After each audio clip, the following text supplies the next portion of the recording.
ごめんなさい。ちょっと待ってね。支度がまだ終わってないんでね。ごめんなさい。よいしょ。こちらを共有して、と。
はい、もうすぐ終わりますからね。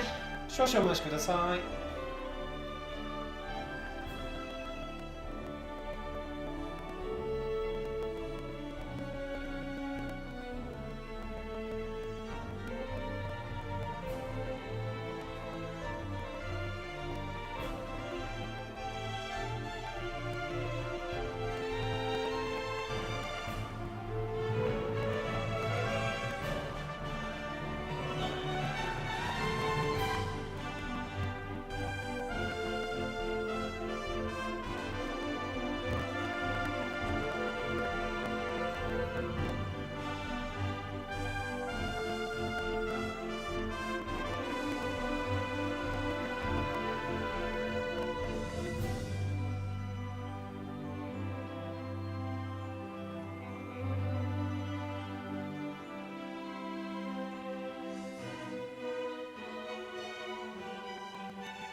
はい、お待たせしました。ブルーはいよ、お疲れ、カツカレー、華麗なるカレー。いろんなゲームを配信して実況するお題のアメリキです。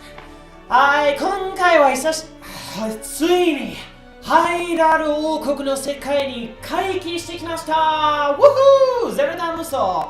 Wii U で初めて発売されたあの歴代なソフト。といっても、戦国無双とゼルダ無双が戦国無双とコラボした名作のゼルダ作品、名作のゼルダゲーム、ゼルダソフト、ゼルダ無双ハイラルオールスターズとブレスオブザワイルドの話から100年前の思い出の話を中心にした薬剤の目視録、それを2つ合わせて配信してみたいと思います。はい、これからもよろしくお願いいたします。久しぶりだね、本当に。ゼルダ無双ハイラルオールスターズは昔から大好きだったソフトなんで、一番好きなソフトの10ランク、10戦を作るんだとしたら多分11となりますね。これね。で、薬剤の目視録は最後までクリアしてないんだけど、やっぱり無双シリーズの操作がめっちゃ好きで居心地が良すぎるんだから、やっぱりね、好きなものをどんどん配信しておかないと。でね。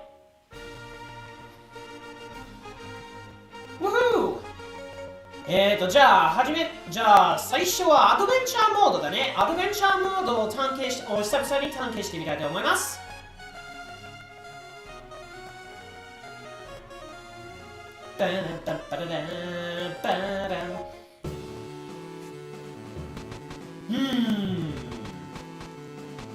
久しぶりやったからチーズの状態、なんか前回プレイした時からのチーズの状態がすっかり忘れちゃったんだね。なんか面白そうなのがある。結成チームバトル。相手がムジュラの仮面をする。ムジュラの仮面をかぶるとは言わないけど、ムジュラの仮面をせよ。スタールキットだね。じゃあこれをクリアすればシークの心の器がもらえるんだから、獲得できるんだから、シーカー族だね。シークだね。750？それ忘れちゃった。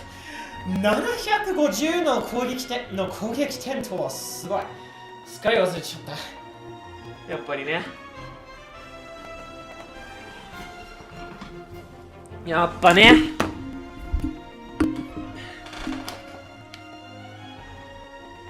ちょっとなんだよ。傾いてんじゃん、これ。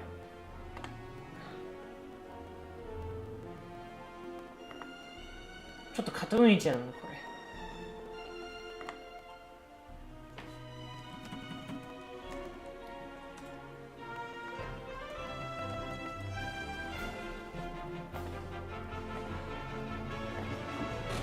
れ。よっしゃ。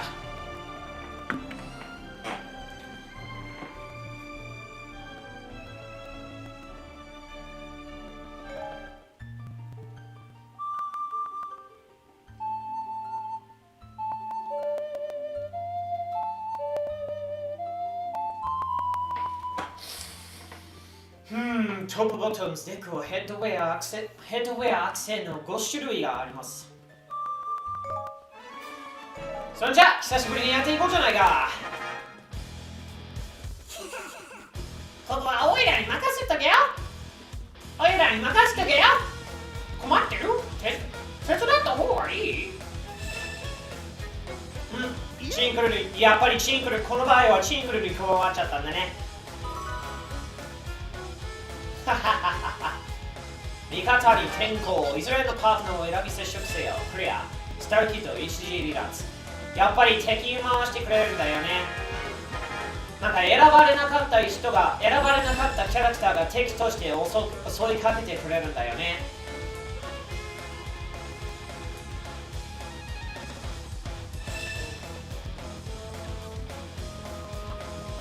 互いに襲ってるの。敵だよ。助けなきゃ。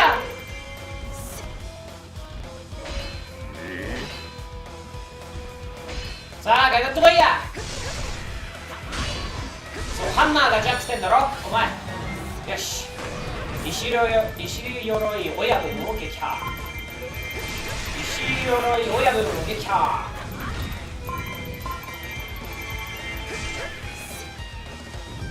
ハイラル王が敵になるんだ。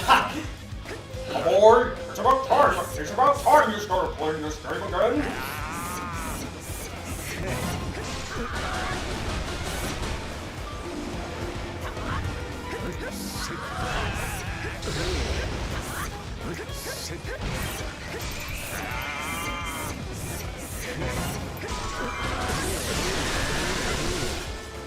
Kill! 私たちも手伝いしましょう。手伝いましょう。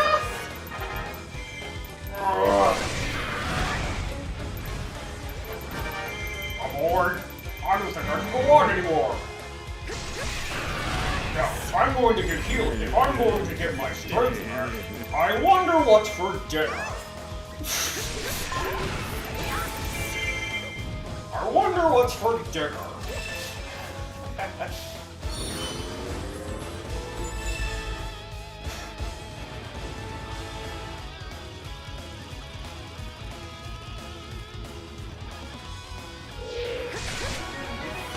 Ah, 危ないよ。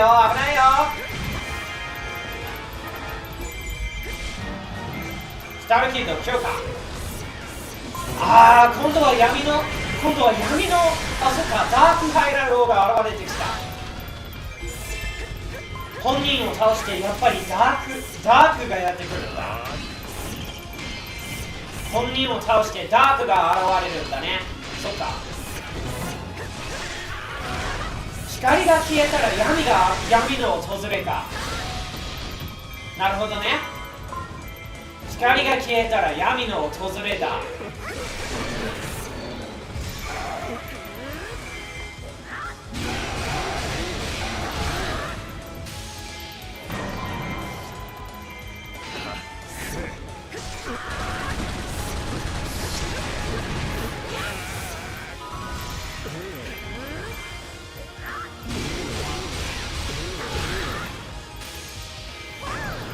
すごいその調子だよ。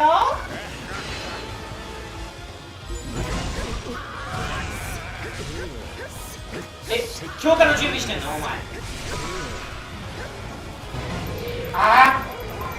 そ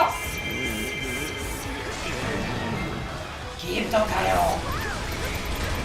かっこいい。びっくりしちゃった。お前これなかなか大したことなさそうだな。ヒヒ。大したことなさそうだな。ヒヒ。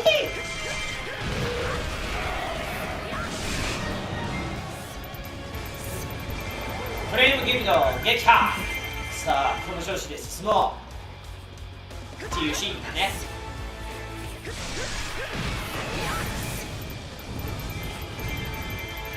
はい、で構わず進め。バッチ。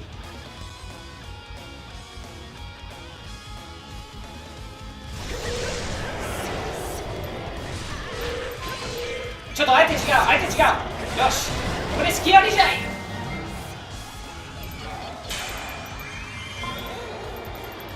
何？余生？なんか俺攻撃してる間に余生を発動させちゃった。待てよ。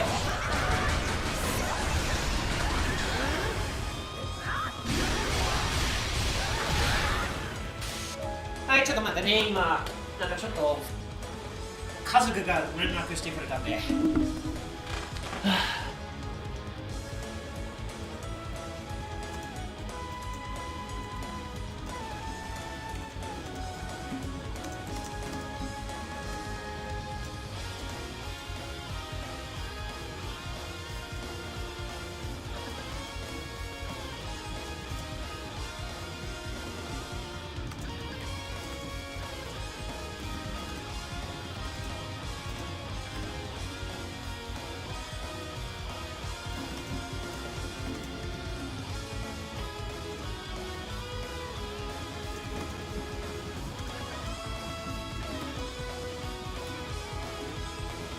はい、ただいまです。待たせしました。ほんじゃ、引き続きやっちまおう。敵の撃破数を増やして、はっきり活動させてもらうじゃないか。よし、ミッション成功。っていうか、このステージの条件と現在のレベルの差がすごすぎるよ。知るかと思ったよ。だらしないな。って言ってもやっぱりそれは意地悪な発言だな。面目ない。この戦いを経て、君たちはより強い絆で結ばれたようだ。よし、条件達成。というわけで、ハートのツアーをゲットというわけだな。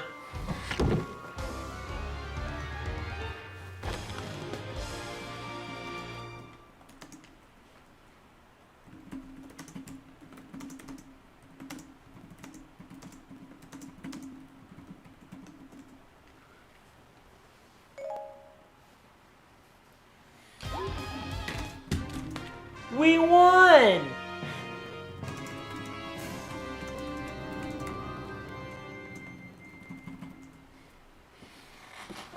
よっしゃ！よし！さすがは C 家族の生き残りの力なんだね。と言っても、やっぱり真の姿、ゼルダが真の姿だけどね。その通りだ。ゼルダが真の姿なんだけどね。この度はデクの歯を手に入れた。さて、次はどんなクエストを受け取ろうかな。お、テトラのやつあるぞ。テトラ星が時間内にまと巨大魔獣をすべて撃破せよ。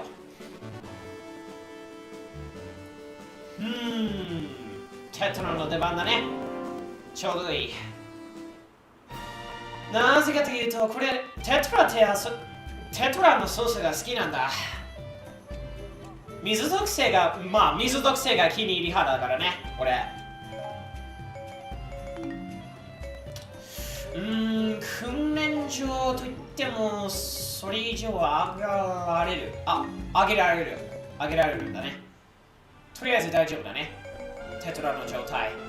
戦況ラウンド、戦況といってもやっぱり準備ができてるからね。安全第一。安全確保は保証する。ルート様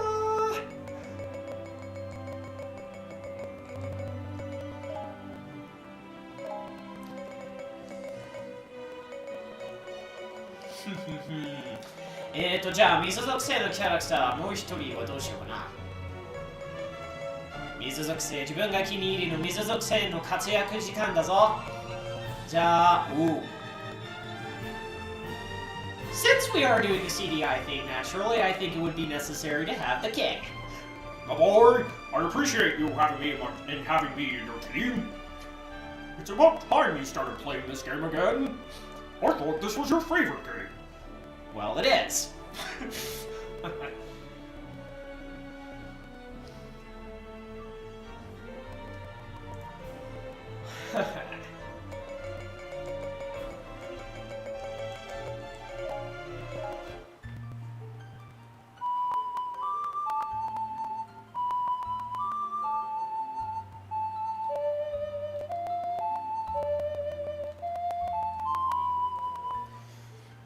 大海原マップでは風への壁に道を塞がれて進まない場所があります。また一部のバトルにいろいろな追加ルールがあるので注意が必要。まさにその通り。さあ、舞い踊れ水たちなんちゃって。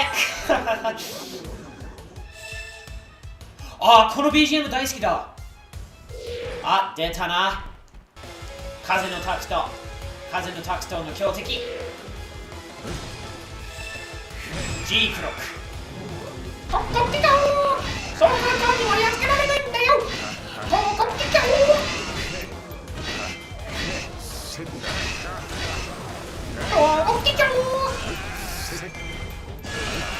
ない。さあ、もう一回。よし、こいしょ。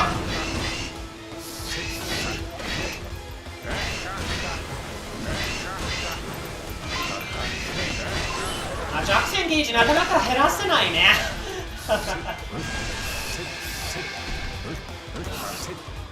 よーし、さあガットバイヤー G ブロック。さあ G クロック、こちらを G と見とくれよ。見とくれよ。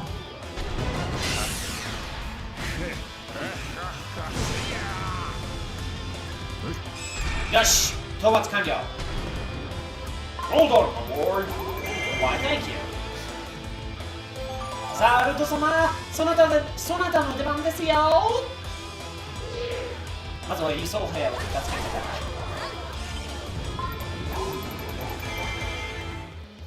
さあ、前へ踊れ、水たち。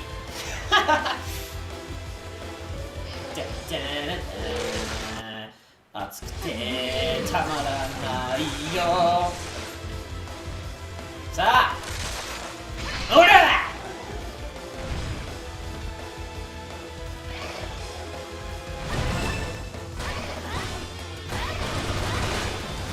さすがウルト姫の力。弱点ゲージそう簡単にパーッと減らせてくれるんだからね。来い来い来い来い来い来い来い来い来い。ああ、突進攻撃ずら。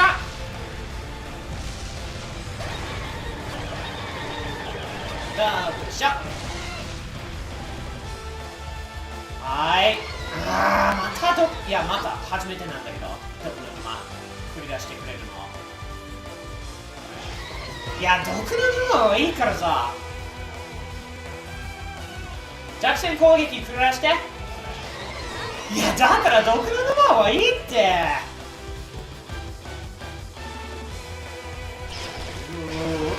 種攻撃、種発射攻撃。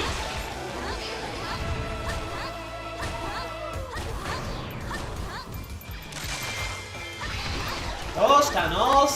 そんな攻撃繰り出してくれないんだよね。種なしじゃないのかなんちゃって。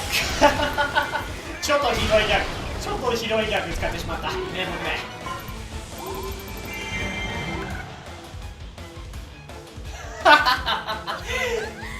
わらわたちが勝ったのじゃ。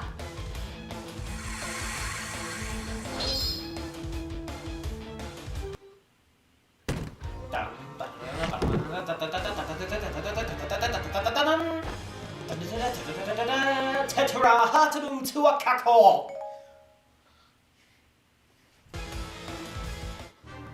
また一つハートがドキドキキューッと増えてきちゃったぞ。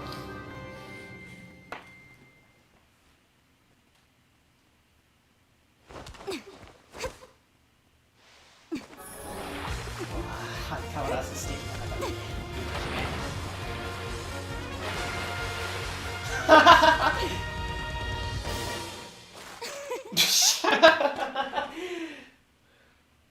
相変わらずだね。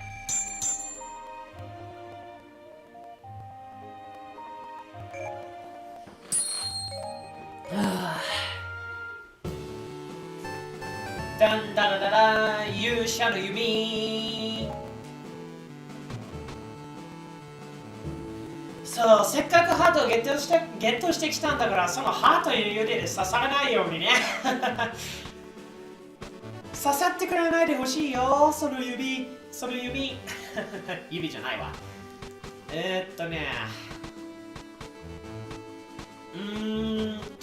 次はどうしようかな。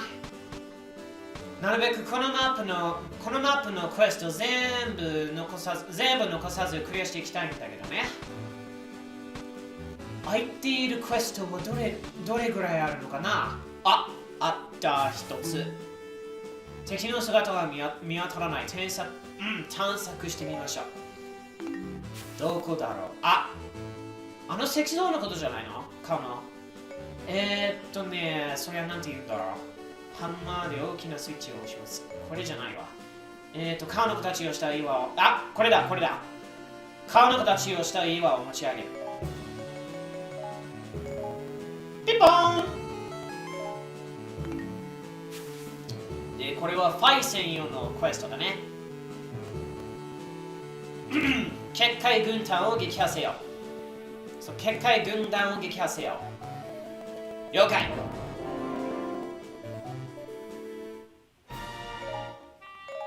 バッジは、獲得できるやつがあるんだ。弓や爆弾ブーメラン、フックショット、ハンマー。そんなにアイテムのパワーアップを使う必要はないアイテムなんだけどさ。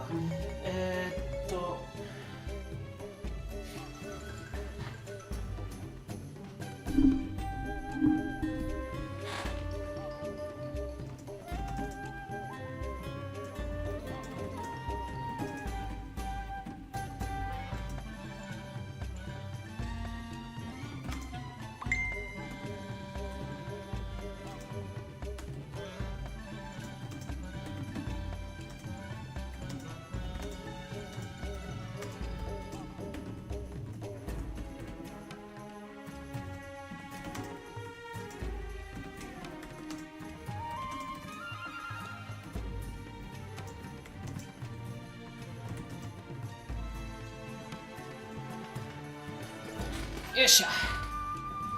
はい、ダメです。じゃあ、ガード状態の敵にも攻撃ダメージをすっごく与えられるようになる。いいね。じゃあ、そっか。これは、相手が違ったんだね。加える相手が違ったんだ。そう、ファイね。ガード状態の敵にも攻撃ダメージをすごく与えられるようになる。これだ、これ。必殺技ゲージが3本分。はい、よし。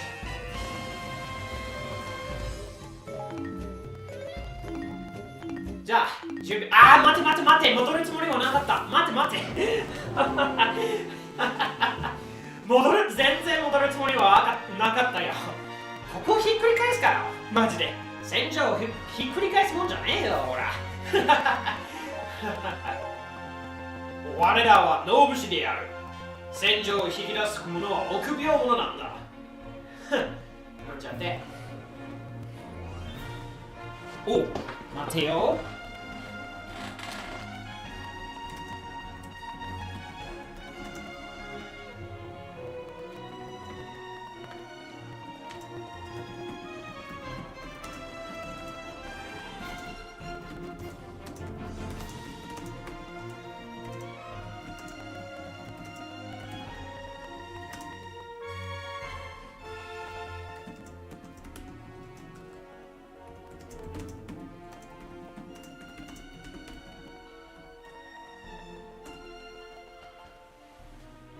はいよ。よいしょ。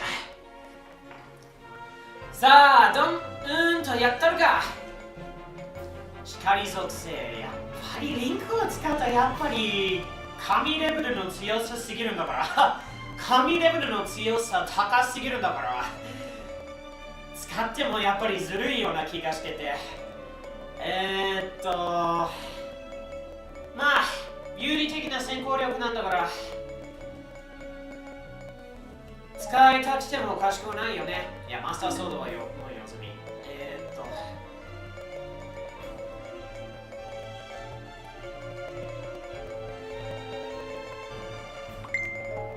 チーン再建。ゼルダ様の出番になるとかいいじゃん。頼りになるよ、王女様。女王陛下ですからね。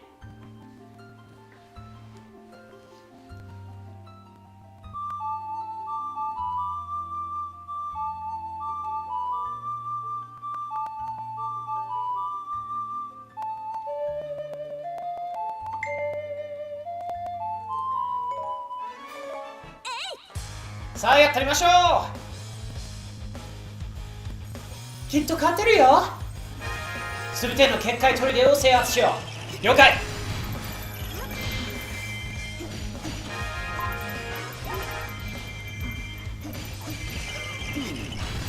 光、いつまでたってもいつまでたっても永遠に照らすことなれ。永遠に照らすことだ。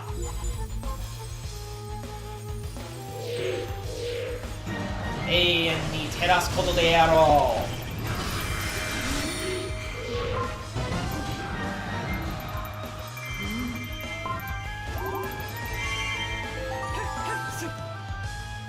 あ、ここに戦っても敵はいないよね。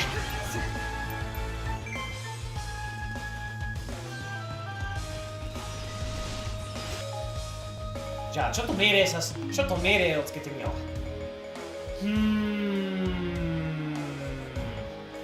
そう、炎の結界が張られてるからね。炎の結界が立てられてるんだからね、ここは。だとしたらまずは妖精を救援してからね。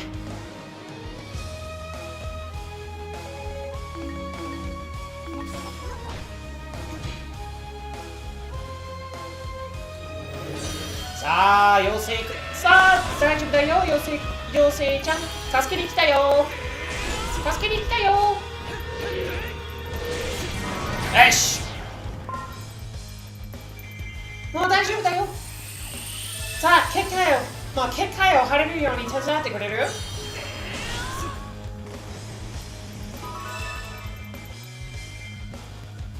結界の倒壊に協力してくれる？してくれるのかな？してくれるならお願いしますよ。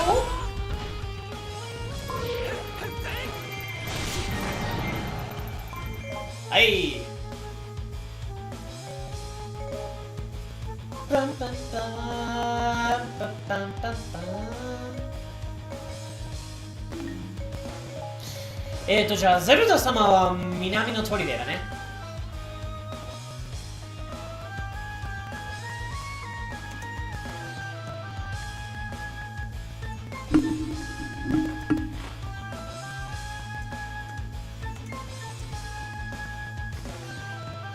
よっしゃ。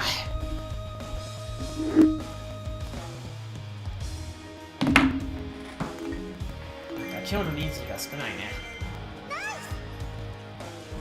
もう私たちの砦だよ。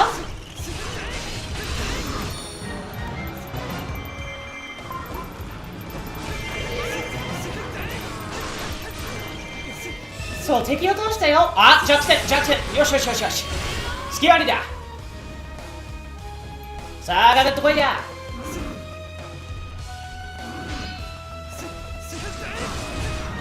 よし。敵襲撃ち取ったり。ゼルダ様危ないですよ。待て。警戒解けて。よし、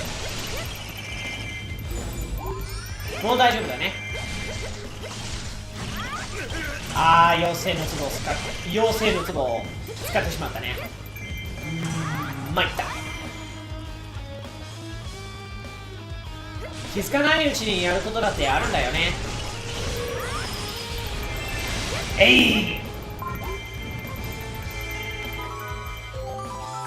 奏であった悲しみは優しき雨となる。結界を展開するための進軍開始。結界兵を撃破せよ。結界兵どこにいるのでしょうか。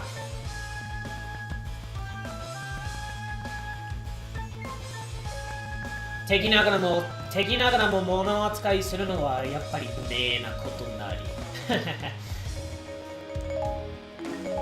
結界兵。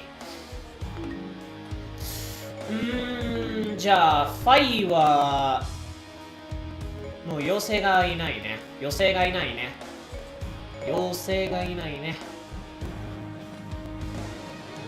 じゃあもう一手段を要請してみようかな。なんじゃって。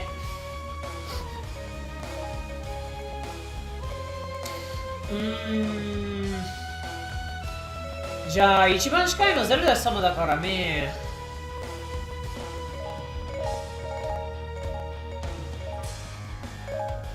無理無理。あ、リンクだけは命令してない。じゃあ、ゼルダ様、よろしくお願いいたしますよ。I'll do alright. That's the spirit.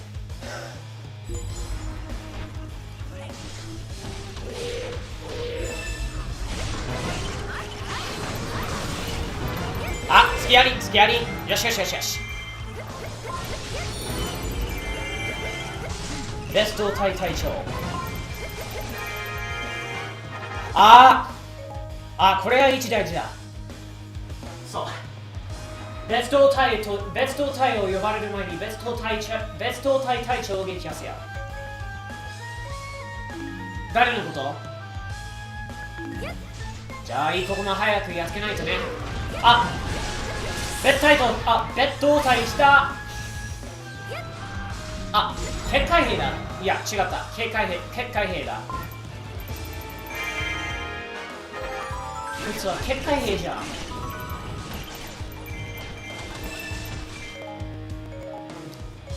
リンク何してんの？結界兵はもう見つかったことだし。Hey Vice! Welcome aboard, man! Also, I do have the Discord chat open. If you want to join in, you're more than welcome.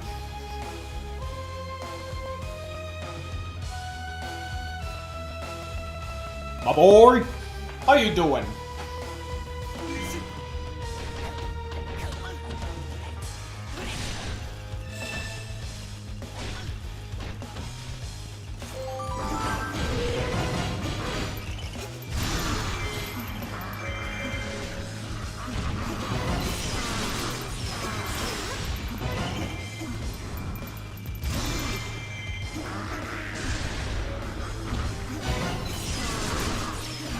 弱点ゲージが切れるの早すぎ。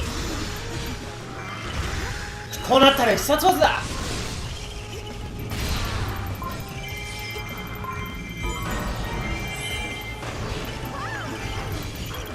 見て仲間が活躍してるよ。当然だ。係争中か。別動隊を撃破し、別動隊の出現を阻止せよ。了解。しかし、奴らはどこにいるんだ？いや、待って、妖精に頼る場合じゃないだろ、おい。待って。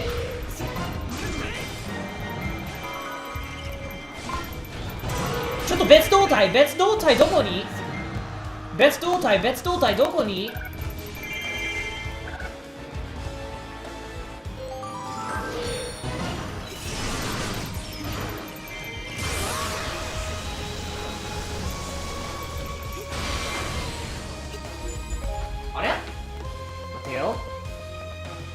チャットに入ってないね。バイス君、チャットに入ってないね。よし。惜しい。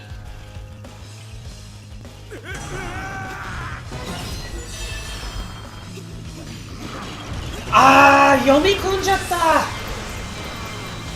どこにいるかわからなかったから。やつらどこにいるかわからなかったんだから。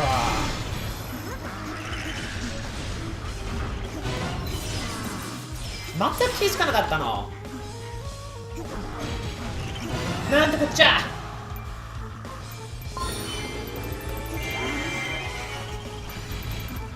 目標一体の撃破を完了。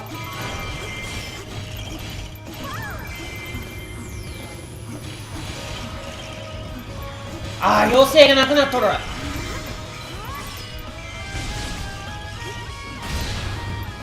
So how you doing, Vice?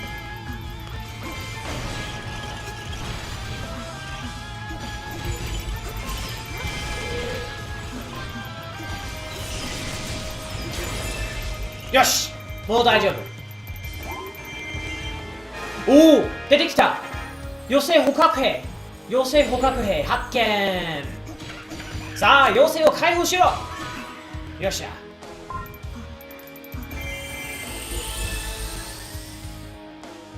戦場に再を出現。別動隊。なるほど、そんなところにいたんだ。なるほど、そんなところにいたんだ。っていうか、また出現してきたんだね。やっぱりね。もう、リンクがやっつけちゃうんだから。リンクがやっつけちゃうんだから。別動体っていうのはお前のことだったんだ。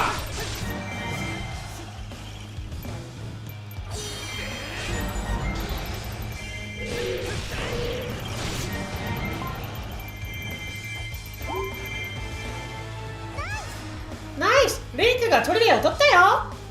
リンクが砦を取ったよ。当然だ。時の勇者でもあり、永遠の勇者、永遠の歴史、長年の歴史に伝わる勇者だもの。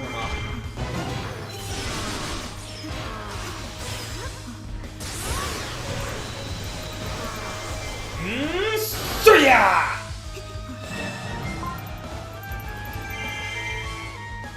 暗黒の闇は光によって照らされるべきなもの。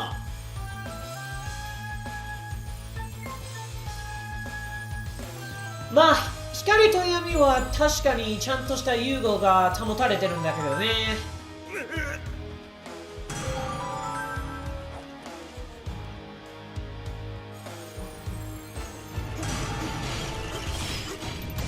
また隊長が並走された。すいません、これ以上は大変、もっと頑張らなくちゃ。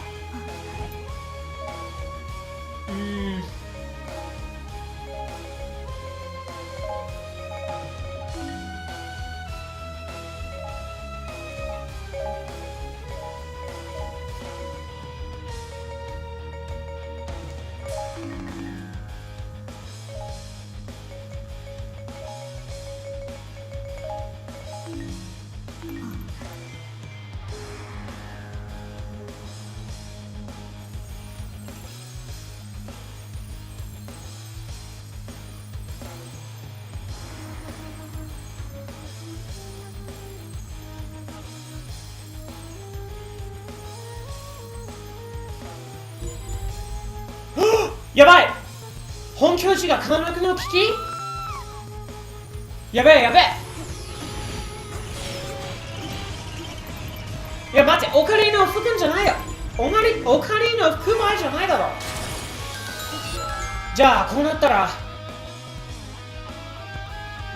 リンクが本拠地を守るんだ。お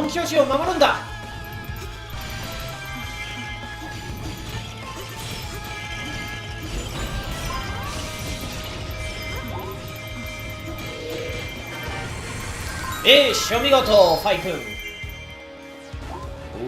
赤い宝箱を発見したんだよね。そしてハートの器また一つ増えてきた。ウフー！ハート増加だよね。敵層対象を撃破せよ。よし、さていよいよ本番だ。で、敵将はギランだね。さあ、お前たちにはとっておきの必殺技の回転切りだ。別動隊にはお仕置きを下す必要があったんだよ。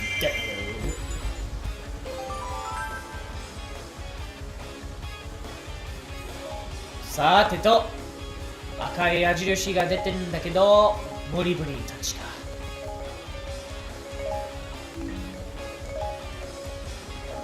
で、我ら味方の対象はリンクルか。リンクルが対象役なんだね。頼りになるぞ。さあ、ゼルダ。いや、あんな対象のあんな敵の本拠地の隣にいたんだ。あんな近くにいたもんだね。よーし、じゃあゼルダ姫、いや、女王陛下だね。さあ陛下、お願いいたします。ろしくお願いいたしますよ。逃げるつもりはありません。勝負なさい。勝負なさい。光は闇を照らすものなれ。照らすものなり。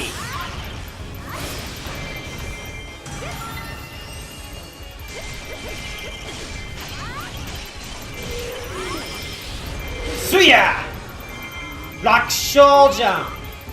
無事に終わったみたい？無事に終わったみたい？よかった。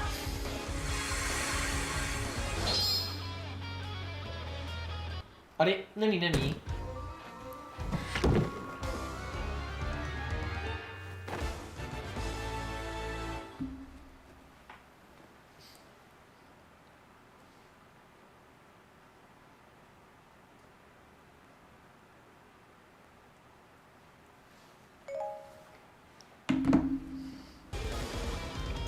はい、これにて勝利だ。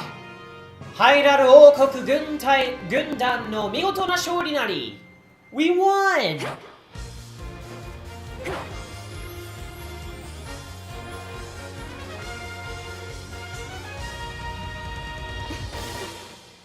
お見事な働きぶりでございましょう。ファイも相変わらずだね。女神の長剣。女神の長剣。何？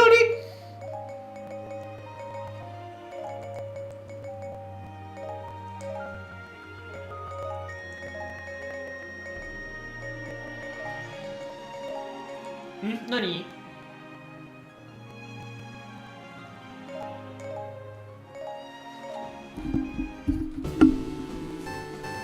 パンパラララーン。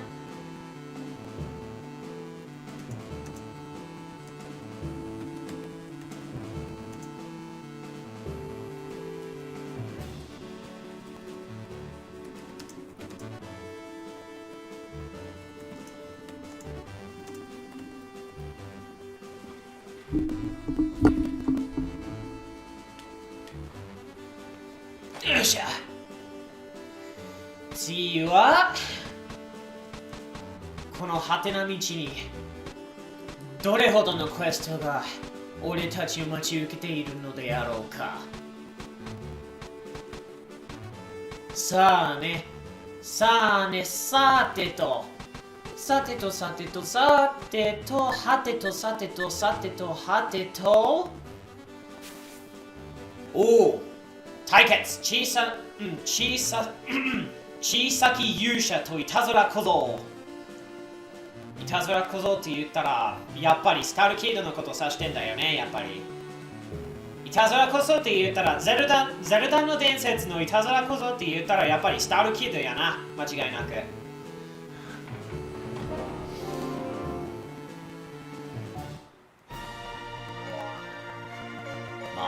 うちらの関連あんまり詳しく知らないんだけど、闇属性のリンクは初めて見たよ。考えられないと思ったらやっぱり闇属性のリンクって言ったんだね。気づいたらね。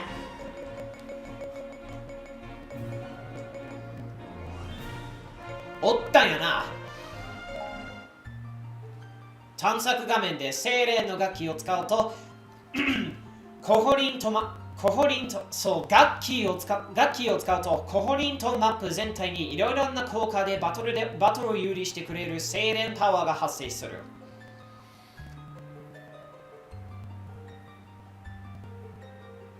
コホリンとマップ、精霊パワー、楽器を使うと楽器の使いじゃないよ。楽器を使うって言っても楽器の使いじゃないよね、やっぱりね。楽器を使うと楽器の使いじゃなくて、楽器を使うとコホリンとマップ全体にいろんな効果でバトルを有利にしてくれるっていうんだ。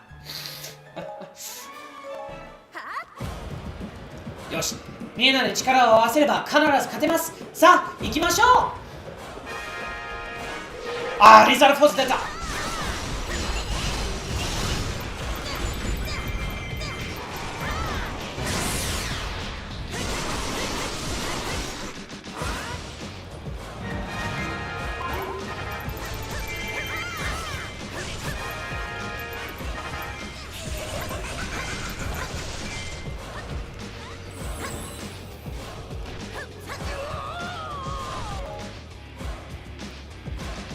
わあ、めっちゃ適正、まあ適正じゃないけど、敵がうろうろしてて大変そう。でも俺たちならやれる。絶対やれると思うよ。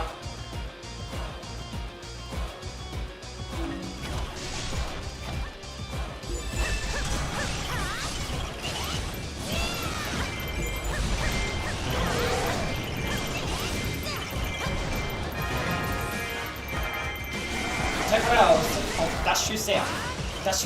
了解。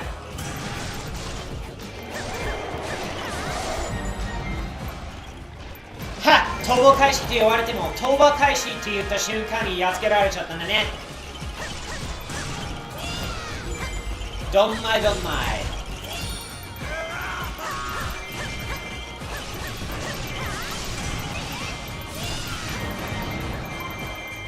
いや、大体配送してんだ。危ない。はい、ちょっと待ってね。すいません。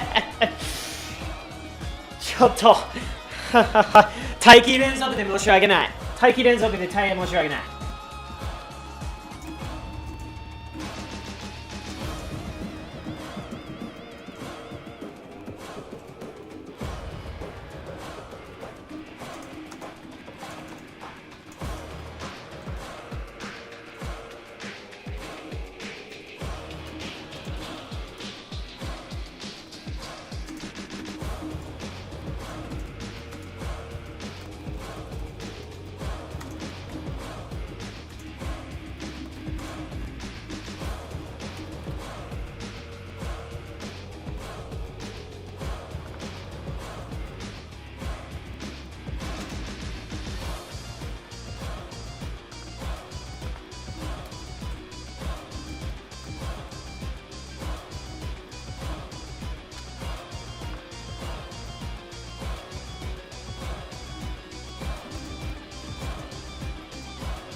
敵がうろうろしてんだけど腕が鳴るが来るが、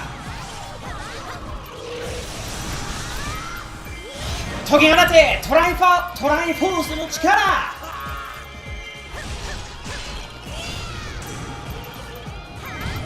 ほほほほ、惜しいところだった。危ないところだったね。危ない。その問題しまってるね。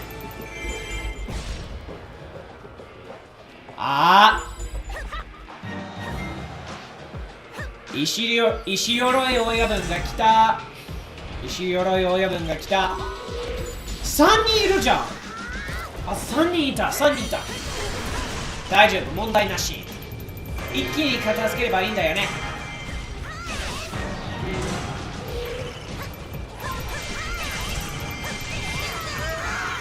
すいません、これ以上全然声合ってないと思うんだけど、やっぱり。おう、一発2体だ。いいね。Hey Retro Raven X, how you doing? How are you doing tonight? 勢いにおう、使うキット君のやる気を下げよう。了解。平常化、敵対衝撃波により平常化。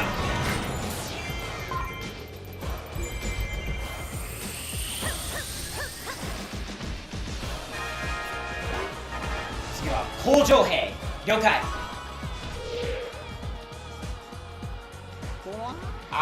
シンクルだね。スケベ親父の登場か。うわHow about you? How was your night? It is going well. 妖精の生まれ変わり。It is going well. Just playing some good old-fashioned Zelda Musou. one of my absolute favorite video games of all time.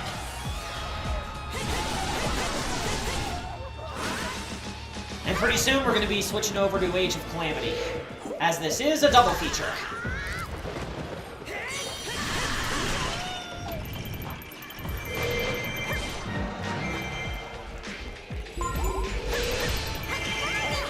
Bombs? You want it? It's yours, my fairy friend.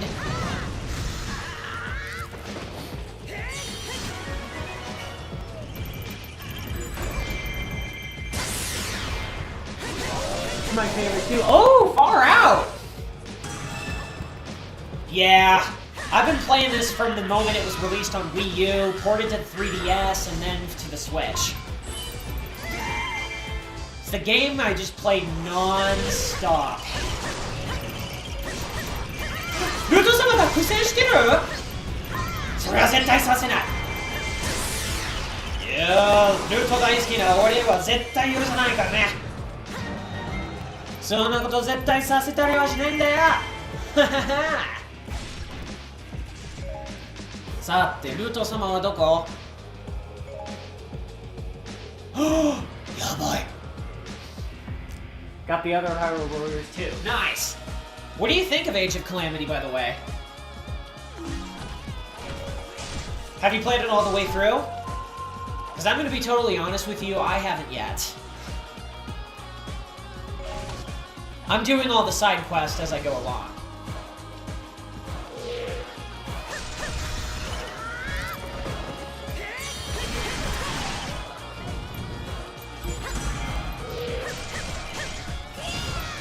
They're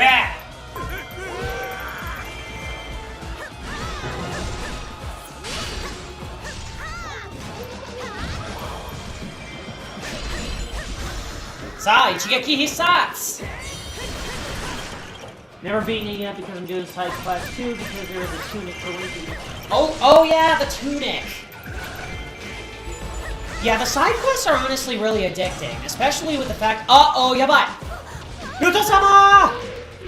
Especially with the fact that you can actually really benefit from the power-ups in the story mode. Definitely a huge merit to the story.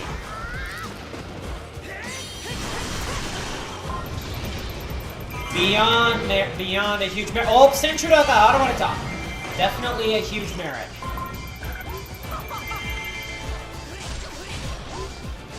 Sate, sono Star Chura wa doko ni hisonderu no de arou?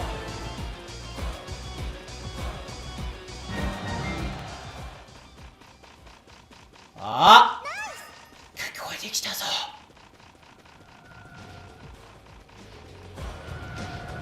どこにいるのやら。あ、待って待って待って待って待って。出たー！ウーフー！あー、危ねえ。見つからないかと思った。Isn't that Mimi? And maps, yeah. Yeah, they don't. Well, yeah, to be fair, there weren't that many there weren't that many, like, major characters in Breath of the Wild as there were in Zelda Musou, Hyrule All-Stars, this game. So yeah, I guess they do have something to compensate for that in Age of Calamity. Kind of how I see it. But yeah, I agree with you. I kind of wish there were more character options.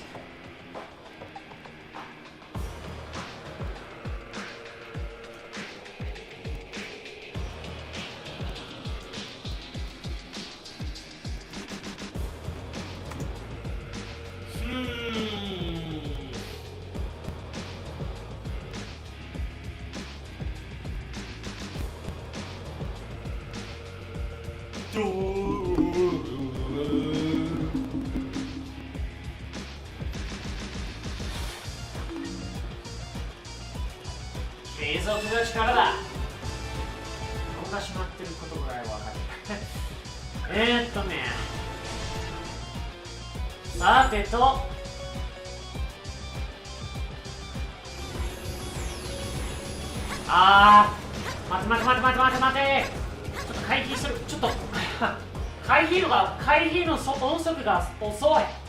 回避音速が遅い。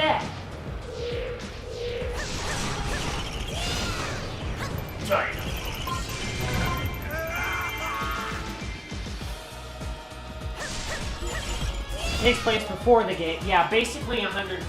Yeah, basically 100 years before, prior to the events of Breath of the Wild. As they did say in Breath of the Wild that he was asleep for 100 years, and that the main events took place at that time too, including the rise of Calamity Ganon. Or, I guess in this case, Calamity Demon Imminent.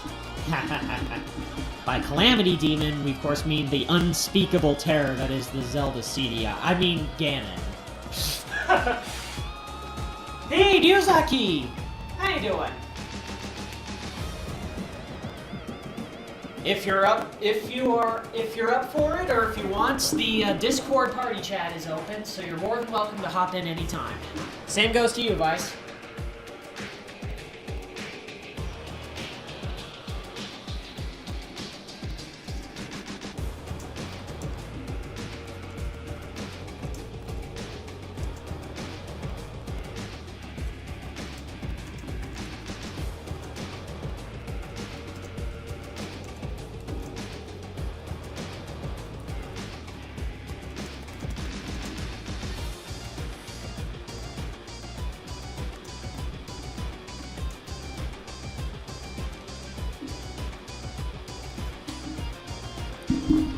Why not? Alright, yeah! See you on there, man! Ryuzaki-kun! Hey. Uh-oh. Hmm? Uh-oh. What? Hang on, let me make sure the audio's working.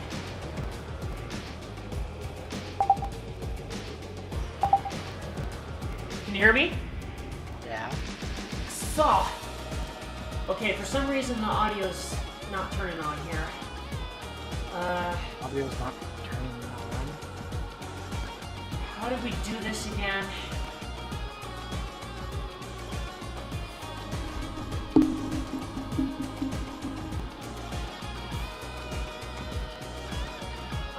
Microphone.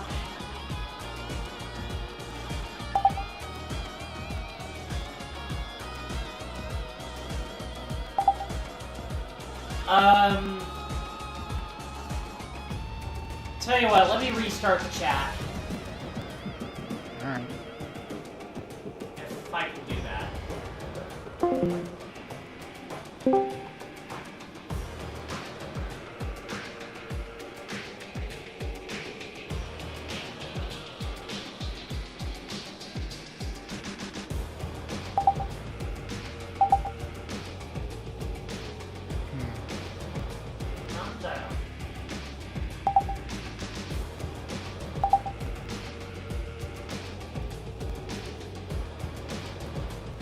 Gosh, I can never figure this out.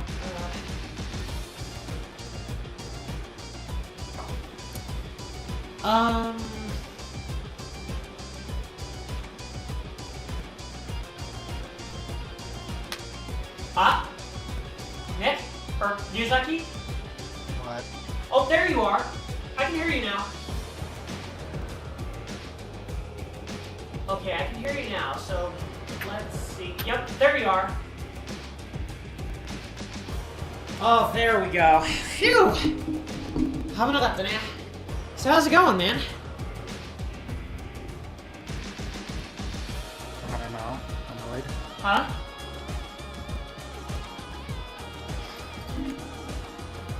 What was that? I'm annoyed. Annoyed? What's going on? Well, before I came here, I was doing some character challenges in BlazBlue Central Fiction. Oh. Not exactly very fun. Even less fun on pad. You played it on the pad? Well, I have to. I don't have a arcade stick anymore. At least one that works. Oh, jeez. I think I might have figured out the problem for why the one I have isn't working. Or, well, it wasn't working. I mean, it was not registering the stick motions at all. Like, the button still worked, but movement was impossible. I took it apart and I opened it up and everything, and it looked like there was some cord that, like directly below the stick, that just got unplugged somehow. I have no idea how, but I just plugged that back in, and I think that probably, might have fixed it. It just doesn't work on the computer because why would it? Yeah, that's It was probably made for PS3. So.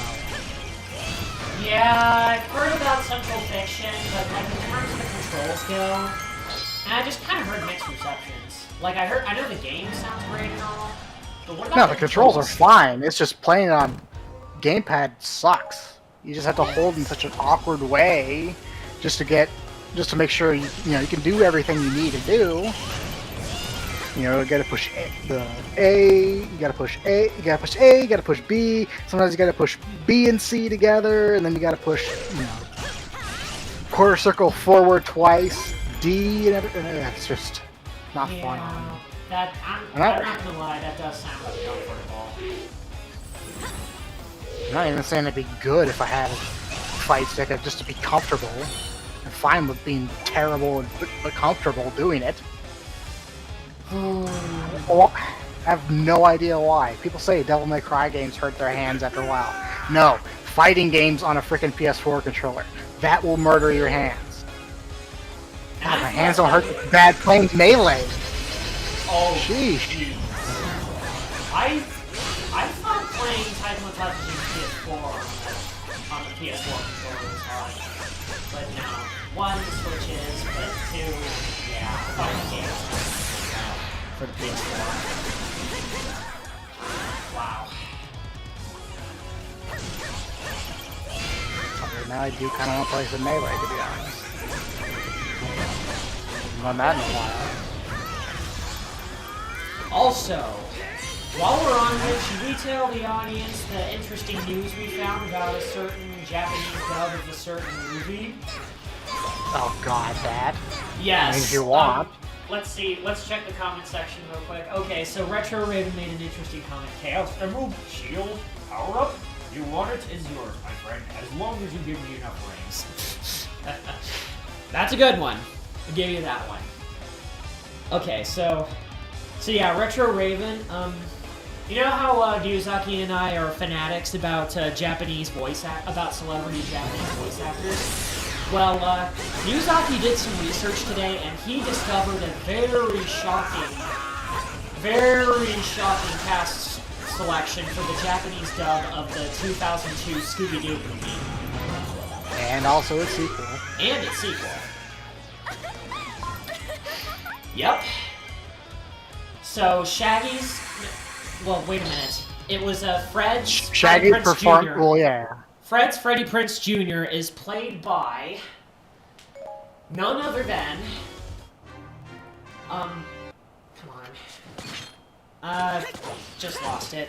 Was it Keiji Fujiwara? No, Keiji Fuji. Yeah, was it Keiji Fujiwara? Takehito Koyasu voiced Takehito Koyasu, aka. And yeah, and then Fujike voiced Shaggy as portrayed by Matthew Lillard.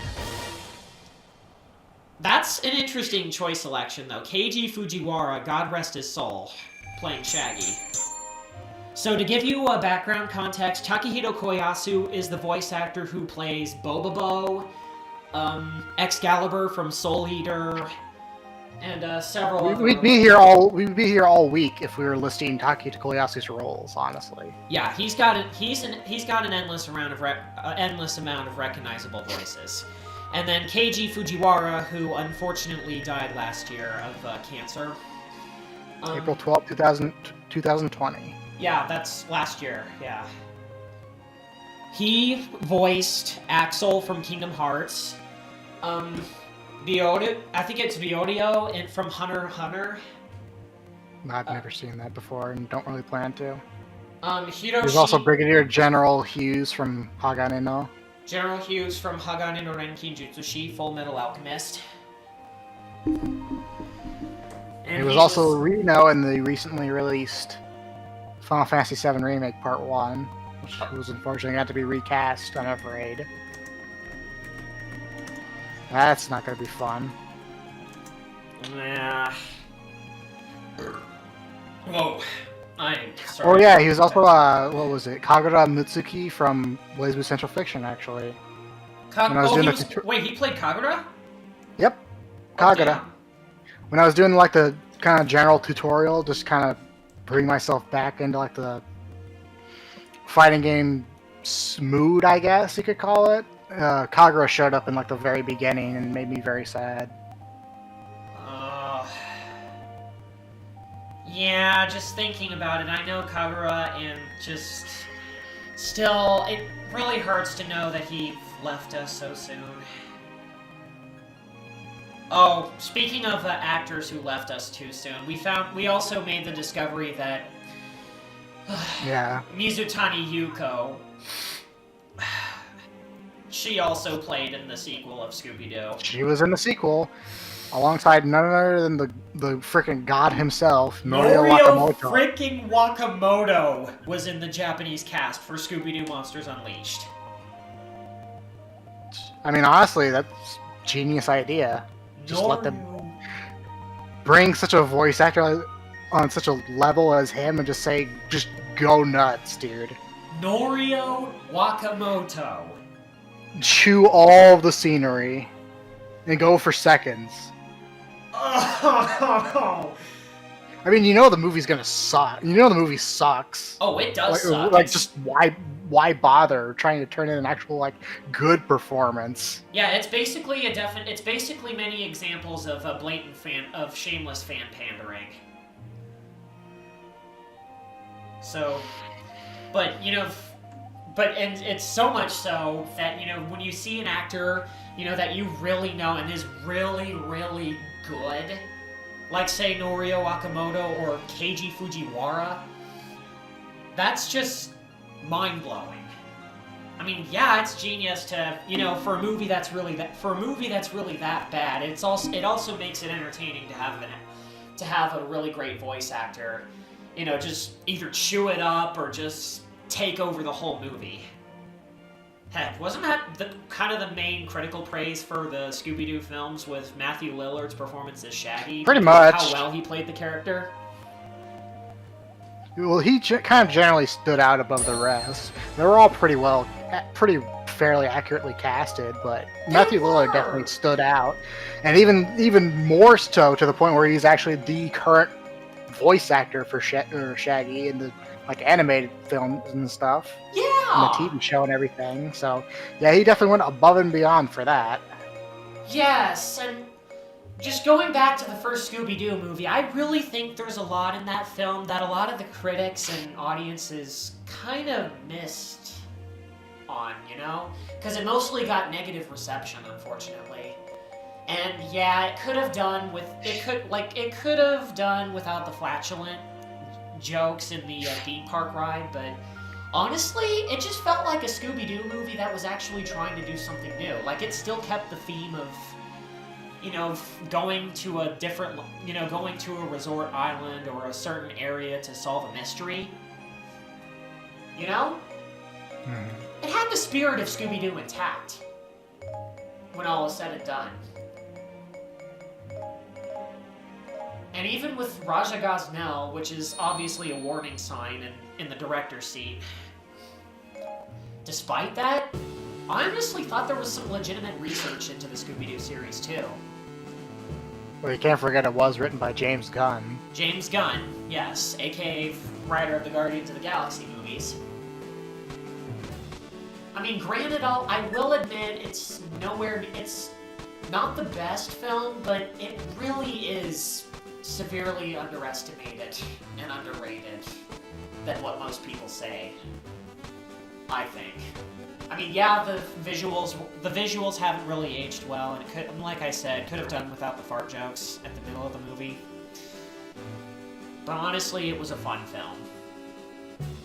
Just felt like the Scooby-Doo gang tackling another mystery, but, you know, taking a bold risk with a new live-action attempt.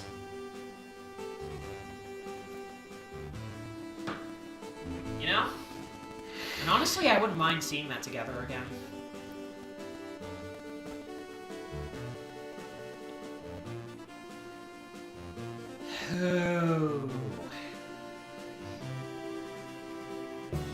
see, I'm just replying here real quick. Sorry about that, guys. Hmm? Oh, yeah.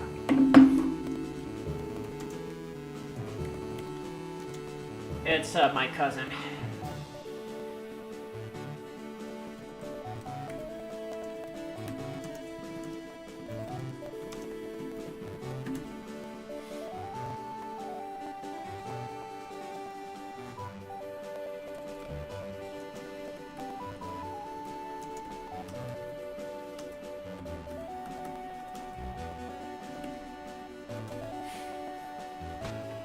Okay. さあ、続きやりましょうね。I wonder what's for dinner. What quest should we go on next?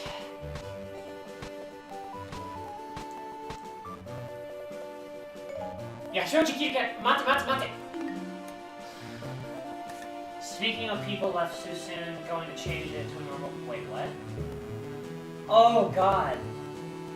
Oh man. Yeah, Retro Raven. I'm sorry to hear that. See in the comments what he said. Yep. I know how that goes too. Yeah, we both do. Around the summer, I think it was also when my cousin actually died very suddenly. Oh shit. When was this? Not to like bring back July or something. I don't remember. Not to bring back any. Sorry to hear that, but yeah, we all know that. We all know that feeling of loss of loved ones. It's anything but easy. It's way far from easy getting through. But we are all in this together. I strongly believe we are. Just like with we all know what.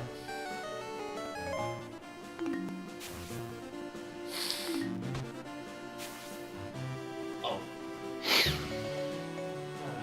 Let's see. Tatsumaki no naka ni yaojitsu.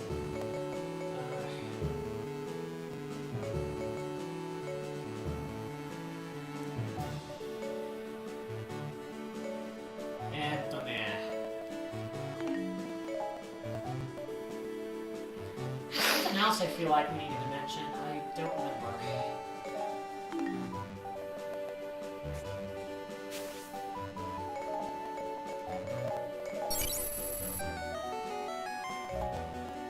Mapu 進めるようになったんだ。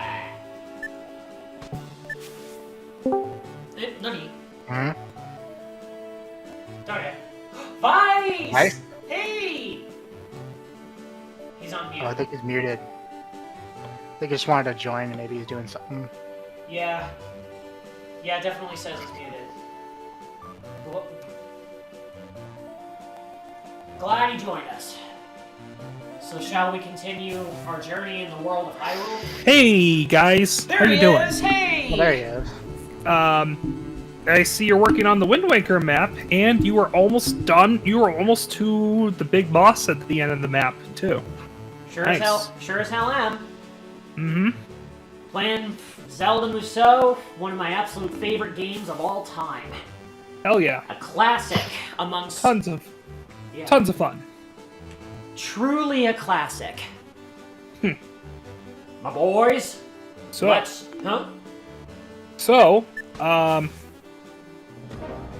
what are your? I haven't asked in a while, but what are your favorite characters to play as? Rudo for one. Yeah. That's a surprise. I know, I'm predictable. Yeah. I'd have to say Lutohime, and let me take a stab at this one.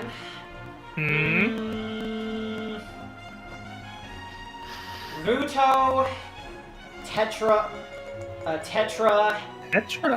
and Nice. honestly,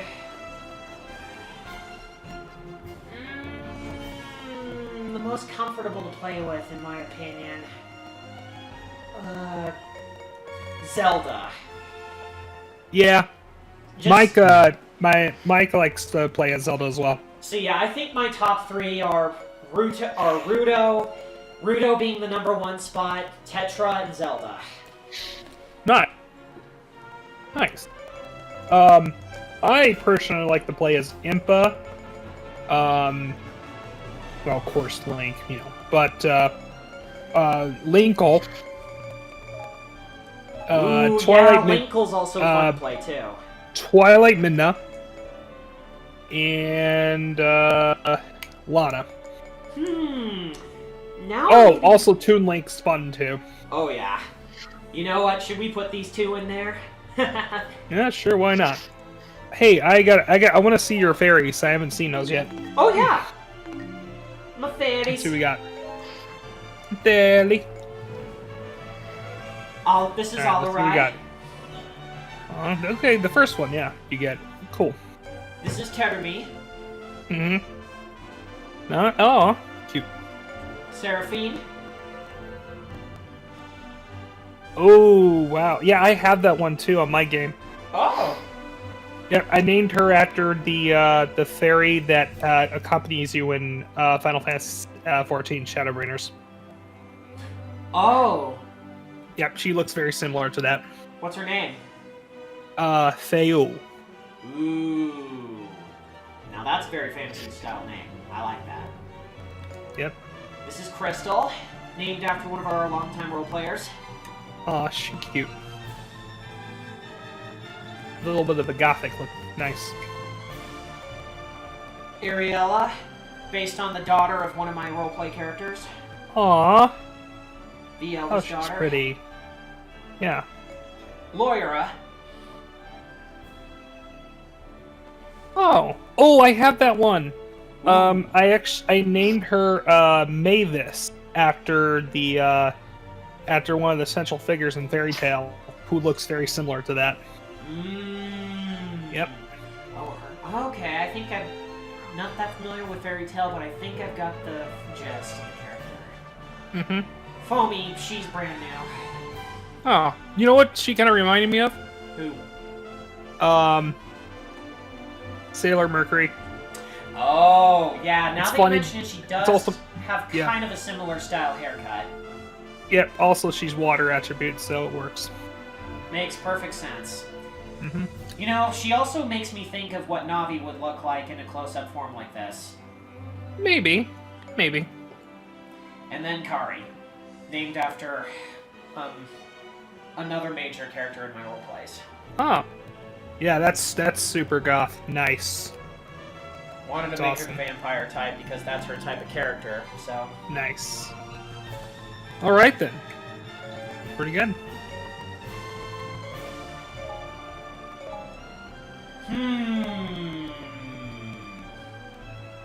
You are 172 Gs. Like I said, Yeah, this is playing as Link, you're gonna tear through things. pretty much. How was that one quest on this map where you had to defeat like 3 or 4 bosses at once in an enclosed space? 3 or 4 bosses in one enclosed space, is that... Are you talking like Phantom Ganon or something else? I think it was Goma.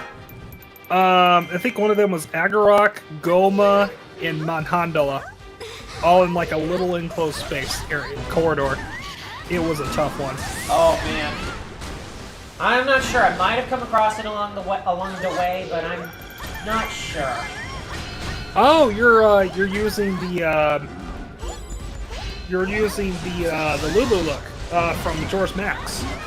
Yeah, Majora's Max, her terminal counterpart looks pretty much like that.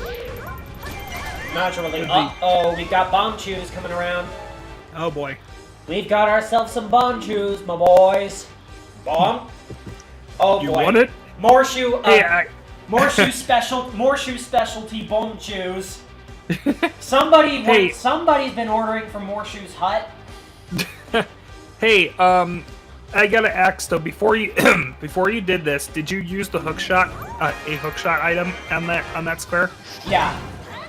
Okay, good. Yeah, we were doing. Yeah, I got the hook shot when Nick and I were, or when Yuzaki and I were talking about. the Japanese dub of the first live-action Scooby-Doo movie. Okay. Yeah, did you see that message that I sent on the group chat? Nah. I'd have to check it again. It's okay, we can say it too. Yeah, you it's want. cool.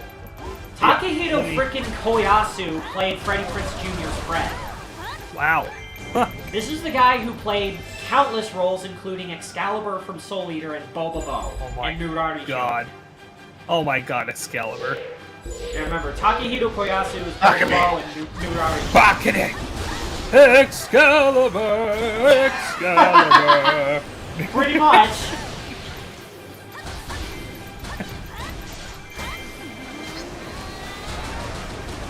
Oh man.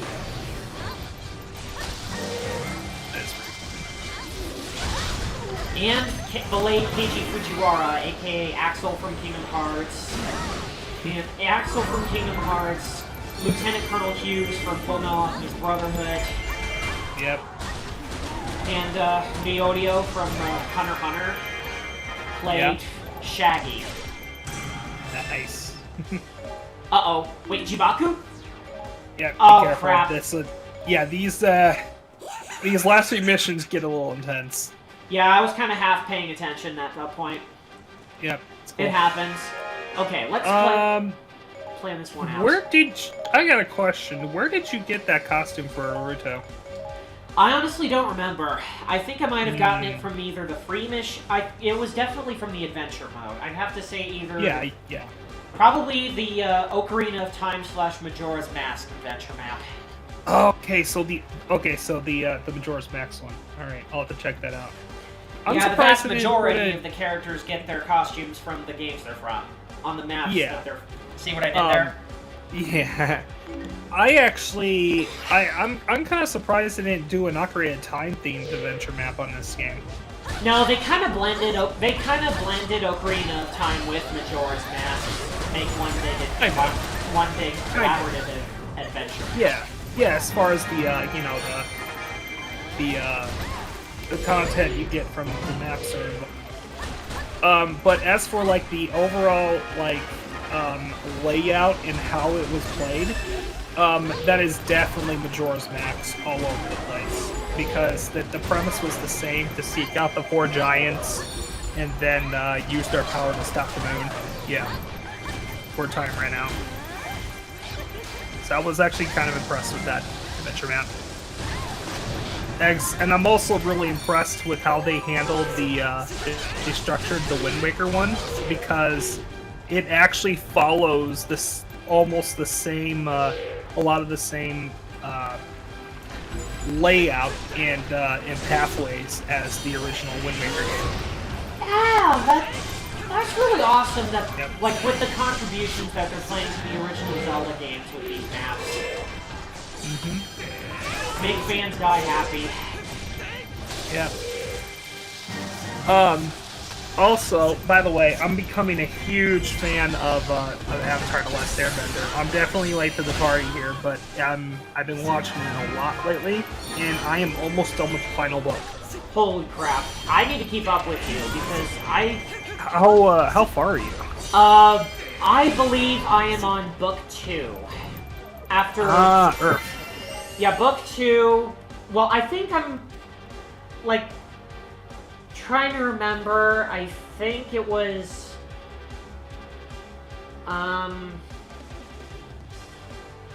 Oh yeah, when they first came into conflict with, after, like on a major battle with, what's her name? What? Was it, Zuko's Azula? Azula, yeah. Oh, are you at the part with the drill? No, this is after, was Okay. after Omashu was taken over. Okay. Alright. Alright, I'll have to... But yeah. Hell, maybe we can watch the show together sometime. Oh yeah. Yeah, Avatar: The Last Airbender is not only a surprisingly subtle, surprisingly amazingly built series, but for me, it's just complete visual eye candy. Oh yeah, it is very well structured, and there's it's one of the best shows I've seen. Like, and it's coming from the channel that did things like SpongeBob SquarePants, Fairly Odd Parents, or silly kid stuff like that. You know what I mean? Pretty much. That's just such a surprise. Yep.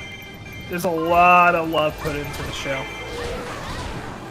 And I do have the complete series as well, so I might as well keep up on it too, especially for visual inspiration.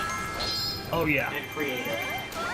Yeah, I'm almost done with the final part of the show. In fact, I think I'm actually at the point where I'm at the final episode. But it's like the final episode when it originally aired on Nickelodeon. It was like a 4-episode finale. And it's all compiled into one big episode in the Blu-ray. And it's like, and the whole thing lasts as long as a normal movie. It's a big finale apparently, so I'm gonna love to watch it. I even told my dad we need to see it together. Especially since we're doing something similar with our comic book series. Yep. Iroh is probably one of the nicest human beings put in fictional media I've ever seen. Like, my God, he's just such a good soul. Isn't he the best uncle ever? He is so good. I love how they really input things like Eastern philosophy. Yeah. And trust, to a widespread audience. You know what I mean? Mm-hmm. It's just so well incorporated. It's just so well incorporated. And I mean, really the reason why I never watched it in the first place was just because I never got around to it. Like, I kept missing that. I always kept missing the days when it aired, and I heard it was best to watch it like in order, so I just kind of didn't watch it. And now I'm finally watching it after so many years, and it's just so good. So impressive. Yep. There is one moment that from Iroh that made me laugh really hard though, where, well, it was like they got attacked by Azula, and like a surprise ambush by Azula, and then Zuko finds Iroh kind of slumped against the wall, and he kind of tries to see if he's okay, and it's like, and then he's like, and then Zuko's like, she'll pay for this, and then it's like, now Zuko, and then Zuko's like, let me guess, I should go and try to get along with my sister, and then Iroh's like, no, she crazy, she needs to go down.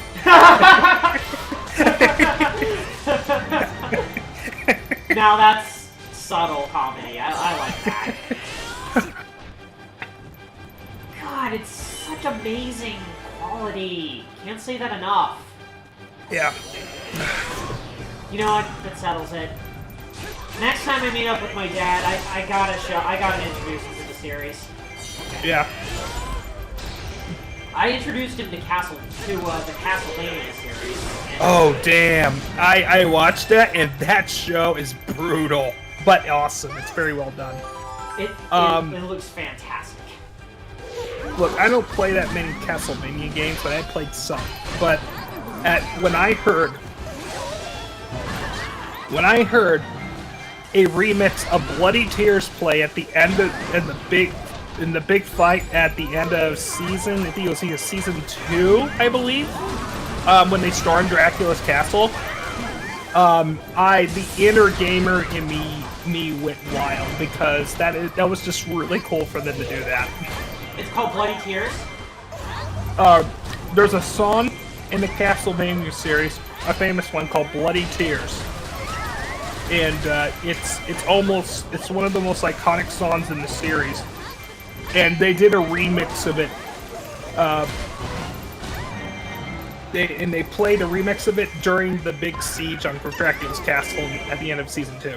Oh my god. Okay, I gotta look this song up before I get to that point in the series. Yep. just to see how what it's like, because I will find one for you right now and just send it to you via Facebook so you can listen to it later. Thanks. All right. Because I gotta see what that feels like. It's that moment when it plays a song that you know is uh-oh.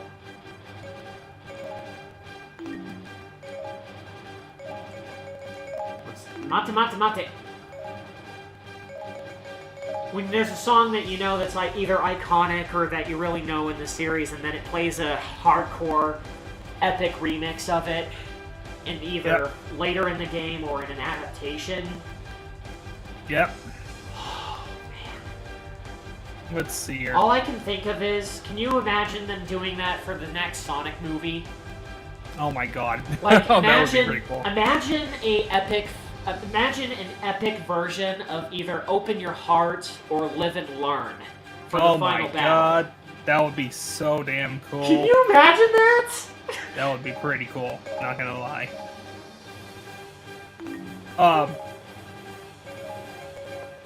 I'm gonna say this, look, I almost half expected, Jim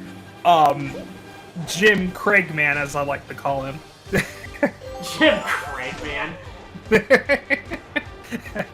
But I almost expected him when he was doing his dance. Like the song they chose for that scene where he's doing this dance number thing was pretty cool. But at the same, I almost half expected him to have like a version of I Am the Eggman playing. Like I saw an edited clip of basically him, like a loop of them, the scene of them dancing, but it was to Eggman's theme from Sonic Adventure 2. Yeah. Oh man. Okay, think. Okay. Just making sure I'm mate. Yeah. Okay, I got distracted and I didn't pay attention to where the bomb shoes were going, and we lost that last round. So let's try that. It's cool. Yeah, the missions near the end of each of the maps get really hard. That's where it gets fun. Oh yeah. That's where it calls for some hardcore smash and hit action. Oh yeah. So yeah, sorry about the last few days too. I actually had an interview for another ALT position, and they ended up asking me, they already ended up asking me to submit all my like documents and stuff. So. Oh. And get this, one of the open positions that looks like available. Guess where it's at? Where? Shizuoka Prefecture. Oh. Yeah. Nice. Who knows if two potential offers. I mean, they asked for your info, right? Yeah. Like info they wouldn't be asking unless they're a little bit interested. I mean, can you imagine? I mean, going to a new city is of course exciting and all, but going home is also another thing too. Oh yeah. All right. Been away from home for 5 years. What can I say? Better not forget that Scooby-Doo Blu-ray. I actually did look up. It looks like they only released a Like, I actually looked up to see if there was a Blu-ray of the Japanese release for Scooby-Doo, and it looks like they only have it available for DVD. Really? I looked on Amazon.jp. And for some reason, the only Blu-ray release that they had available on Amazon JP was the Netherlands release.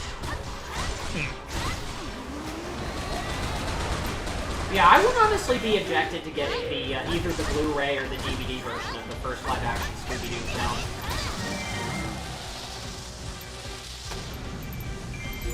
Like I said, granted, it's not great, but it's still honestly a lot more underrated than most people think. Underappreciated, I guess. Mm-hmm. And not just for Matthew Lillard's performance as Shaggy alone. And Keiji Fujiwara, of all people, playing Shaggy.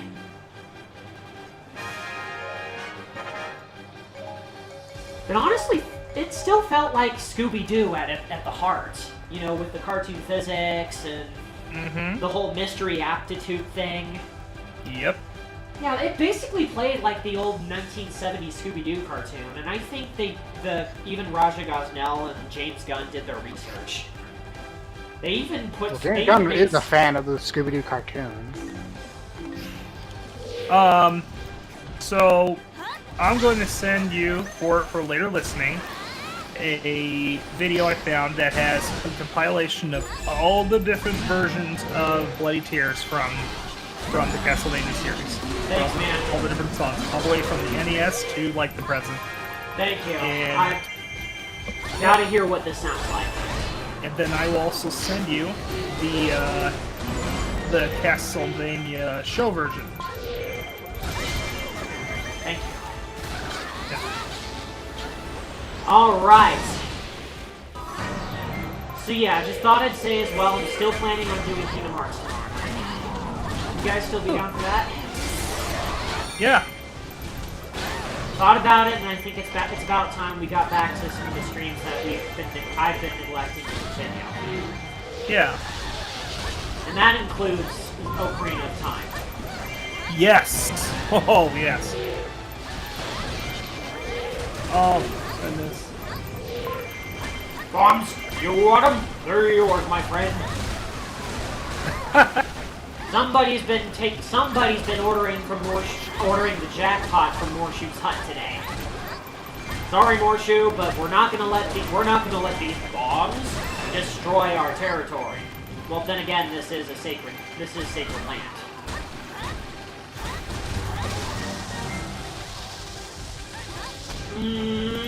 Dead.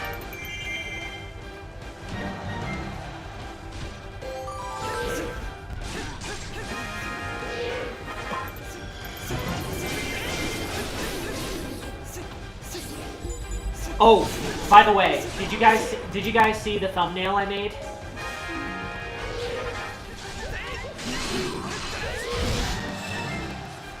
You guys still there?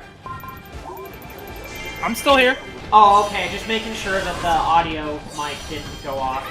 I had difficulties with that today. Okay. Sorry about that. That's cool. But yeah, did you see the thumbnail I made for the stream? Yes! Nice. I mean, love it. Naturally, but yeah. The Calamity Demon imminent. CGI. Yeah, beware for the Calamity Demon has set to come on Zelda's birthday, aka the unspeakable evil that is the Zelda Cedia. I mean Ganon. Oh, there was a okay, so there was something interesting that happened. Yeah? Okay, Oops. so there was a a Discord group I got added into a week or two ago, and you'll kind of find this funny, but it was basically an FC that from Final Fantasy that I didn't join, but I joined the Discord so I can do some raids with them, and apparently what? Apparently the emote, the central emote that you have to click in order to gain access to the whole Discord server is Uganda Knuckles. Everyone, I was in voice chat and everyone was doing Uganda Knuckles jokes. It was hilarious. I gotta see that. Oh my god. That's amazing. Mike sounds like my kind of FC. Yeah, and we were just like spit out. We were basically fighting the extreme version of Hades, and we were like, it's like, he is an unbelievable brothers. We must spit on him. Oh, I love it. So that this is an FC that definitely knows the way. Yeah, I made some friends in there. This is pretty cool. Awesome. The version I sent you is that of the play tiers. That it is actually apparently it's very hard to grab the rip the music from it without sound effects from the actual show because it's playing. So this one's not perfect, but it's the best attempt at separating the music from the show that I've seen yet on YouTube. So yeah, I just sent you it. Thanks. So you sent the original versions and then the... Whoops. Shit. Yeah. Got it. Thanks! Yeah. Yeah. Whoa. Thank you. Woohoo! Let's see here. You unlink. And get a different line. Yeah. Those are pretty good characters. Linkle is a blast to play as in this game. Both figuratively and literally. Yeah.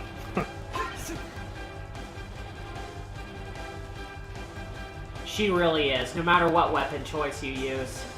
I really like the crossbows. I mean, it's definitely a crowd clear. An official bit different person from Link, Of course. Oh, you're using that outfit. Yeah, I kind of like the color scheme of that one. Me too. I'm a sucker for blue and white. Oh yeah. And of course, Tinkle's here. From Mujura no Kamen. Majora's Mask. Yeah. Well, at least we've got the vast majority here, so I think we're saved. Hi. Vast majority. Wow. I think it might be good on KOs for an A rank, not sure. Oh yeah, that's right. I forgot in the Western localizations, the maximum was changed. The maximum ranking was changed from S to A. I think the reason is because if you get an A rank on I'm trying to remember if it was the amount of enemies that you defeat in descending order going up and down. Is it? Maybe?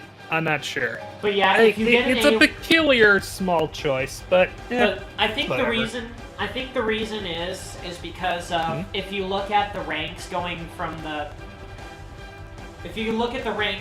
top to bottom, if you get an A rank on the first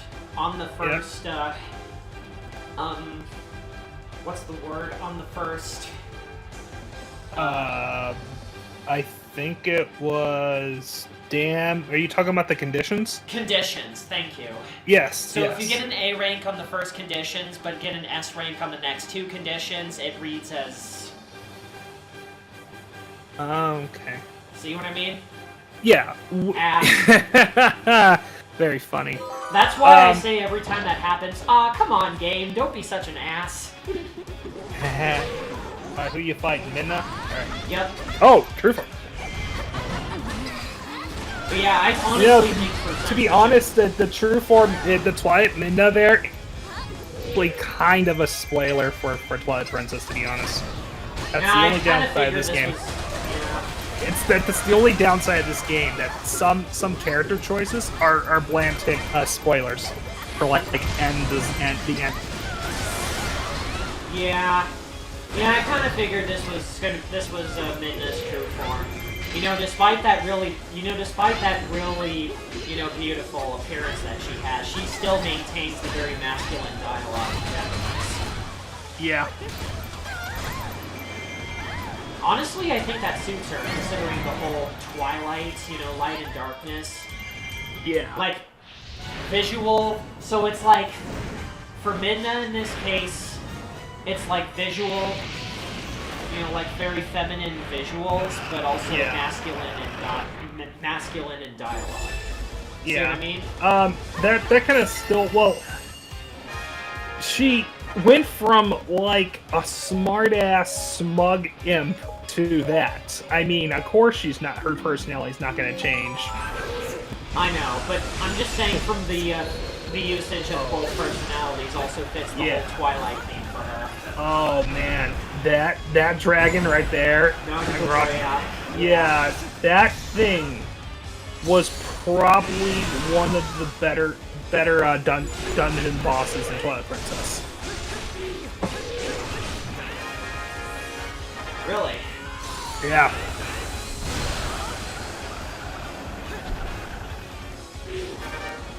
We won!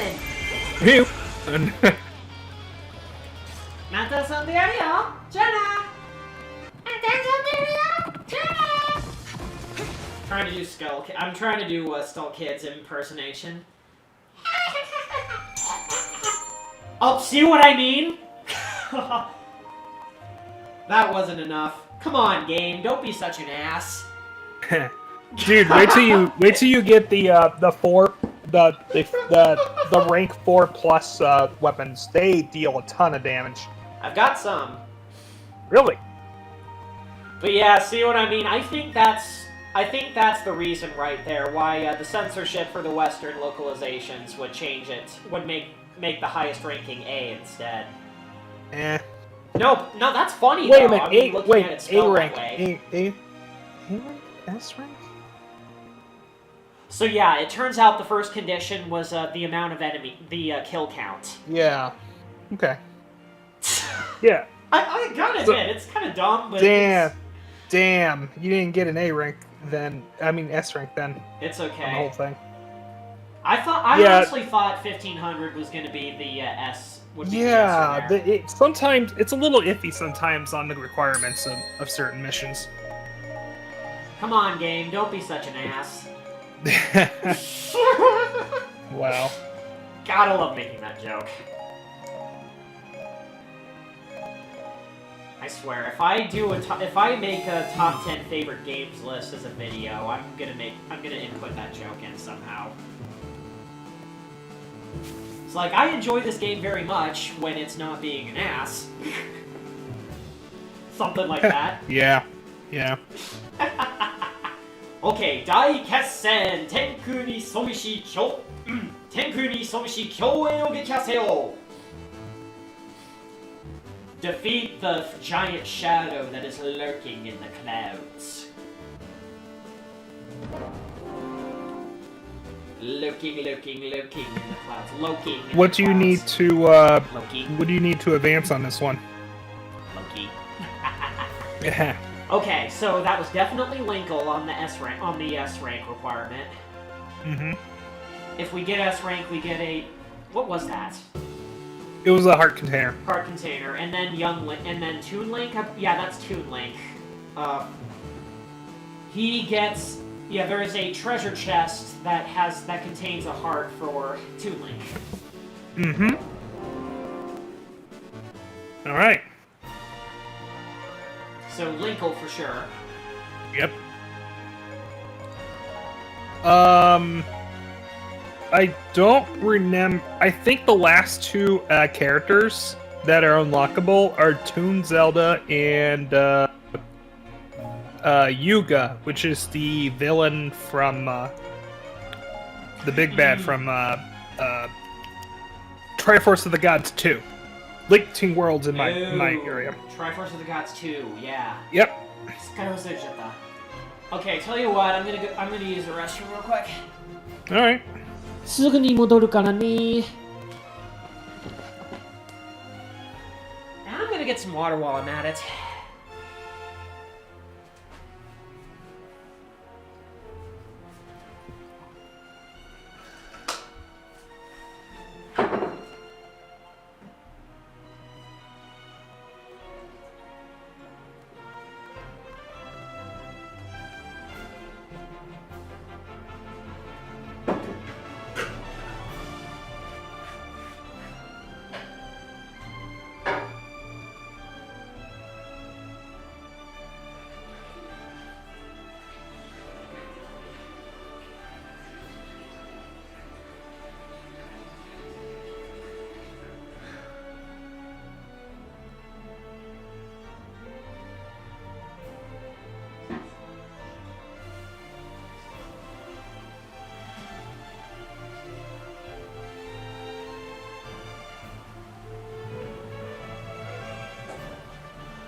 I'm back.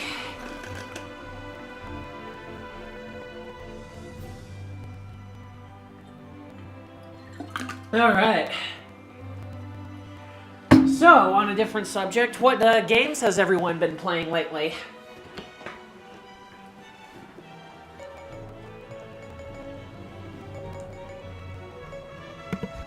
I am back, and I just heard your question. What games have we been playing lately? Yeah. Besides Final Fantasy. Yeah, you know, Final Fantasy 14 and all that. I have been playing, let's see, what was it? I have been playing a little bit of Super Mario 3D All-Stars. Nice! How is it? Pretty good. It's basically an HD port of Mario 64, Super Mario 64, Super Mario Sunshine for the GameCube, and Super Mario Galaxy. That's right. The limited wasn't that a limited release? I heard. Yeah. Yes, it is. Dang. So if you ever feel like getting it, I would get it soon because I think it runs out in the middle of March, I believe. Yeah. Middle of March. Yep. Okay, still got time.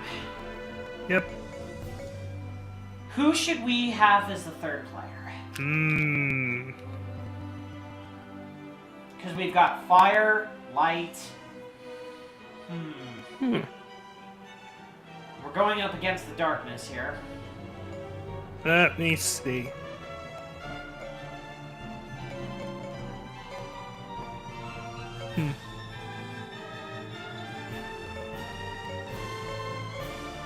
How about Zelda? Zelda? Okay. Yeah. Which weapon? Rapier, rapier, waker, or copy rod? I'd probably say the rapier. Rapier. Hey, that Oh, one's yeah, fancy. definitely. I'm kidding. I know what you're talking about. There we go.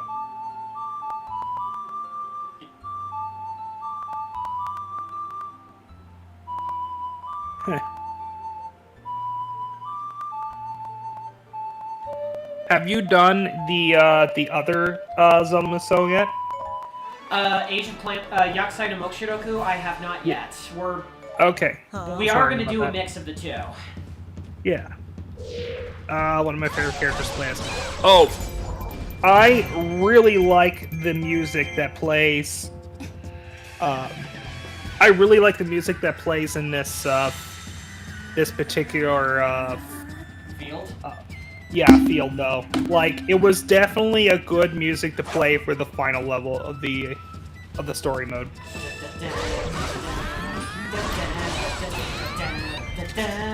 Yeah. Oh yeah. Oh yeah. It is actually the original version of the song. It was in Wind Waker, and it was one of the it was the boss fight. It was the music for one of the probably one of the best boss fights in the game, which is actually near the very end of the game. Mulgara, I believe. Well, Varga? Mulgara. Oh, Mulgara. Yeah. It was basically a giant sandworm. But it was a kind of an epic boss fight. Oh shit. And what I really like about this remix is when it, like after it goes for the loop once, then it goes into like a rock remix of it, and I was just like, whoa, that sounds cool. Yeah, that's what I love about this game is the remixes of the classic Zelda themes. I mean, this game doesn't gear it. Some people kind of write this off because it's just like a beat 'em up, but they don't. The people who kind of just write it off like that, they don't never really go too far into the game and don't realize just how much love was put into this game as far as like all the different little bits and references and costumes and you know, characters and music and settings. I mean, sure. The story mode is, well, let's be honest here. It's kind of fanfic. Like, something you see in like a fanfiction.net kind of thing. But it is pretty cool though to see like all the characters and being able to play as all them throughout the series, which you don't get to in the mainstream series. Yeah, sure, it may not be canon to the Zelda series, but that is also what makes it unique too, because it does have its own story. Yeah. I kind of wanted to play as, so a lot of these characters I really wanted to play as, but you never could in the original games. But, and it's also kind of, like, I don't know if I like or hate using this terminology, but the kind of story that most of these crossover games have, I think of it as, like, I like to call it Avengers style. What I mean by that is it's kind of like it's like a bunch of main characters from across the series coming together to take on a common threat, and that's basically what Avengers is. Like it's a bunch of heroes from different parts of the series, parts of the franchise, coming together to take on a common enemy. Pretty much. Yeah. That's an assemble. Yeah. I personally love that kind of concept in games and movies. And this is a very well done, and it's still a very well done one at that. Oh yeah. Like hell, even in Kingdom Hearts, at least in the first game, the main villains were basically the League of Disney villains. Yeah. Maleficent is the leader. Yeah, and then like all the different captains were basically Disney villains from across the different movies, and that was pretty cool. Awesome, especially for Disney. Yeah. See, honestly, I actually did not play Kingdom Hearts 1 until the HD collection came out for PS4. Or was it PS3? I'm not sure, but I think it was PS3. Yeah, the first time the HD remake was announced, it was for PS3. Yeah, I think that was when I played 1. Because the first game I played and completed was actually 2. And that's what got me into the franchise, too. So you got to play the final mix ones on the first try, which is good. Yes, I did. And it was really fun. I still haven't completed 1, and I still haven't completed Birth by Sleep. I have completed 2 and 3. Alright, well, are you... Okay, since you have 2 and 3, I was going to ask if you were going to go chronological, but... Oh, yeah, I will, again. I got the whole thing for PS4, I just haven't got ahead and played them yet. It's alright. Yeah, Birth by Sleep is technically... Well, technically back cover is first. Birth by Sleep is the official start of the timeline. Yeah. I'll eventually get to it, because that's one of the games I really want to play. Oh, definitely. Which is honestly making me excited for the next stream, so... Where we left off there, we just beat the Neverland world, and we're on to Hollow Bastion. Nice.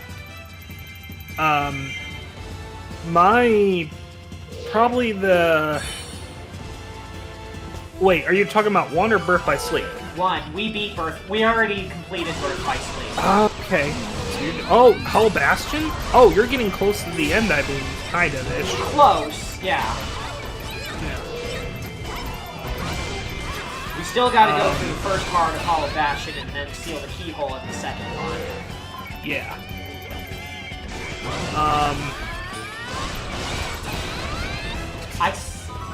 Okay, allow me to say this. I've been playing Kingdom Hearts for a long time, but I still can't believe I didn't notice Jafar literally said the F word in battle. Really? Yeah, remember we talked about it in the first episode of the Pokemon Sword stream? Yeah. During battle, after Jafar fires the laser from his staff, he basically, in Japanese, he says a very vulgar word, "tabare," which is means pretty much the equivalent of the F word. It's the equivalent of "fu" or "f off." Wow. He certainly seems vulgar enough to do that. Well, then again, the Japanese dub of Aladdin was risque too. Oh yeah. I mean, with the guards calling Aladdin a shithead, and yeah, I definitely remember. And the "we all got swords" being "you dumbasses, we all got swords." Yeah, I still think that's one of the funnier moments. It is. that doesn't that one of the funnier moments in the movie that doesn't involve the genie or Iago. Yeah. Like, that part always gets a laugh out of me every time I watch the movie. He's got a sword! You idiots! We've all got swords! Okay, where's that star, Tura?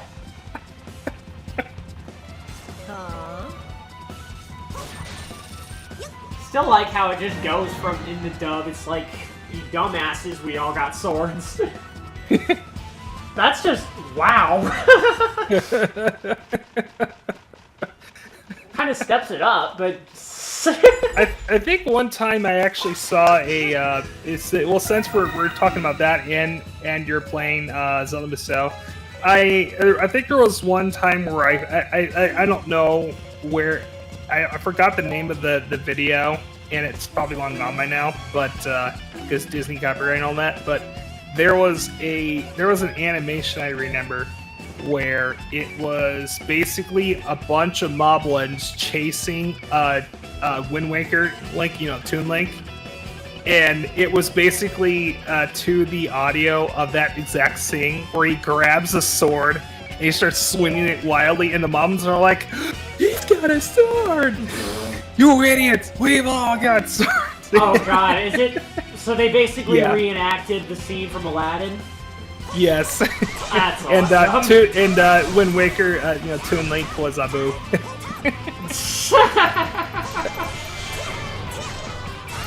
Oh god, that's good. Oh man, there's just so much weight between it with his swings though. Like, I love how, I really like how he fights though, because it's just like, he has to compensate for being small, and so... And for being he another throws his entire weight behind his strikes. Especially and for it just being looks another really cool. Yeah. That's true. There is a rumor that Breath of the Wild 2 is actually the sequel might be coming out this year. And it's there, and I don't. It probably isn't true, but but there's a rumor that Zelda might be playable. I honestly have a feeling they are going to make Zelda playable. I mean, that would be pretty cool. Yeah. It would, yes. Makes me also think what the gameplay is going to be like too, in comparison to Breath of the Wild. Yeah, it'll probably be similar, very similar. They'll probably be like, it'll probably be the same system, but there'll probably be like some quality of life changes, or maybe some added on mechanics or something. That's usually how sequels go about it. That's what they did with that's what they did with Majora's Max. Like, they used the same kind of graphics and same kind of engine, but in system, but they made a lot of quality of life changes, as well as like different mechanics added onto it to make it more enhanced and more of an advanced experience. Yeah, and there's something about the rumor of the real game. I am me and probably almost the entirety of the Zelda fandom everywhere in the world are probably sure that corpse in the teaser trailer is the actual Ganondorf. Kind of makes me think of the whole kind of makes me think of the whole Sigma cycle for the Rockman X series. I know, right? Doesn't it?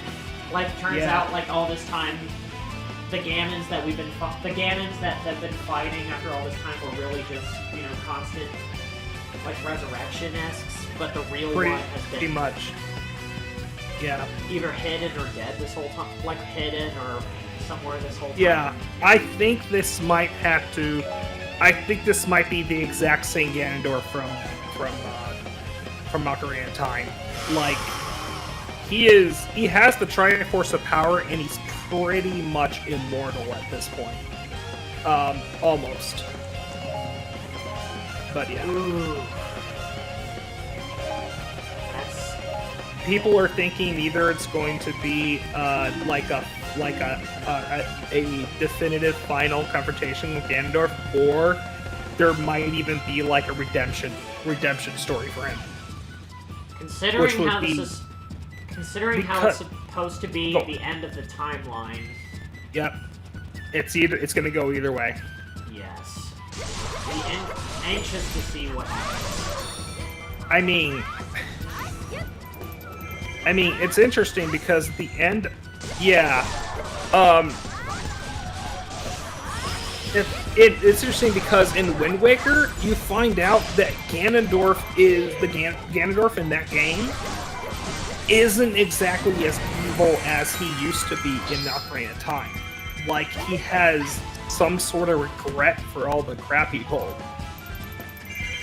And yeah, like, he actually laments his choices, and then while he still wants to get the Triforce to, you know, rule Hyrule and the world and all that, you know, he does, instead of outright just killing you, he literally tells you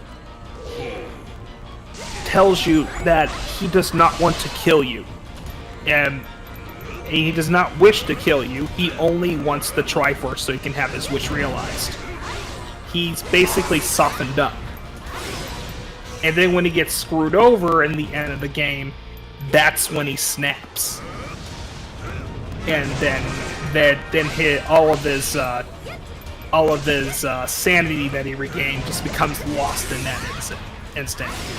So they give Ganon a bit of remorse, or, well, not they do. exactly remorse, but like a sense of, more of a sense of humanity.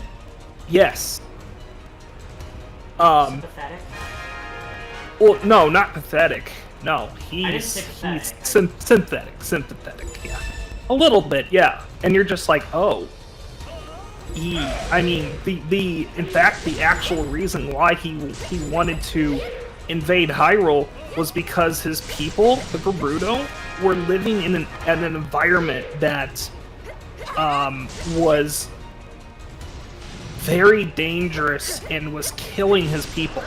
Like, it was slowly eroding away at his people's culture and civilization. And he basically was jealous of he was jealous of the life that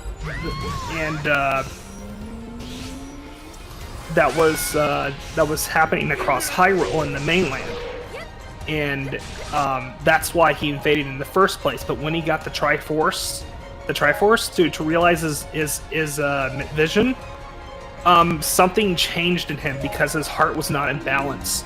So instead, he got the Triforce of Power, and it basically just amplified his negative traits and that's why he became the King of Evil. Yeah. Ooh.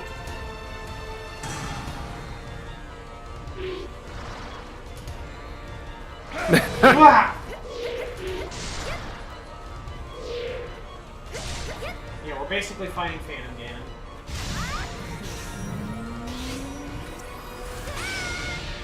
Oh, was that the true one? It was. Oh, he's got a lot of defense on him. Come on.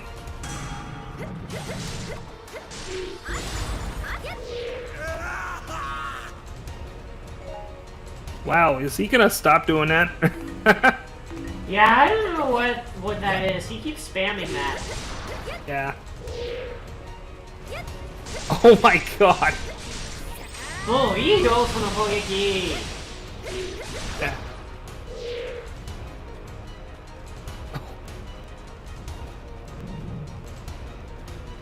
There we go. So. Man's volley. 跳ね返せなかった。 We like to call that dead man's volley because it's whoever misses. Dead.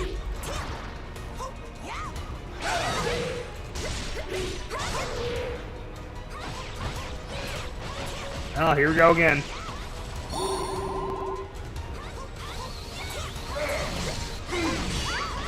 Ah.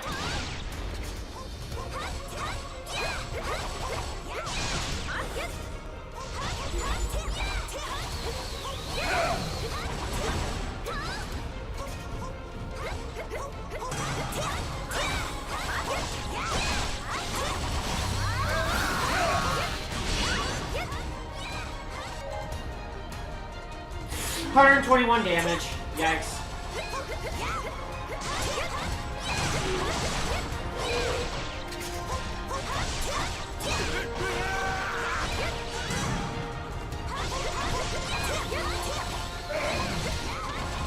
Ah, missed it again.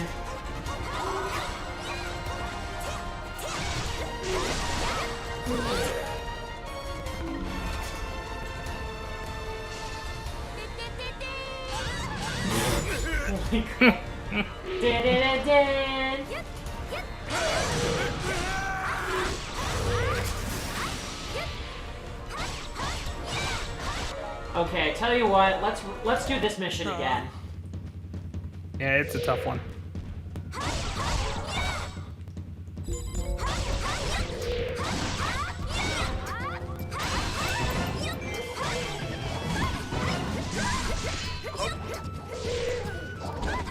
So.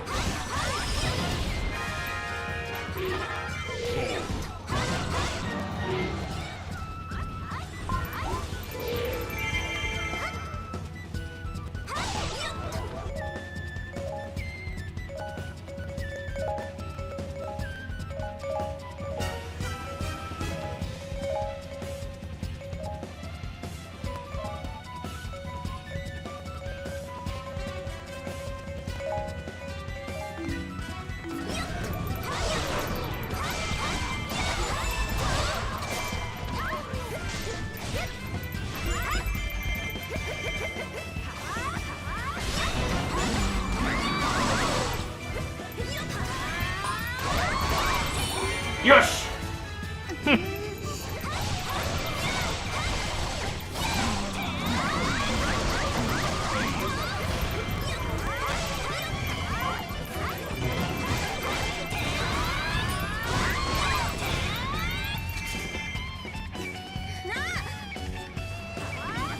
So, once the... By the way, how hard did you get hit with snow? Huh? How hard did you get hit with snow? Pretty hard, but it's... I think it might be melting away a bit right now. Lucky. It got really bad down here in Missouri. They travel from here, I assume. Oh yeah, and it was really bad. It is -4 right now down here. -4 Fahrenheit. Yep. -6 here. Yeah, it's gonna be -8 over at my place down here tomorrow, apparently. Yikes. -4 Fahrenheit. -8 Fahrenheit. Yeah, it's super cold. I am not going outside anymore at all for anything. Yeah, it's probably best to bundle up and stay in for the time being. Oh yeah. Gonna just bundle up in covers and yeah. Basically, stay warm. -13 here. Oh no. Wait, where are you, Ryuzaki? Where I've been for the last 25 years. Derp, Omaha?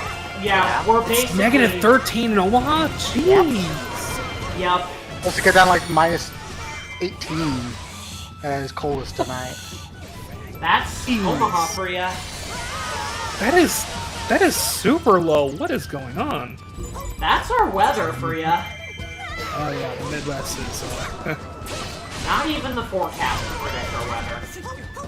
Oh jeez. Yeah. Welcome to Nebraska, where the 4 seasons happen in 1 week. Yep. The 4 seasons can potentially happen in 1 week if they wanted to. That's basically how it works. Yeah. Well, I mean, the good news is if we survive this week, we'll have regular weather again. Oh yeah. We're supposed to be getting Pretty we're cool. supposed to be getting an increase in temperature this week. Nice. Like Saturday's supposed to be like above freezing for the first time in ever, which is nice. I mean, there's a reason my dad and I wanted to watch the Progress. thing because it was cold and snowy outside. It was the perfect time to watch it. Yeah. Progress. Progress. Maybe want a flamethrower myself just to burn away the snow. Screw shoveling. Yeah. Give me a light. Die, snow. Die! Muero! Die! Just get Bakugo. Just Actually get Bakugo. casting Fire Aga, just being done. Just get Bakugo on the job. He'll just shout "Shin!" at the snow and just blast it to oblivion. Or even better, Roy Mustang. Oh yeah.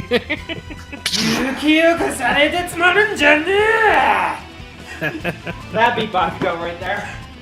Yeah.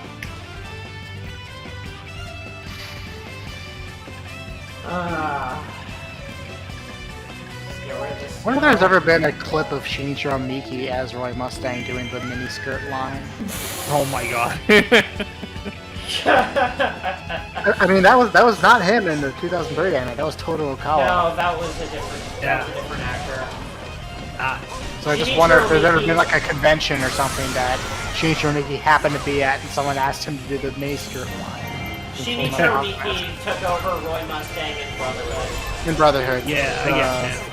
You know, like updated the release of it. So, I heard, this is for the grapevine, rumors, that, well, actually, not really a rumor, it happened. So people are like, huh, about this. But Nintendo, recently renewed their copyright for some Zelda games. So usually when they do that, that like about maybe like 60% of the time, or at least 70%, or at least 6% of the time, they have something planned regarding that. Probably. Should be cool. We could see a Zelda HD collection. That'd be pretty sweet. I mean, it is a big milestone for Zelda this year, isn't it, too? Yeah. Isn't it like one of the anniversaries? Yes. It is. Yes. Like 30 years or something? 30 years, yeah. 30, So they 31, must have, they gotta have something planned like that. Like wouldn't it be awesome if I would honestly love to play the 3DS version of Ocarina of Time Majora's Mask on a big screen. Like the remake versions. Because those were really well done. And yeah. Just don't make it limited release, and I'll be happy. Yeah. Yeah, bound to make a Switch version. With considering, like, take the mechanics of the 3DS version with the whole motion controls and put it on the Switch. I mean, they Oh, gave no, it Breath of the Wild, yeah. so... Yeah. Like with the aiming and all that, that'd be pretty cool. I honestly want them to do like the big mainline games that are hard to come by, like you know, of course, Ocarina of Time and Majora's Mask, of course. But I'm thinking like Twilight Princess, Wind Waker, Skyward Sword. You know, Skyward that Sword kind is of thing. probably like indefinite, because I don't even think that has like a Wii U port or anything. It doesn't. Does it? It doesn't. Because I know Wind Waker does, Twilight Princess does. Yep. And yeah, Skyward Sword's usually kind of just left in the dust, which is a shame. Yeah. I mean, there's a huge gap between like Majora's Mask and then immediately to Breath of the Wild, because I've never played anything else between. Mainline at least. I played like the handheld games. Yeah. So you haven't played Twilight Princess? It's pretty good. I watched my brother play it like 15 years ago. Does that count as anything? Kinda. Because I mean, I know he definitely had it at one point. Yeah, it's supposed to be basically the one of the darker Zelda games. Like Majora's Max was at its like when you get into the meat of it, it's super dark. It's And crazy. the Guys. thematics, yeah. But Twilight Princess has some really dark moments too. Yeah. And it is actually the first Zelda game to actually be rated like Teen, not I think, wasn't it? yeah T for Instead teen. of, like just generally E. and Yeah, stuff? it was definitely a higher ranking on the ESRB board than the other Zelda games. And Higher there was ranking? some, and I could see when I played it, I could see why. Like there was some, Ranking. there was some definitely some pretty crazy moments in it. That I've heard. Yeah, Supposed to be the darker stuff of the series. kinda, yeah. One of them. I mean, yeah, I don't know about darkest. Not 'cause, I mean, darkest. Majora's Mask is Oh god, yeah. still extremely dark. Yeah, with the backstory. Especially with for the Majora's- time period, like even that, like That- that's just crazy to me Yeah. that it came out when it did. It's Mhm. just downright even depressing at times. Like it's Yeah. pulls no punches. It's really because I saw a documentary, a video documentary on the game, and they explained and they show clips of this. Basically, what interestingly enough, if you're bold enough to look around Clocktown Yep. on like the final countdown, like when the tower opens up and all that, you can actually find certain NPCs and you can see how they react to the base, which is essentially the end of the world. Yep. And A big one in particular is like a sword master kind of character who will, yeah, like, he's all do some moves. wise and resolute. In the and first one, he's all, I ain't scared. I'll just cut the moon in half. And you see him, Yeah. and he's like literally cowering in the corner, like It- terrified. Like, just no, I don't want to die. Please, someone Yeah. help. Like, damn, like and then I there's bought and then that there's game at like a Gamers for like $20, which is yeah. not really a horrible price, but I'm still Yeah. kind of So like Taku's I wish it paid last. But Taku's here. Sorry. Hey, Hey, come on. I was probably in like elementary school at the time, like kind of later, like 4th or 5th grade or so, maybe 3rd. Man, But still, like hell of a time to that's a hell of an age to experience Majora's Max. and jeez, like when Kid Me, Oh, like man. the what was it, like the Anju and Cafe storyline? Like, Oh my god, That was an Oh. emotional quest line. and just at the end of it all, like When you finally do it right, Yeah. yeah. They basically they're finally refused. reunited, and they're just And they will not move. basically they finally reunited, and while embraced, they accepted. They basically told you, no matter what comes, they'll face the break of dawn together. No matter if it's the end of no matter if they die or they live. And they and you know what's interesting? Because I actually did everything in the game. I did everything in the game except for Anju and Cafe side quests, and saved that for the final thing I did in the game. That's what I do sometimes too, just because I can immediately go to the clock tower and be like, alright, Skull Kid. Crack my knuckles. Yeah, I basically definitely did done that. that sometimes. I did every single side quest in the game except for the Anju and Cafe side quest fully, You and just then save it the for the final. the last run I did was the last 3-day cycle I did. I did the side quest, and as soon as after you get the final max, the max from them, and talked to them last time, I yeeted myself to the clock tower and and was just like, you know what? I'm not reversing time here. I'm gonna go full in because this couple deserves to be happy. You just mercenary tallied your way over there. You just knock over a pillar, just chucked it, and jumped on. Like, let's go. It's kind of like the thing and something about Breath of the Wild. Yeah. But yeah, you've seen that, right? And then the king's like, hey, Harry, yeah, there's Link. I say, what does he do? And then he just does the The really crazy part about that video is that's really not even that big of an exaggeration of a Breath of the Wild speedrun. Like, it is actually almost like point for bullet is Zelda's Breath of the Wild speedrun. It's ridiculous.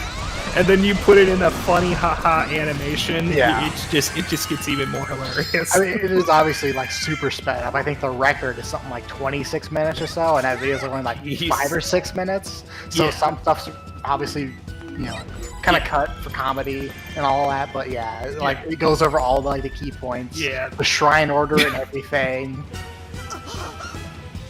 And even like the final skip where you do one of the shield. But it's a weird glitch in the game where if you're dropping down and you go into the slow-mo and do have the shield out, you're jumping to surf on it, and you touch an enemy and bounce, the game will freak because you're in slow-mo and send you flying off 1,000,000 miles. Oh my god. You actually just ride straight from the final shrine all the way to Hyrule Castle. That is hilarious. It's insane. I think I showed Quentin that video one time. I've seen a few videos where some players had taken down guardians in very stylish ways, and I saw one where it basically looked like stuff too. Yeah, he's like if the player is playing Devil May Cry or something. Pretty much. All I could think of when watching those videos is just that poor Switch Pro controller. That thing's probably dead. A moment of silence. But yeah, the something about series is it has some pretty funny ones. It's pretty funny. I think for me personally, probably the Wild one's my favorite. But because it's apparently almost exactly accurate to how speedruns go. Oh, it is. I can definitely confirm that.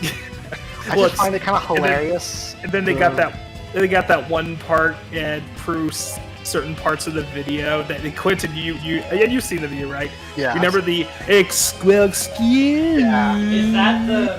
At the end, when Zelda's back and everything, Link, what the heck Is that was that? something about video?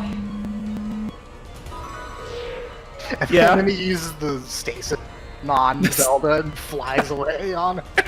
Just standing on top of her. Oh man. Well, excuse me. Princess.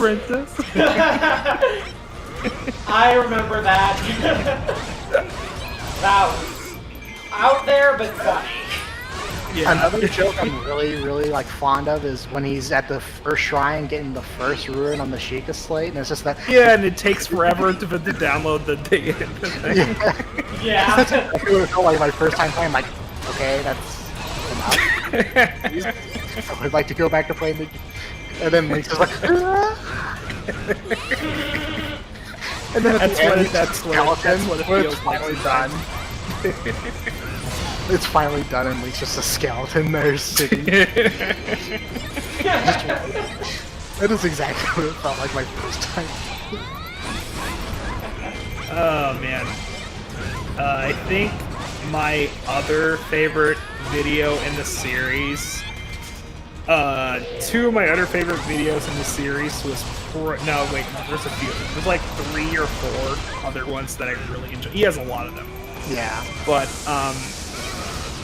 3 or 4 other ones I really liked from him was something about Mario 64. I heard, yeah. I think I've seen that one. That might have been a long time ago. It was the one where he does the lawn jump glitch. Yeah, he does the lawn jump glitch to skip through almost the entire game, and he starts freaking out Bowser. That's actually the video that comes to mind the most whenever I think of the something about series is Mario doing that whole woohoo. I'll definitely have to look that one. Actually, I think the person who makes those videos made one for something about Subspace Emissary. I really want to check that one out. I saw it. It's a really long one. He actually did kind of his own thing in that one. he very loosely followed the timeline, which is very different from other videos where it actually follows the game. He apparently he is making his little own plot, actually, about speedrunner Mario and all that. That's like I like to call it. But there's the actual Subspace Emissary parts of it only make up like 25% of the video, and the rest of it is like this original kind of scenario. It's kind of interesting. I gotta give him props for it. Yeah, it's like an 18-minute long video. Holy crap. Yeah. Most of the other ones like 3, maybe 5 minutes or so. Yeah. I gotta see the Mario 64 one. I want to see exactly how much different it is between an actual speedrun. Like I said, the Breath of the Wild one was just spot on. I'm sure this is probably exactly the same. The other 3 that I really like of his thing are something about Kirby Superstar. I don't think I've seen that one. It's pretty good. The Edmark's portrayal in that thing is actually really accurate. Let's see, what was the other ones I liked? Hold on. Okay. I think I've seen the one about the joke about like competitive melee like 1,000 times. Oh god. Smash Twitter and everything. Oh god. The stupid bit of Fox just dash dancing across Final. Oh yeah, you can hear the controller clacking. Yeah. This.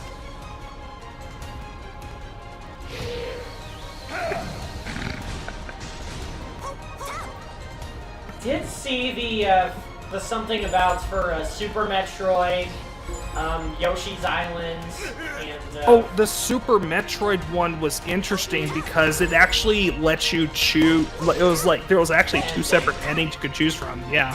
Yeah, you can choose to save the Edekun's and Nikoras or let it die, and you get an alternate scenario for each. Yep. That was kind of creative on the animator's part, actually. Yeah. Also, fun little bit about. Yeah. Okay. Fun little bit So about that part in Super probably Metroid. For the speed runs, it's actually like a popular like incentive to vote whether you actually save like the animals or let them die. Oh, cool. You usually see that like AGDQ, SGDQ, like whatever Super Metroid speed run, which is pretty much constantly. That's a very like popular speed run game. Yeah. Harmoniki here is just amazing at the the 2D Metroid games, especially Super Metroid. Okay, Zero Mission, yes. Zero God, Mission. that skip. So, Zero Mission, right next to Zero 3, that is the game that I've binged the most on the Game Boy Advance. Yep. So, I pretty much know every nook and cranny of that game. Yeah. Both that and Super Metroid, I've seen you do speedruns of those games, and you are just very precise on everything. It's very impressive. I love the game, so what can I say? Thanks. And I was 2 minutes away from the speedrun, like non-tool assist speedrun record. Yeah. Hey, Ryozaki, what part did you snort at? It's well, basically, like he's doing like a 1-star or 0-star speedrun, and it's the second like door skip when you're Bowser at the lava world. Yeah. And that was the one I did because. Yeah, and then he scares the crap out of King Koopa, and he's like, ah! And he runs off screen. Missed again. I still like the end where he's in the final world and in the house just like, oh, I gotta get out of here. He's like backing his stuff. Yeah, Dead Man's Volley is pretty tricky. I kind of want to watch the Breath of the Wild. One that surprised the hell out of me and was actually, and I'm actually kind of in a crazy sense captured how the childlike wonder of playing for the first time a certain game. And Quentin, you know what game I'm talking about. It was your first ever video game. X. I have to say, something about Mega Man X was better than I thought it was going to be.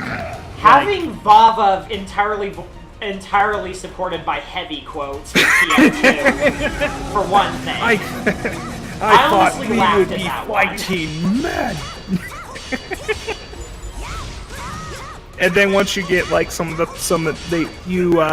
you get done with like a few of the bosses in the game, and then you just start having like tons of fun blasting for everything, and that's when it played what was the irregular called where in the mines area? Armor Homage? Yes, the level music for that one, when that started playing in the the video, and then it went for that montage of him just mowing for everything. It's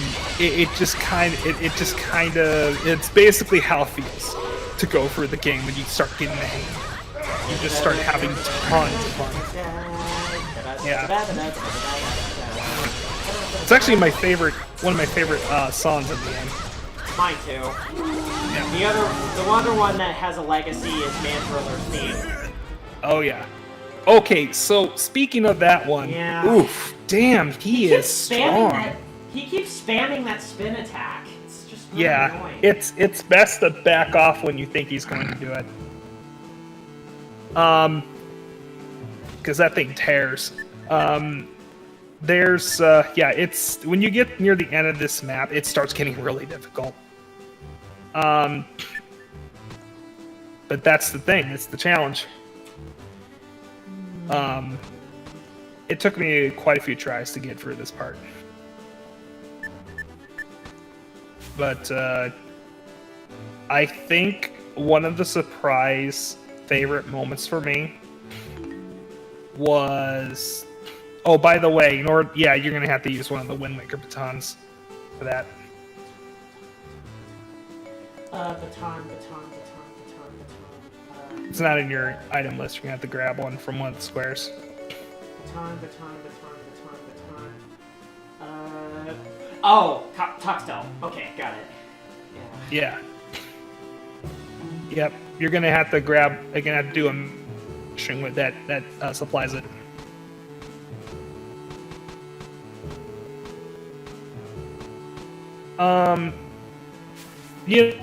You've actually completed a lot more than I have, a little bit more than I have on this map. Yeah. I haven't actually done all the squares, but you have. Oh, spinners, definitely. Oh my god, the spin! I'd never seen the spinner in action. Well, I'm curious. Here we go. Oh my god. But I think one of the coolest things in that video was the Spark Mandriller stage segment of the animation where he just has like a guitar battle with Spark Mandriller. That was Not gonna awesome. lie, that was pretty cool. Alright, with that being said, let her rip! Oh my god, he put so much weight behind the attack. Okay, that's actually kind of cool. Whoa! Let her rip!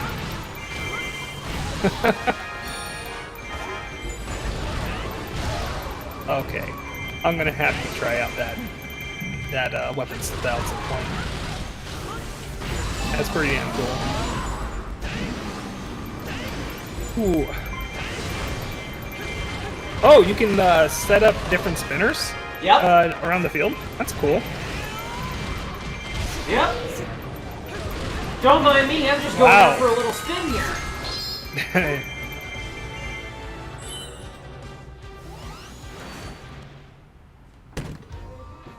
I think after this round, we'll switch over to Yakusai no Mokushidoku. I would say so. I think you're still doing the adventure, the story mode of that thing, right? Yep. While doing the side quests. Yeah. Oops. Oh wait, no. I got it.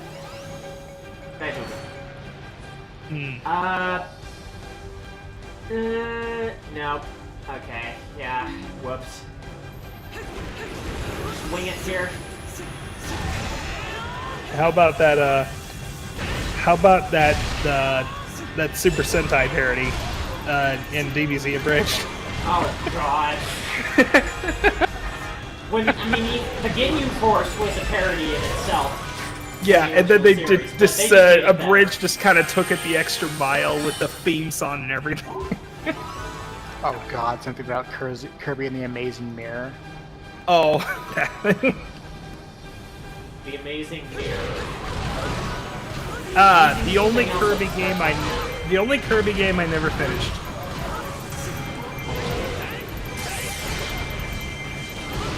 Kirby and the Amazing Mitchie? No. God. Uragiri ga iru to wa! We got traired! Oh boy, not this kind of mission, huh? Ugh. So I guess this is a Beyblade Trader card game. That's not good. I see we got ourselves a little Beyblade Trader card game. What is this, Brawl? Good lord. Yep. What? Florida. What was that? What was that, Miyazaki? No, just watching the video. Which one? Something about Kirby and the Amazing Mirror. Okay. I'm a meter. Oh, Mickey!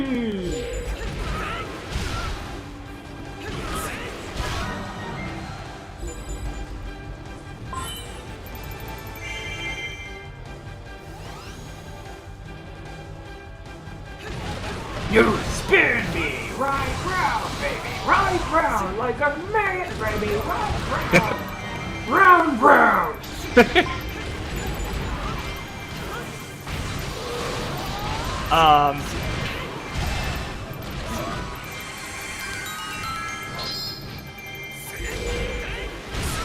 Uragiri no spot da yo. Well, pretty soon, something to say though. Pretty soon I'll be fixing something on my that's been having problems with my internet and all that, and I might be starting to stream soon. Awesome! Nice.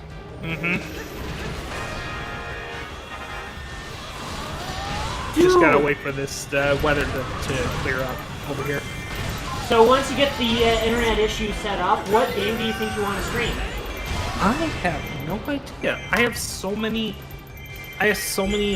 choices that I've come up with.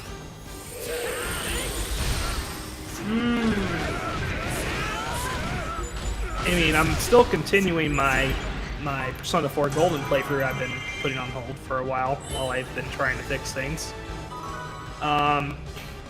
I will admit though, I did play a bit without streaming it, so there might be some things that are not parts of the game that I'm not going to be streaming. That's alright. So that's alright. You don't have to stream all the content if there's not enough room or too grind heavy. True. I just kind of want to get to the good stuff, I guess. Yeah. Because I think I'm how many things left? I think I'm 1, 2, 3. I'm 3 dungeons. I'm 3 scenarios away from the final boss, I believe. Ooh, you're getting close. Yeah. I still can't believe the Elric cast of the Elric brothers are in 4. Really? Romy Park, Kugiyama VA, and who played Hohenheim again, Miyazaki? Which anime? Brotherhood. Full Metal Alchemist Brotherhood.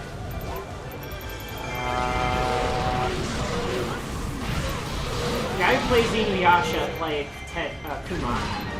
Really? And And Tomokazu Seki played Kanji, aka Whisper. Yeah.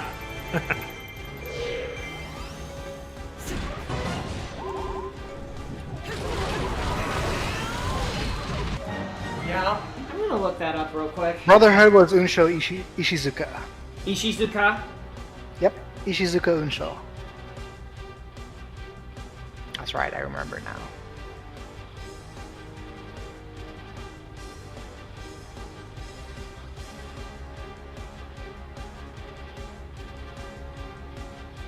That's right. Alright. Oh! And we've got Yuki Kaji here on a completely random note. Okay. Zelda Musou Link. Nice. Yeah, I know he played the police detective in Tenkinoko, but who Tenkinoko. else did we know he played? He was also Sonic from One Punch Man. Nice. What was that the other? Sonic from One Punch Man, yeah. Yeah, Onsoku no Sonic. That's like his title that he gives himself, basically. Yeah. I will say though, as far as like what games to stream, I am planning on playing a certain game or two for October because it's, spooky month is like the thought. So I'm going to be playing certain games like maybe Castlevania or Luigi's Mansion or Resident Evil, that kind of thing. Oh yeah, that's right. He was Takumi from Fire Emblem Myth. Huh? Oh. Nice. Really?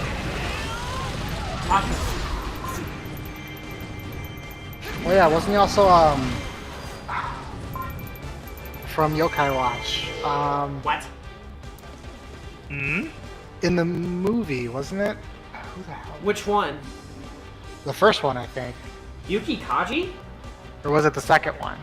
No, because I don't think we saw the second one. I don't think we've We seen the haven't. second one yet. Yokai Wuchi Kaji Yuki.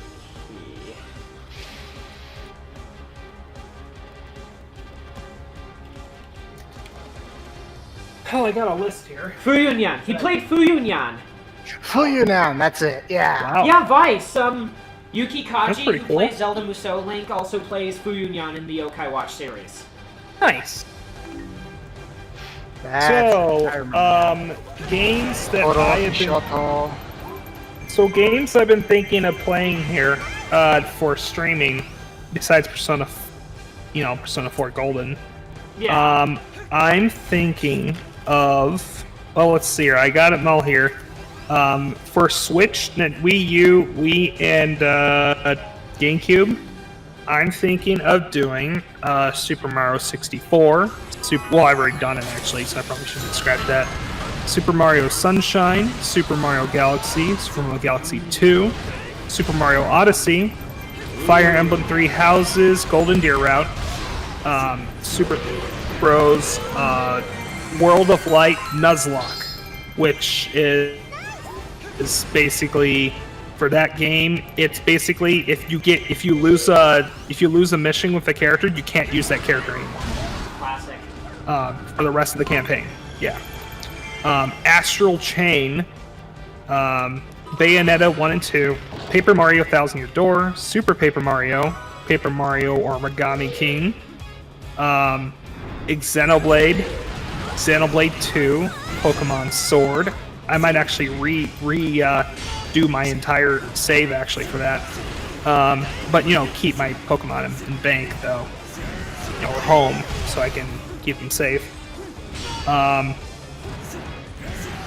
Super Smash Brothers, Brawl's Subspace Emissary, Soul Calibur 2, Skies of Arcadia, Wonderful 101, Tales of Symphonia, Metroid Prime 1, 2, and 3, Luigi's Mansion, and I'm still working on that list for the Nintendo stuff.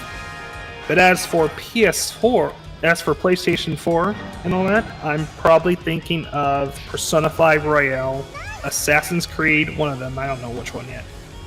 Bloodstained, Castlevania, Symphony of the Night, maybe one of the Darksiders games. Let's see. Oh yeah, Devil May Cry 1 through 5. Probably gonna skip 2. I don't like playing that one. 2. Ryuzaki told me 2 was. 2 was kind of Awful. yeah.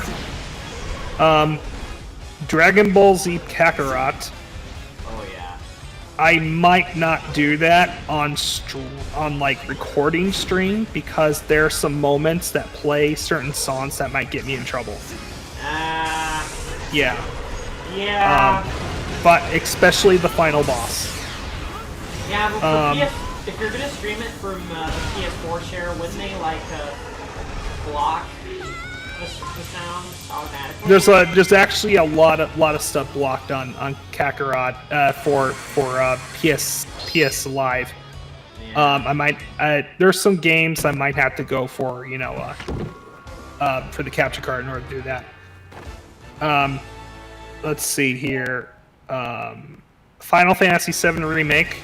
I plan to properly do the entire game this time. Now that I got the tools for it. We won.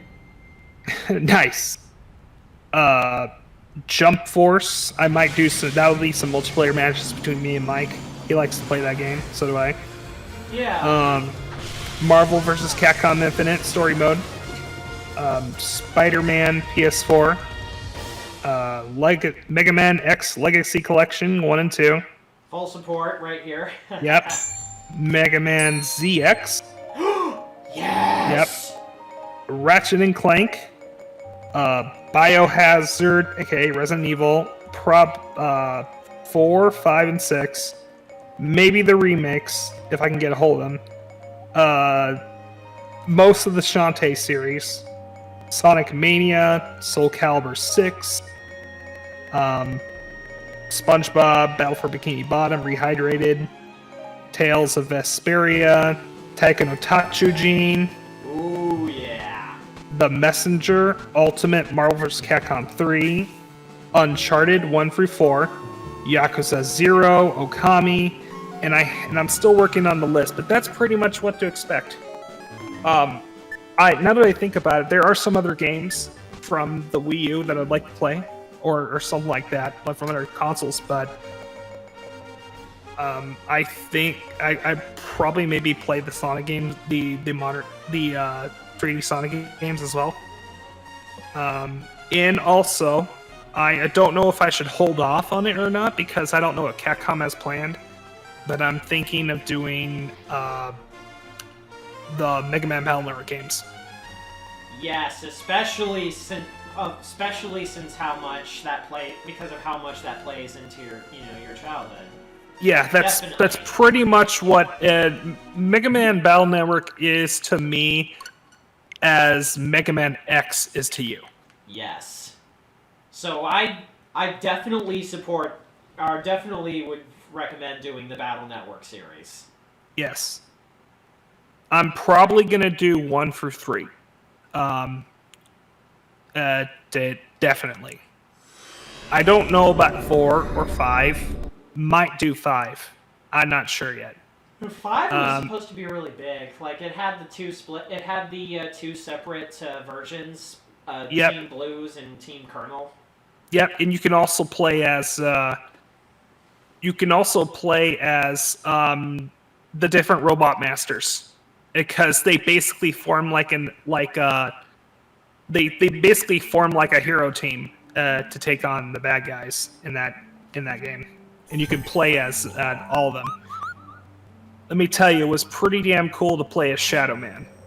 Oh boy, Shadow Man in the EXE series. I definitely remember how badass he was. Yeah, and there's also another character you can play as, Search Man. Just coincidence, I was actually just thinking about Search Man because Jun Fukuyama plays him. Yep. It's kind of funny. I mentioned Shadow Man EXE and Search Man EXE because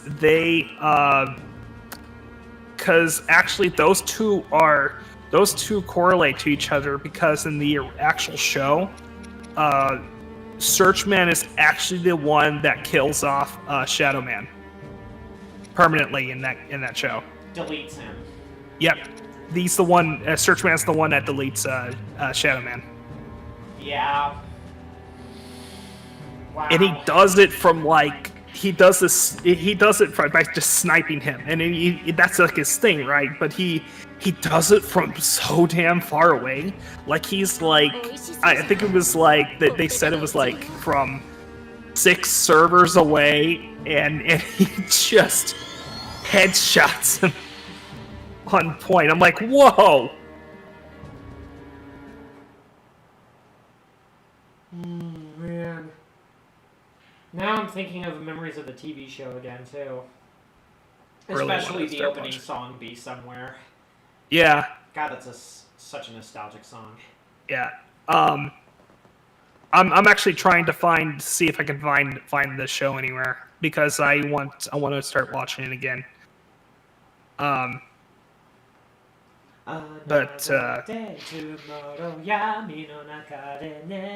yeah. こんなに無防備に傷ついたり迷うたび Actually, hold up. 強く強く言い聞かせるように君の名前呼び続ける I had to. Yeah. Mega Man Battle Network 5.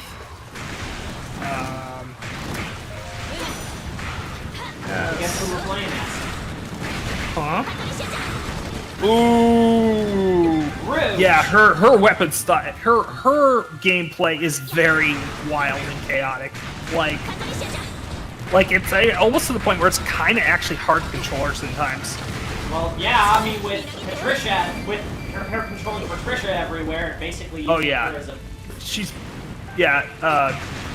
Ryuju's basically a berserk style fighter. Oh, I think I know where you are.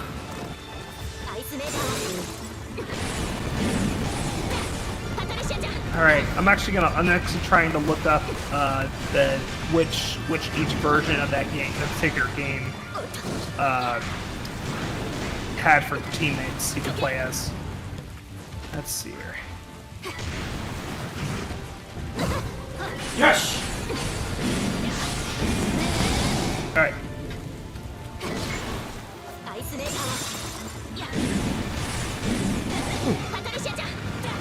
Patricia.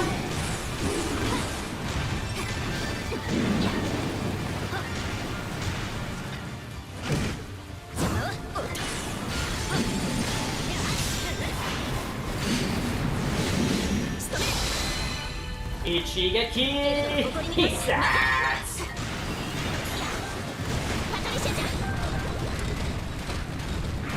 Running in the 90s. 90s. Yeah.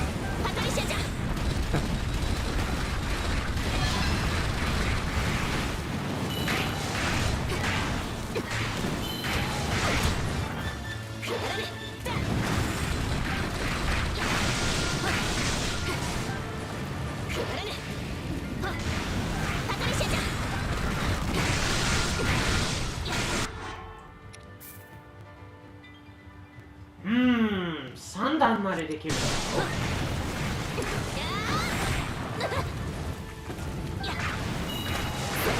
Alright, so let's see here.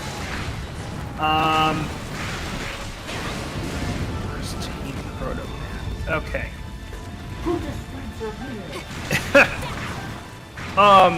Okay, so Team Proto Man, like this is what the lineup was for the different versions. Team Proto Man consisted, as playable characters as, core Rockman, right? There was Team Blues was basically Rockman, EXE, Blues, Napalm Man, Magnet Man, Gyro Man, Search Man, and then there was actually a the last teammate was actually an original creation just for that game called Midley. Wait, Midley? Yes. Oh, her! She was like she looked kind of like a nurse. Yeah, type of character. blue hair, sort of, and yeah, kind of like has kind of like little twin tails on the front. Yeah. Has kind of like a Hime haircut. Yeah. Yeah, didn't she have like some sort of? I think in the show she had somewhat of a small crush on Rock. Yeah. But she had to get in line because, roll. Yeah, roll. Yeah, that's like the only series that we're having roll and rock and roll like as a couple actually is acceptable because they're not Siblings. Yeah, in that one, yeah. Let's see here. Colonel. I think Colonel's I think Colonel's Rockman EXE counterpart actually looks pretty badass, and he actually is a badass in that one. I was actually really surprised they actually did that for 5 and 6, where Colonel and there was actually an EXE version of Colonel and Iris. Yeah, considering those two in X4, that was really nice to see. Yep. Even in the TV show. Oh yeah. I remember the skit when Iris was involved. Yep. I'm just looking at this really quickly to see what the team for Colonel is. Let's see here. Speaking of Iris, I got back into playing the Zero ZX Double Hero Collection. Oh, nice. And I've recently started getting back into 03. Cool. I'm on the final stage S rank. Oh, jeez, yeah. Dude, okay, I have to admit, though, the final boss of that game is actually pretty awesome. It really is. With Cannonball is such a cool boss theme. Yeah, Cannonball, or aka Hard Revenge. Mm-hmm. Yeah, that really made for a climactic moment in the whole Zero series, and I think, honestly, I consider that one the best of the 3, not just of the 4, not just because of gameplay, but because it actually ties into Zero's. Yeah. Well, not really origins, but what happened after the Irregular Wars. True. Well, technically, before the end game of the Irregular Wars. Yeah. But the reason why I bring it up is because there's the rumor that Mother Elf is actually the reincarnation of Iris. Yeah. That's one of the 2 popular theories involving Iris's fate. The only other theory that I know of that among the them apparently that is accepted besides the whole Mother Elf being the reincarnation, being Iris' soul or something like that, is that the other theory is that what's her face? The reason why the other theory is that the reason why CL is so drawn to Zero is because CL, according to this particular theory, is actually the human reincarnation of Iris. I mean, it's a possibility. I mean, like I said, it's one of the many theories involving the whole game. Wasn't exactly that much of a connection between the two. I mean, like CL did rely a lot on him for getting him out of the tension, for getting them out of being constantly under attack by Neo Arcadia. Yeah. And for helping her when she's creating the new energy source to help the shortage crisis. But I mean, there was just like, you know, some sort of camaraderie between the two, but not in the manga, but not really that. I get you. And to each their own perception. Oh, what are you? Oh, by the way, your loading thing's done. Yeah. Because, I mean, she was sad at the events of, 4, which is understandable considering what they've been through. Yeah. Like you mentioned, she is 14 as well. Yeah, true. So even if that were... True. Even if there were some sort of connection, I mean, then again, there is a huge age difference. True, unfortunately, yeah. Then again, that would also depend on how it's played. That's true.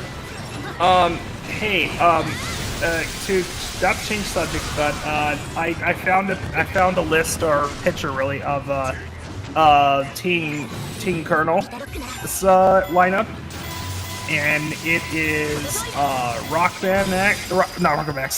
Rockman EXE, Colonel, Tomahawk Man. Not gonna lie, his EXE design looks pretty cool. It really does. Nightman, Number Man, which is an original creation for the EXE series. Which one? Number Man. Oh, Number Man, yeah, he's definitely an EXE original. Toad Man and Shadow Man. Toad Man looks... Oh yeah, he looks good. Yeah. He looks like one of the characters from so. Kinda, yeah. I gotta say though, one of my favorite EXE redesigns is actually Shadow Man. Shadow Man looks so cool. Yeah, Shadow Man definitely has one of the coolest designs. Well, his whole outfit it looks very much like a traditional actual shinobi. Yes. Like,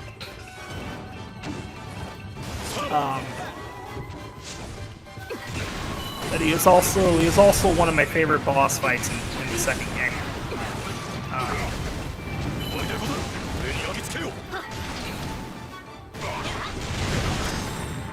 Let's see here.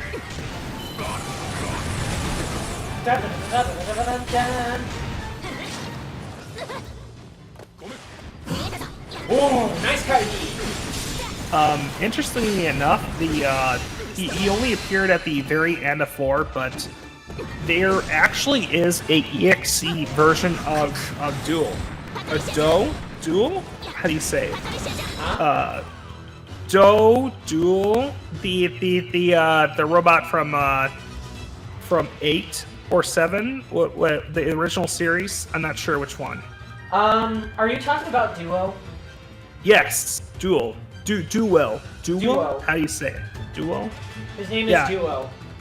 Duo. Okay, so yeah, he actually has an EXE version of himself. And he's actually like his role in the EXE series is a lot bigger than it was in the original series. Like, he's basically a god. Yeah, he's also the final boss of Rockman EXE4. Really? Yes. He's the final boss?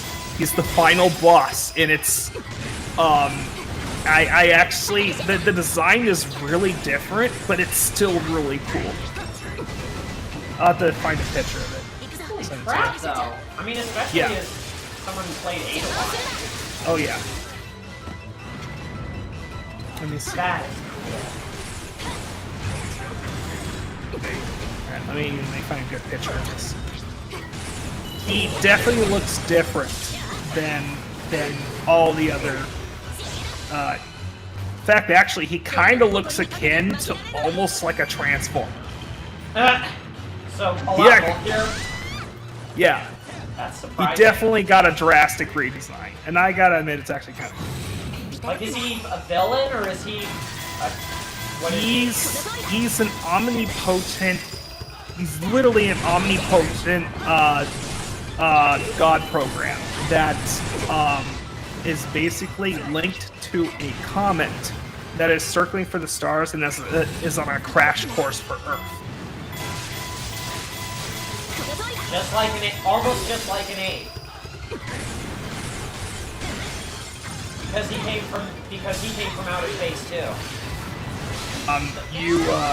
You have to stop.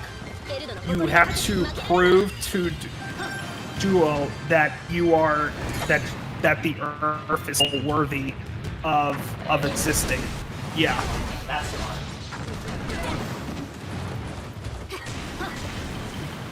Oh, that's true. That's smart, actually. Yeah.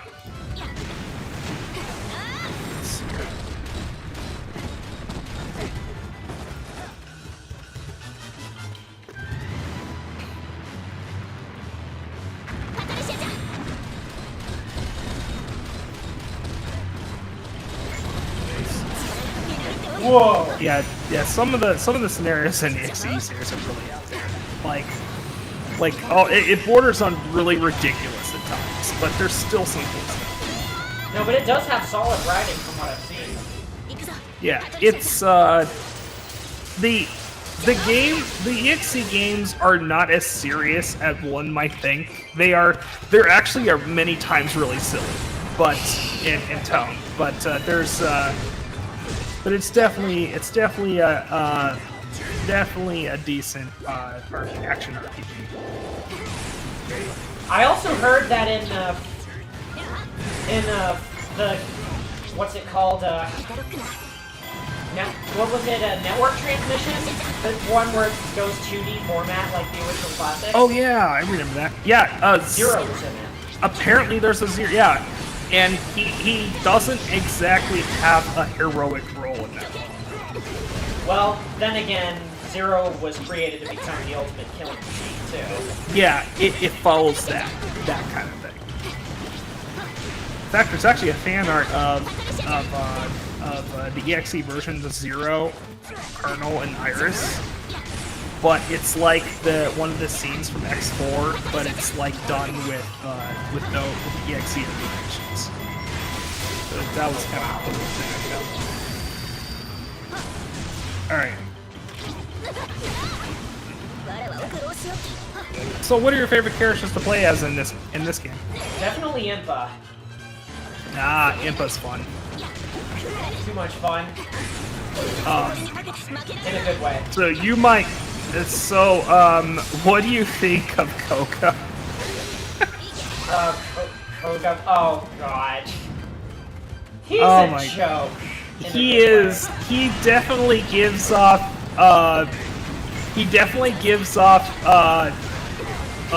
Anime filler villain vibes. Like he's really silly, and I love him for it. He's just a fun to watch on screen. He really makes me think of Water no Rin. God, he is basically that. Yeah. Water no Rin and the character that he's supposed to be a parody of. Yeah. Straight up Deadpool. Yeah, pretty much. Well, except without the fourth wall breaking. Pretty much. His first person pronoun is Orisama as well. So he's caught. Yeah. Ha!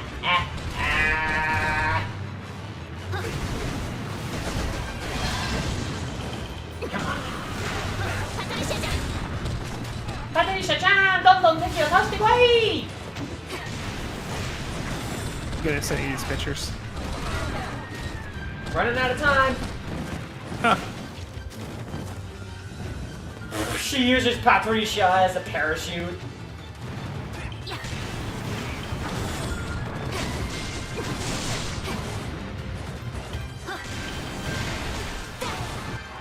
Check him after this mission really quick. After you're done with this mission.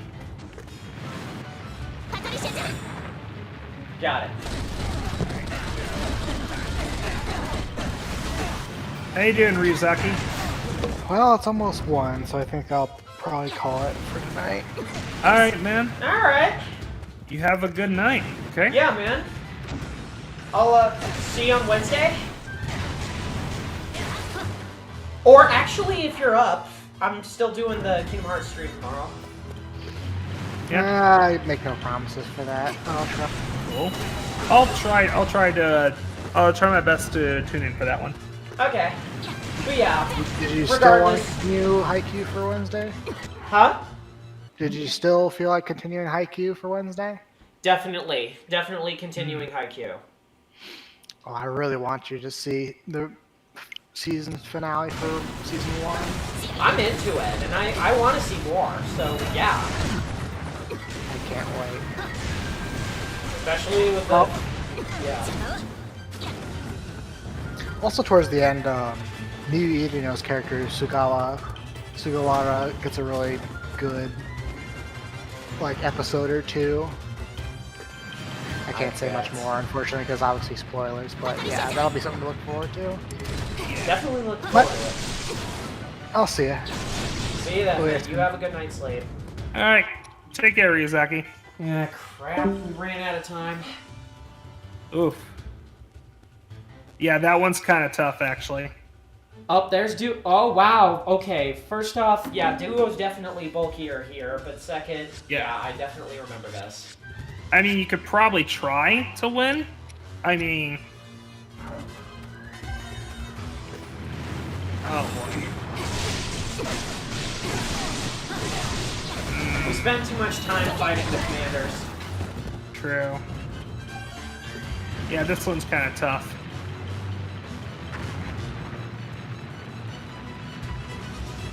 What did I look up?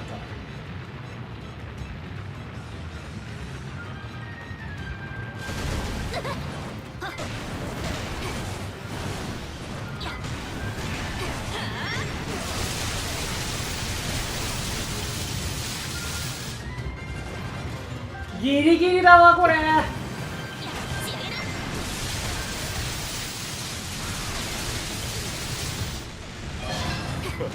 Oh! Just made it! 5 seconds to spare.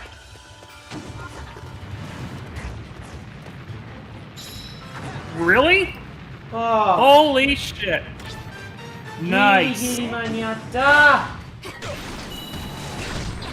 Oh. Bombs? You want them? They're yours, my friend. I like the Japanese music that they have, that the Igas have. Yeah.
What did it cry?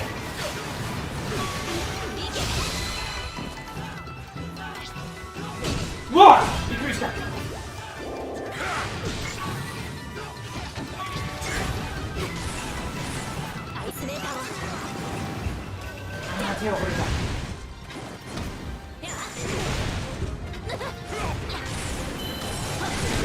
Yeah, I would love for Capcom to do a Battle Network collection. I think And might they be on this. did something similar like that for like well, they could do a Battle Network and Star Force collection because they did something similar for the ZX0 collection where where they did the Game Boy Advance games and then the DS games. They could do the same thing for the EXE and Shooting Star game as well. Yeah, it doesn't really seem like Capcom would just leave it in the dust like that with other True. franchises. It just doesn't seem True. like it. But it would be kind of cool to have like other, like more. It'd be cool to have more people be able to play the games. You know, more accessibility. Yeah, because the EXE series are low now too. So I honestly think they might be making a collection. Yeah. In fact, the only games that I think the only Rockman series that has not gotten a collection is Dash and EXE and Shooting Star. Those two and Shooting Star. Yeah. I'm sure we're bound to get the collection someday. Hmm? We just need to announce it once they get far in development. Fingers crossed. Hmm? Fingers crossed. Fingers crossed.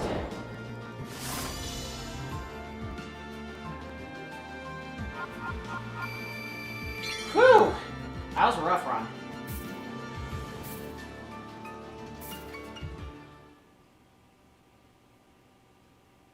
Teguayaだったね.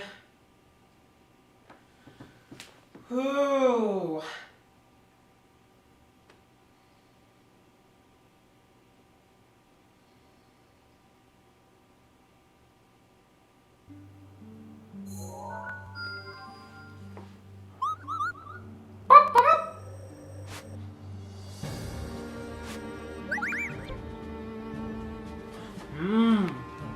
Shiro no Toku. Oh, Sid's training.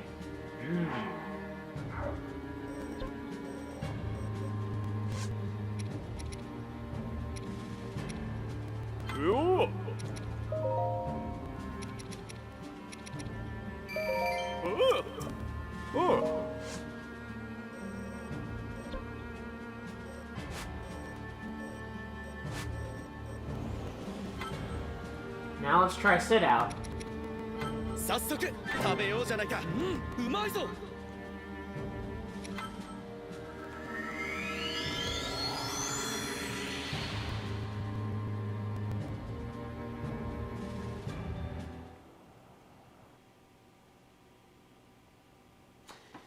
指導。今日攻撃中にタイミングよく ZR を押すと気合で攻撃が強化される。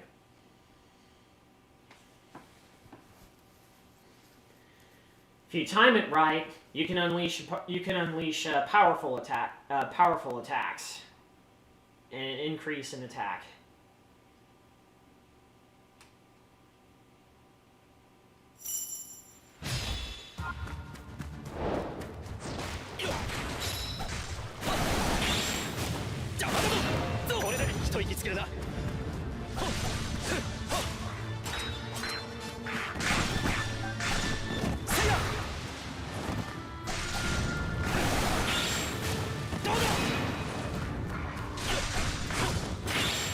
Naruhodo!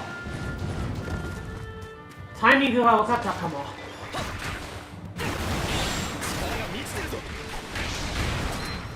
Okay.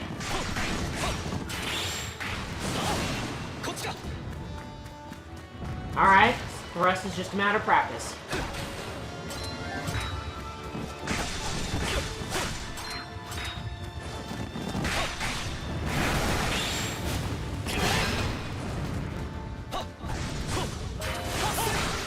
Naruhodo.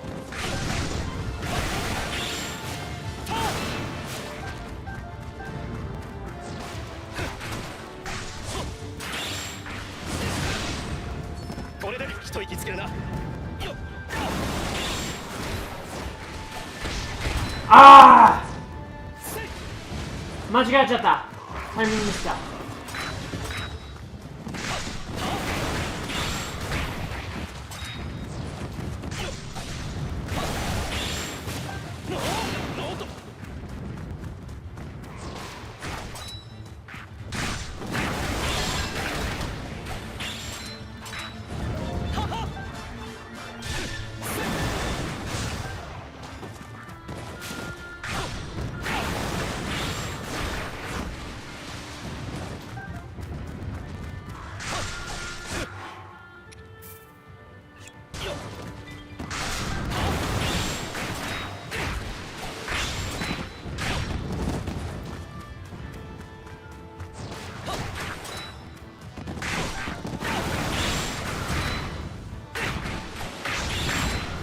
また入りミスか。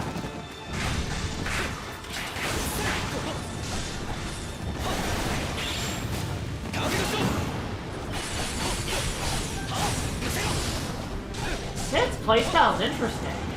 Very based on heavily based on timing. I will be right back. Alright.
Hi-yi!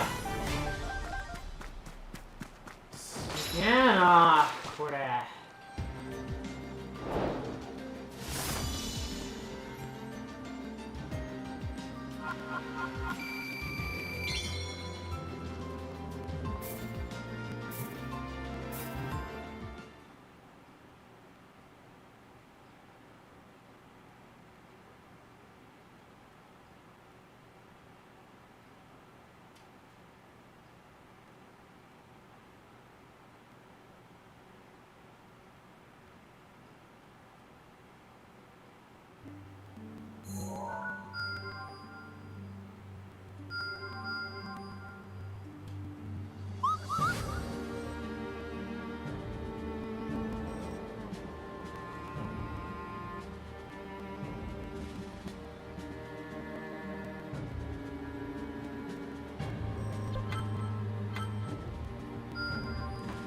まだまだ強くなるぞ。外の防衛のため多忙な日々を過ごしていたゾラ兵たちは差し入れに大喜びだ。これらの素材を生み出す土地を誇るために兵士たちは今後のとを誓い合っていた。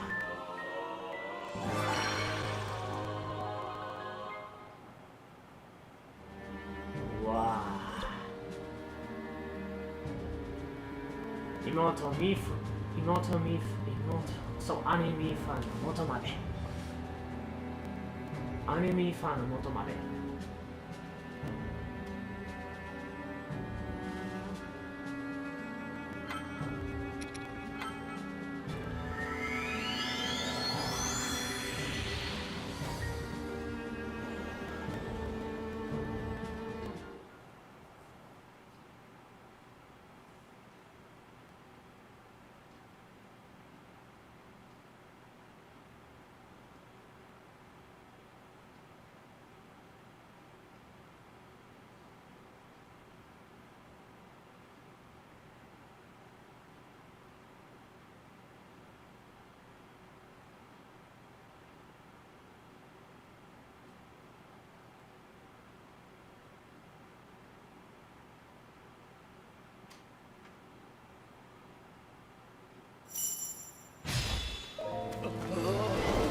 ルト山じゃないかこれ。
あ、出た。ライネルが出た。ナイス回避。でも全然ダメージ入ってない。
ナイス回避。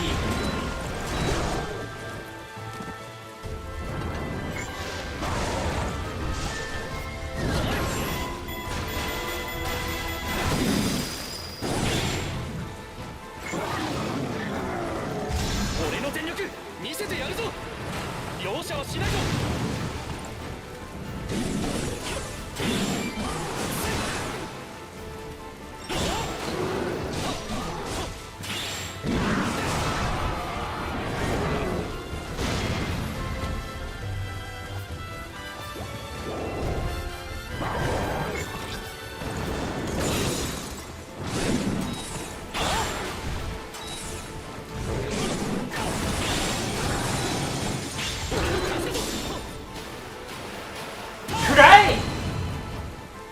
全然ダメージ、まあダメージは与えるぐらいは与えられてるんだけど、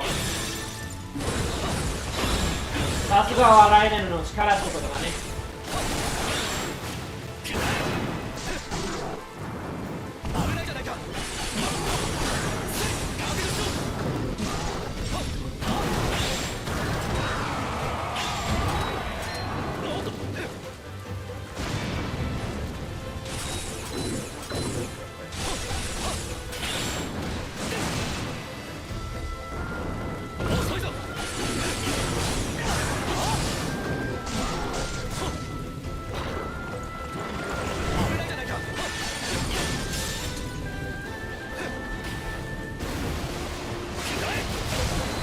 よし。あー、バッテリーが弱くなってきちゃった。危ない。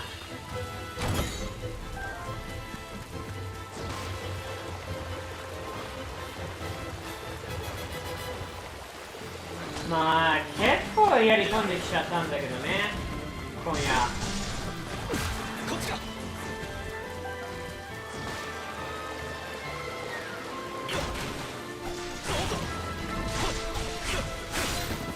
さあ通してくれよ、者たち。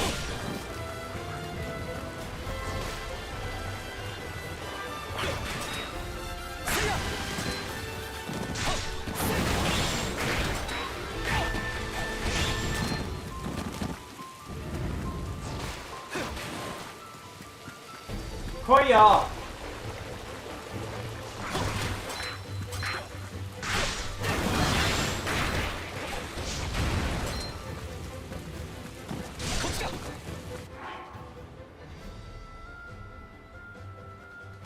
こっちだ、こっち。そこだ。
プレイヤーデビューやろう。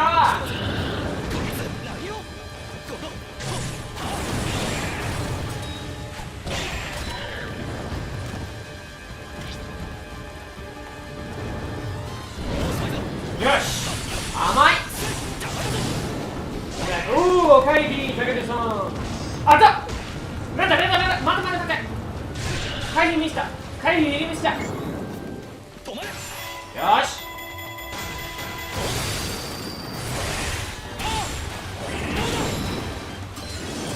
タイルさん、調子どうですか？最近ね。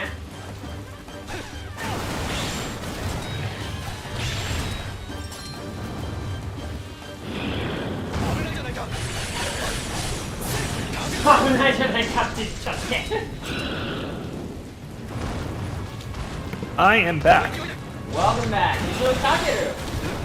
Hey, my baby. When fighting a Hinox. I see that. Nice.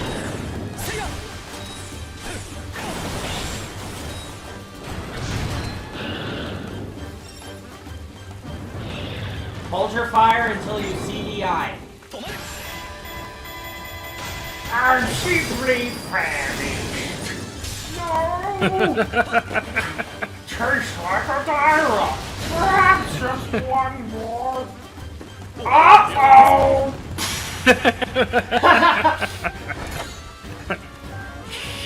Right as we defeat him. Oh, Honestly, what?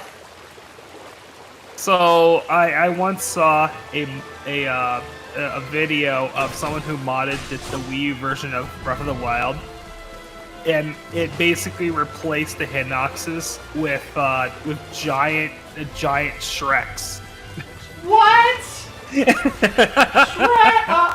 Shreks? Yes. I can see how that would become a mod from the physical appearance, but how does that work? I don't know. It was pretty funny. That sounds amazing, actually. What are you doing in my swamp? Because it's kind of funny because there's actually a quest in Breath of the Wild where you actually have to defeat 3 Hinoxes who are living in the swamp area. So. That's perfect. If someone were to add a voice clip of that exact line, what are you doing in my swamp for that particular quest, that would be perfect. That is pretty funny.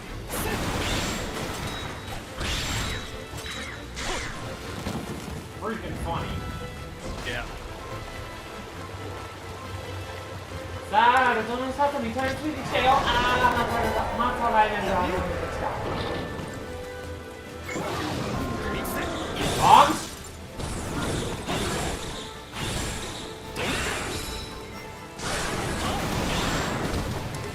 Timing!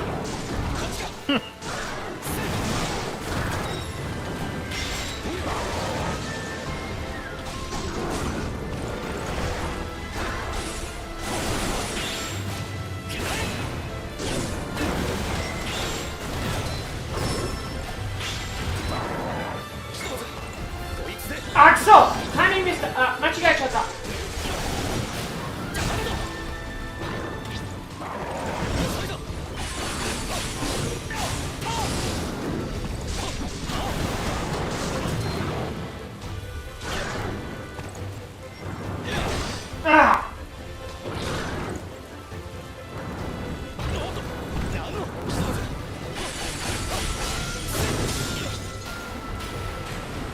甘い。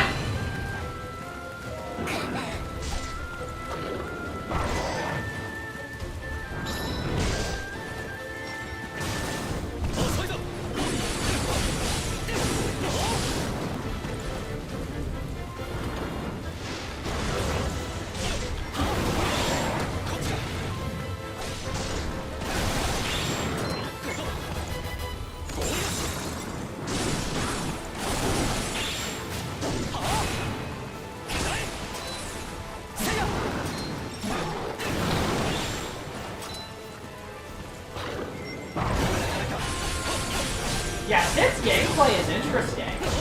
Yeah.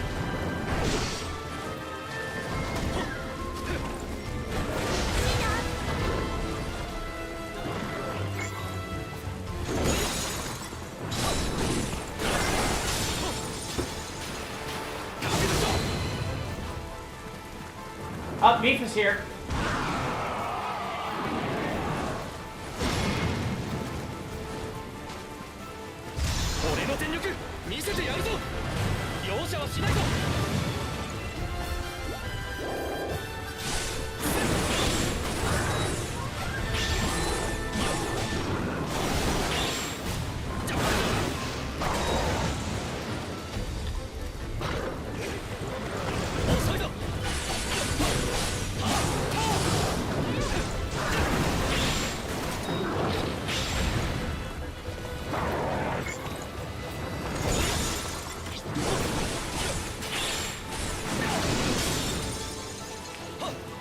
Calamity, Calamity. Hey, arigato.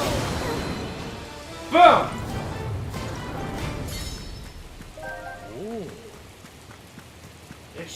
Yakusho! Uchitottari! So, Tekusho! Uchitottari! Tekusho, Gekya!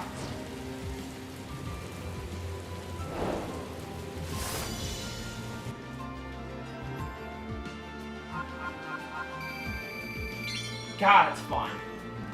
Mm-hmm.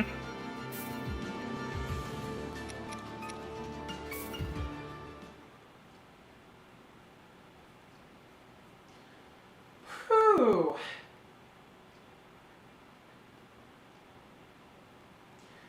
Okay, tell you what. I'm thinking of doing at least 1 or 2 rounds in Zelda Musou Hyrule All-Stars before calling it good. Alright. And I was thinking maybe the Majora's Mask Ocarina of Time field. Yeah. Sound good? Yeah. Yeah, let's try that out. Yeah, I think it'd be about 1 or 2 missions would be a good place to just end for the night after this. Sounds good.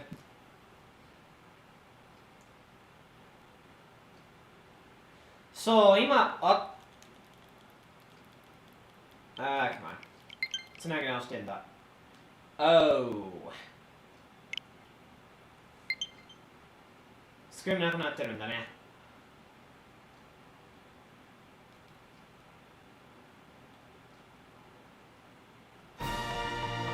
そう、あと、ゼルダ無双ハイラルオースターズでクエストを2つクリアしたら終わりにしようと思ってんだ。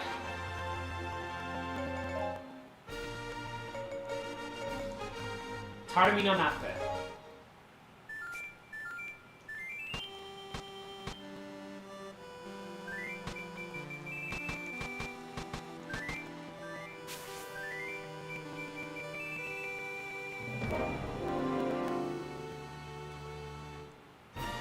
Oh, this. I just realized.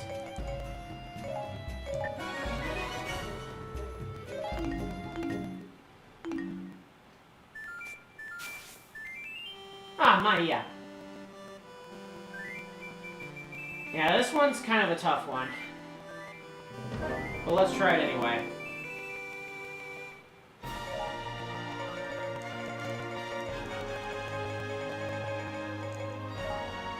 Yeah, 待って。違った。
Traitors!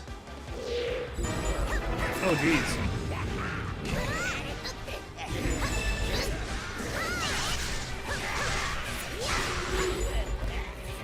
We gotta stop Agatha from making our teammates turn against us. Yep.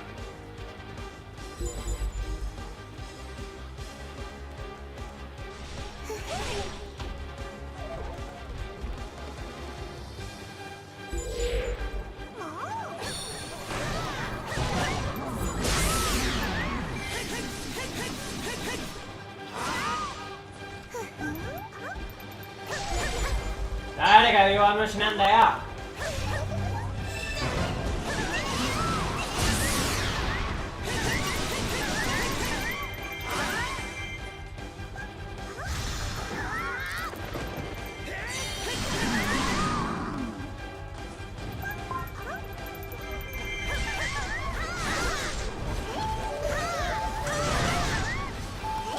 あーくそ、オカリーナなんか服ばあるじゃないだろう。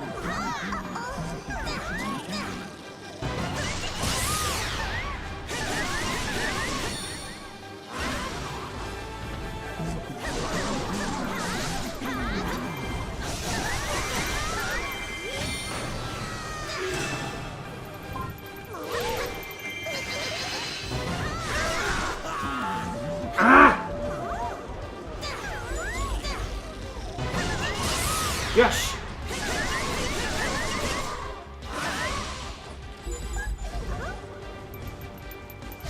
Oh crap, ice big bows. They're on the trader team too.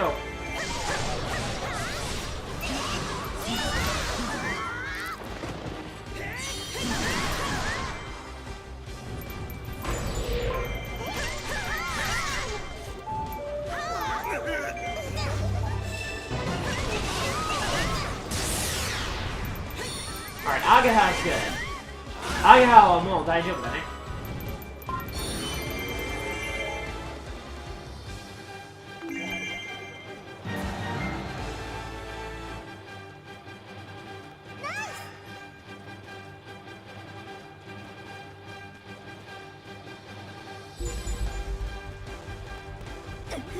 Uh-oh.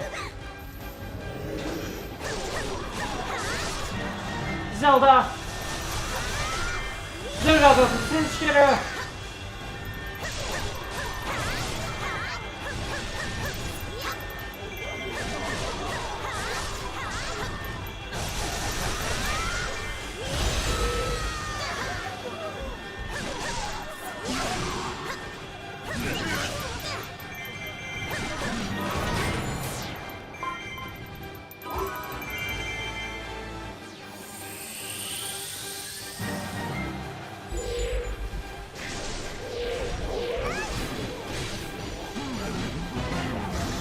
よし。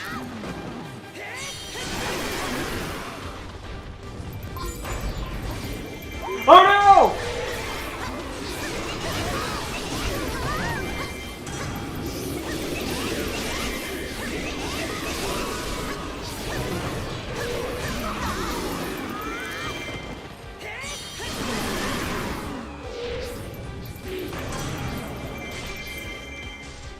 Now we gotta save the base. And Zelda! あー危ない、間に合わないかも。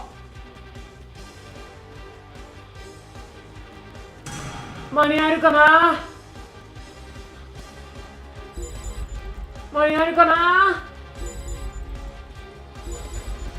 お願いだからが、もう少しの辛抱だから。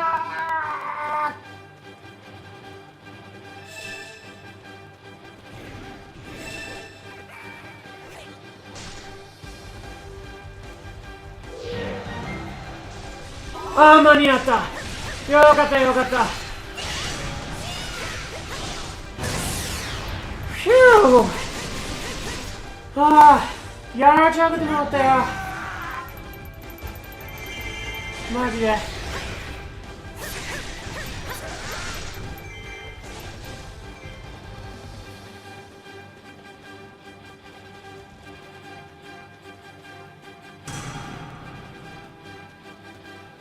お願いだから急いで。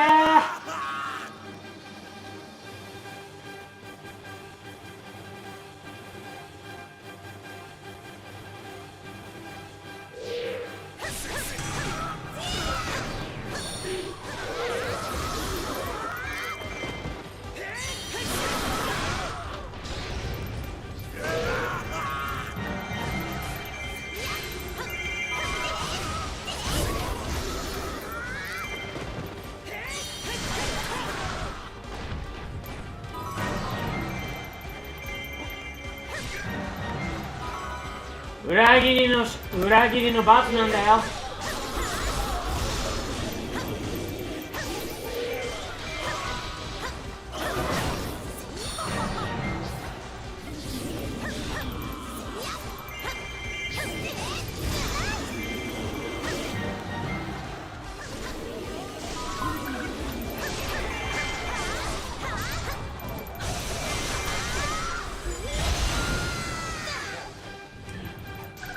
Are more ice big bows?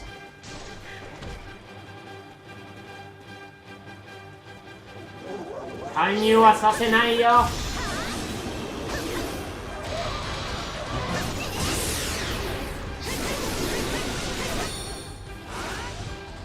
Migata gun no kanyu nante saserarenai yo.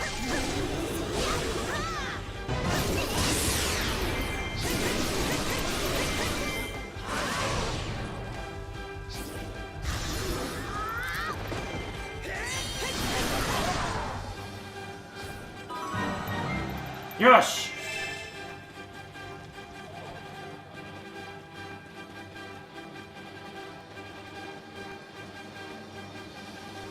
これで含有作戦は完全に阻止できたんだね。よしよしよし。これならいけそう。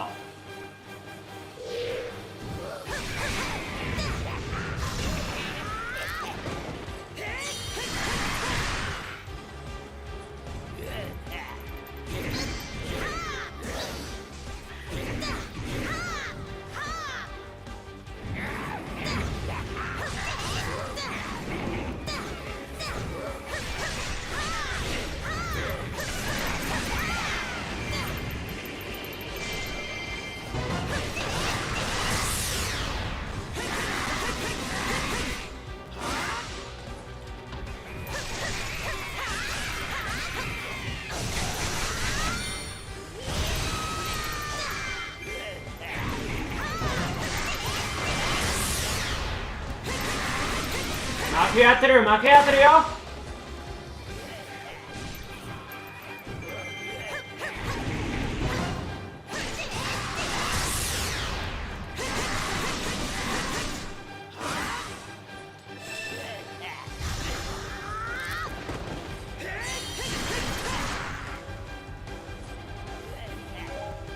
タイミングは8分が経過したんだね。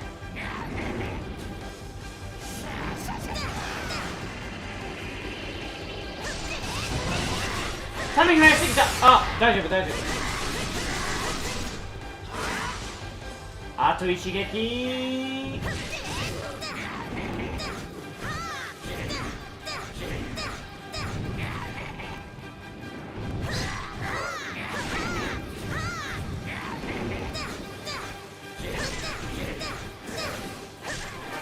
Alright. ミッション成功。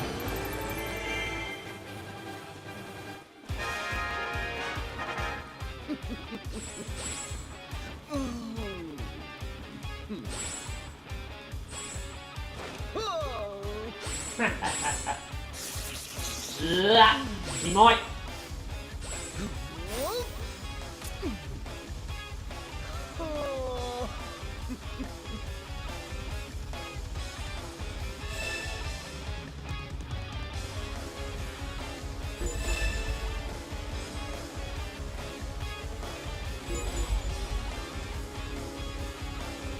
ああ、嘘。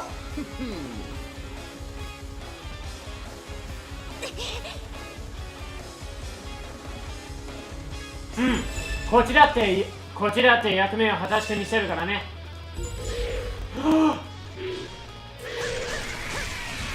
あ、偵察兵。Patrol units. We got some patrol units in our midst.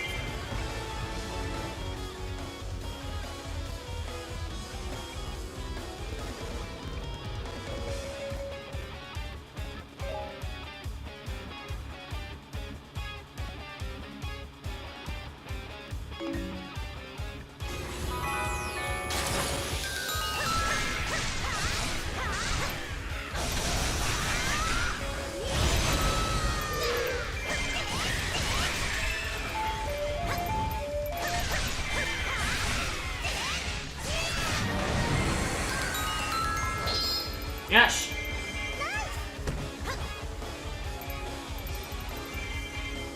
さあどんどんやっちまえ。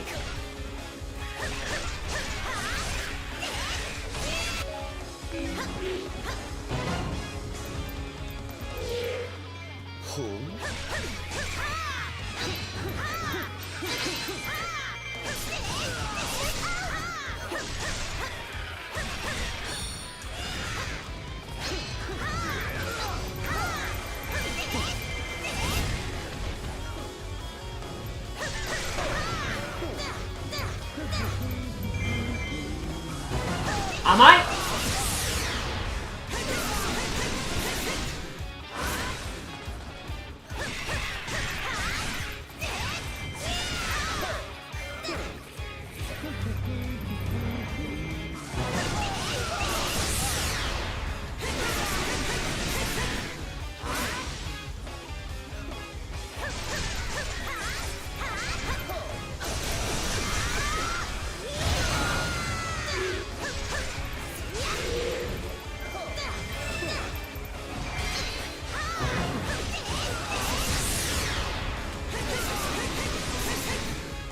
やっぱりレベルの差がやっぱり近すぎてるんじゃないかな。いや、まだいける。俺たちならまだいける。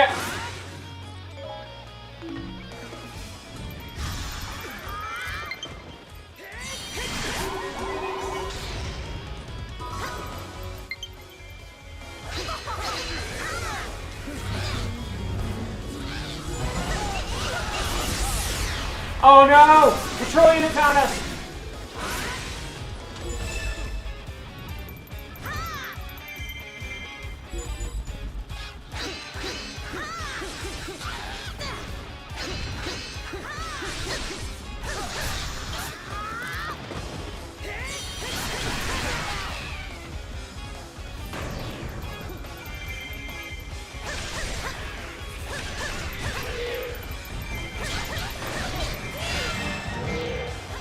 よし、偵察兵ならたどり着いた。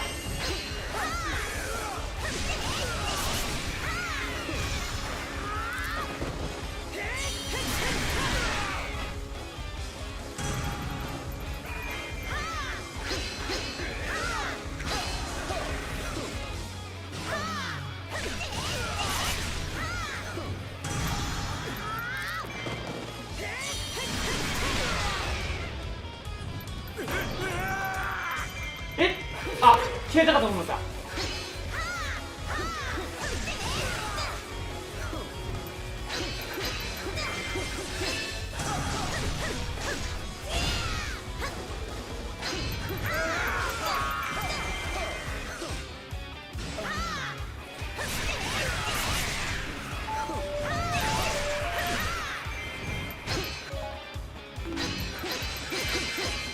いやー、時間が厳しいよこれ。あと2分しかないから S ランクの達成ができそうにないね今回は。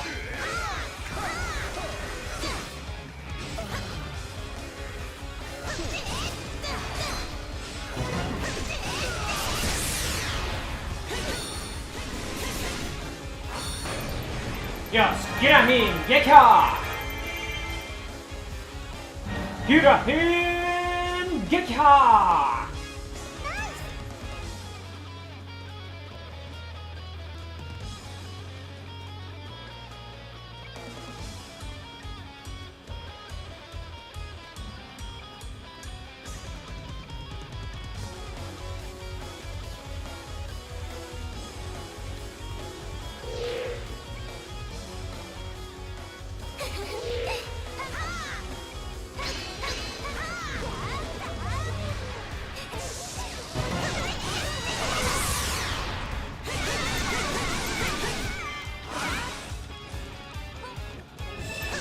What do you think is the most annoying character to fight against in this game?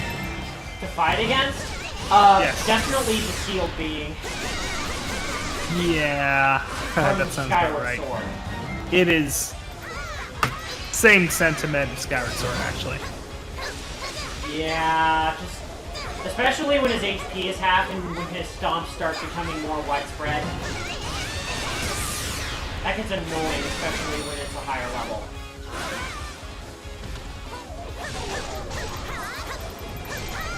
So here's a question for you, Vice. Who's your least favorite character to play as?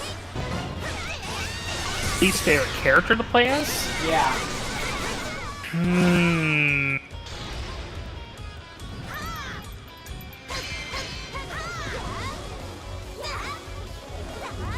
I mean, you don't have to, like, dislike him. It's just, like, the character that you have the least fun playing.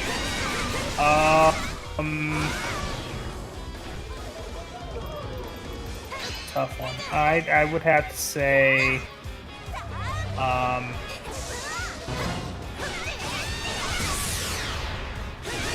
probably Tingle. Yeah, Tingle's kind of, he's alright. Just the bomb stuff, it's just the mechanics aren't really as comfortable, I guess. Yeah. I think it's just the character for me. Yeah, so I get you on that. He's not the easiest character to kind of get used to. If you're my kind of playstyle. Or our kind of playstyle, I guess. As for me, my least favorite character to play as is Wizrow. He's not that fun to play as. Yeah, Wizrow's a bit, Wizrow, not from a character hating perspective, but actual gameplay perspective, probably Wizrow. Yeah, he's a lot more satisfying to defeat and, like, to defeat against rather than to play as, really.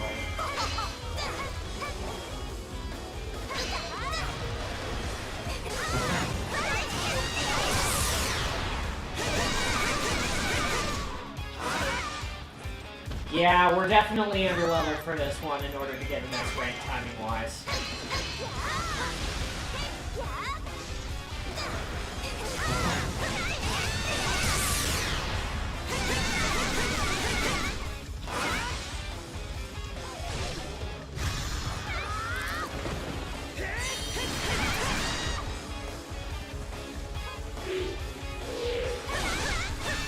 You did well in it, though. That's a plus.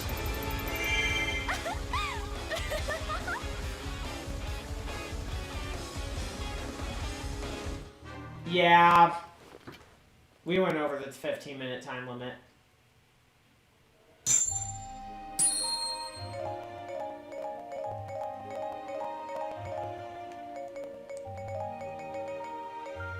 まあいったな。時間切れだったね。レストラン条件の。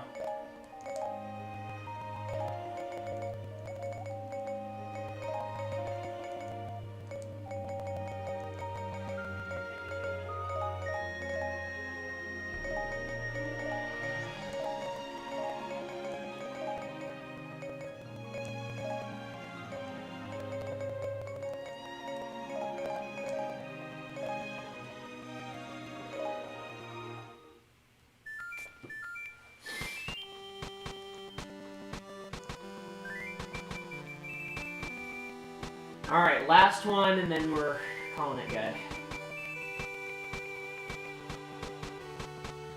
あと最後の一つで今回の配信を終了させていただきます。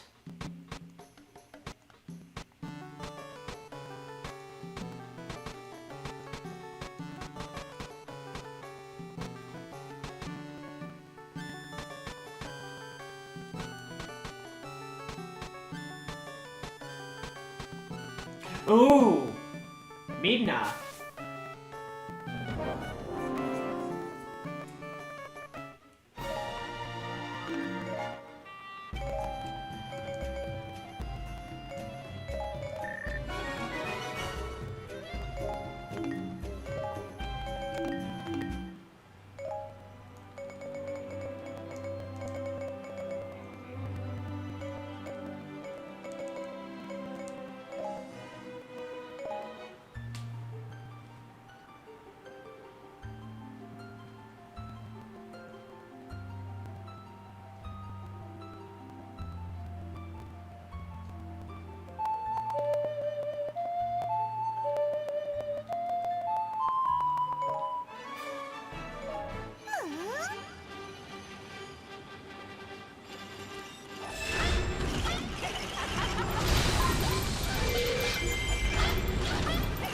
midnight for this one.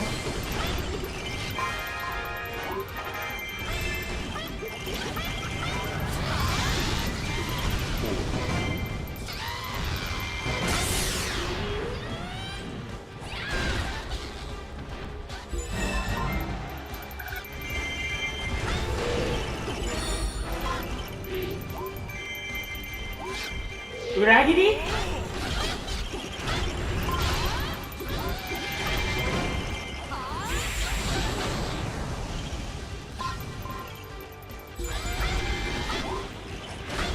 Like a 含有兵があるのか？含有兵がいるのか？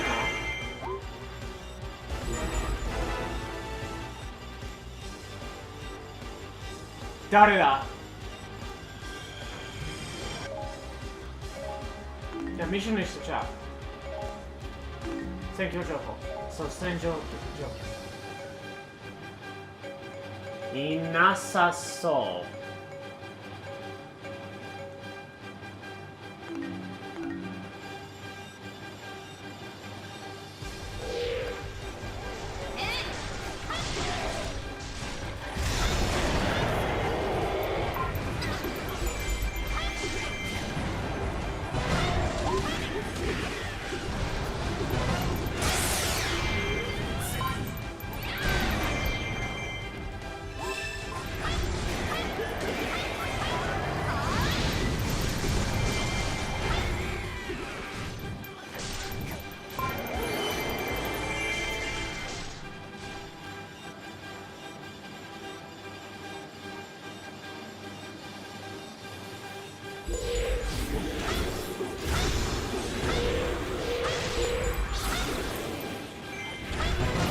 問題なし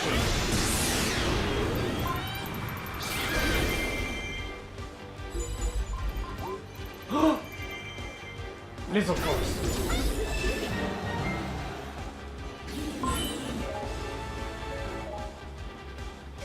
スいったなあんな遠いところに現れたんだ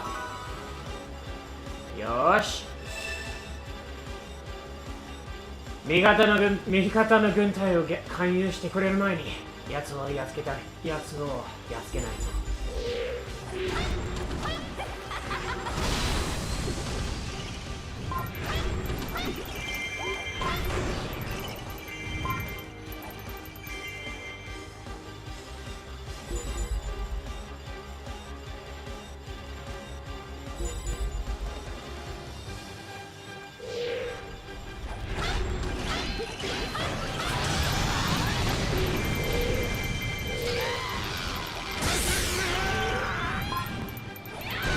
See ya!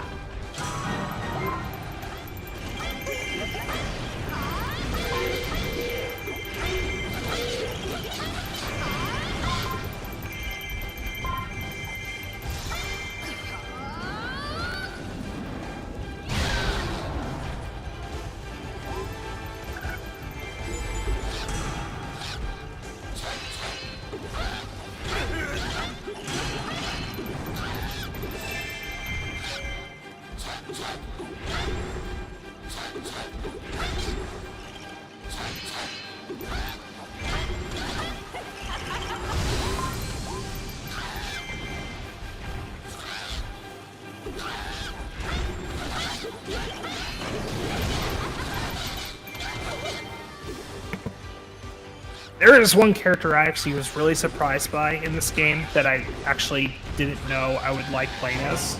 Who's that? I was surprised that I'd like to play as Skull Kid. Ooh. Like I was actually really because I kind of didn't like the sound he makes with every single attack. Ocarina? Yeah, that was it kind of got on my ears. It kind of grated my ears for a bit until I got used to it. Yeah, the more he does it, it definitely got annoying. Yeah. We all Yeah, but he's actually really overpowered once you get at the hang of him. especially when he does his ultimate attacks. Oh yeah. Oh god. That's another one of my favorite characters to play as, Twilight Midna. Oh heck yeah. And we're losing our team members. Oh,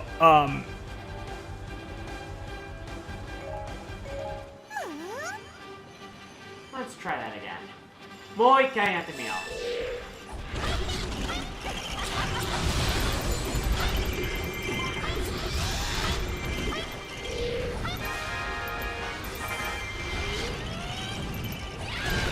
alright, Amanaki. Yeah? After the broadcast, I would like to talk to you for about 5 minutes about something. Before Okay. we call it a night. Yeah. Sounds good. Yeah. Can do. Just was thinking because timelines and all that regarding the last parts of this month and all that. Alright. Oh, Got it.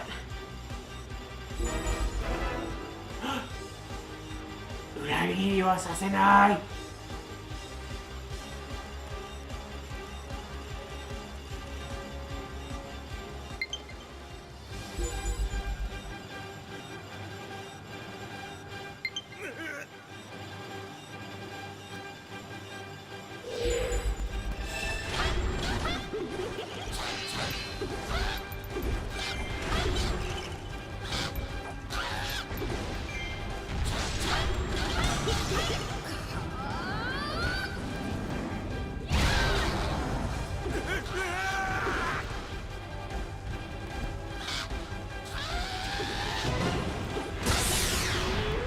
くらえ。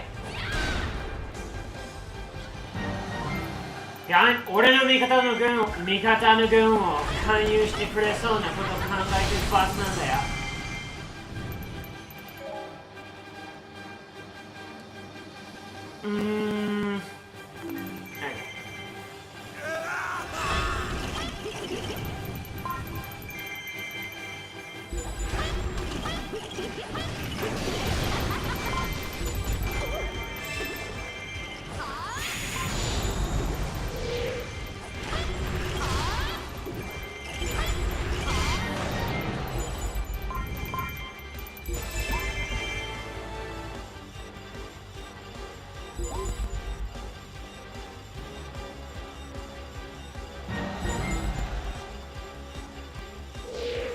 よしよし、次はお前だ。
よし、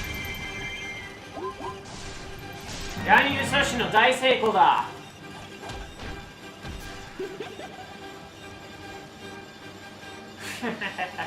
この姿だと調子いいよねって。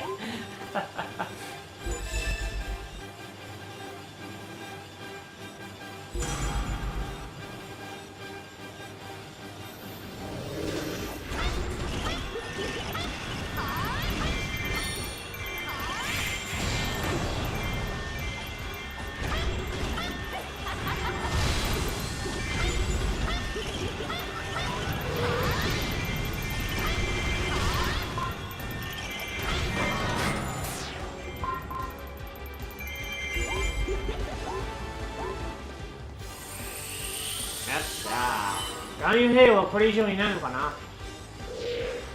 いった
その調子。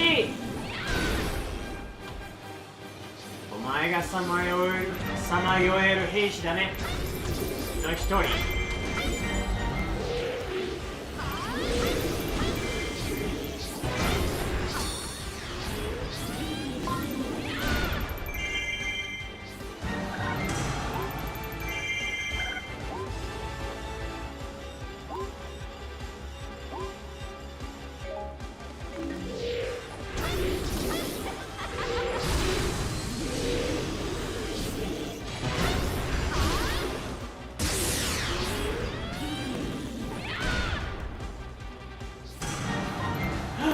なんか危ない。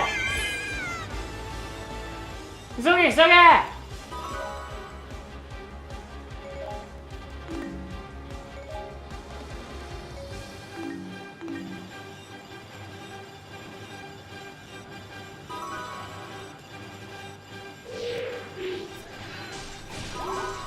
ああ、急に間に合った。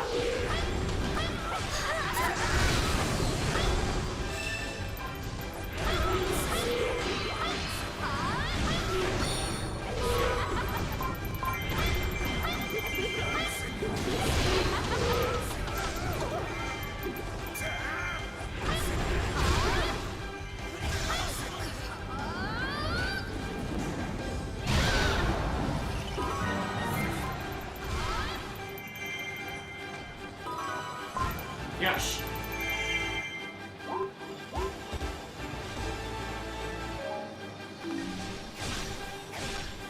次はお前たち敵部隊だ。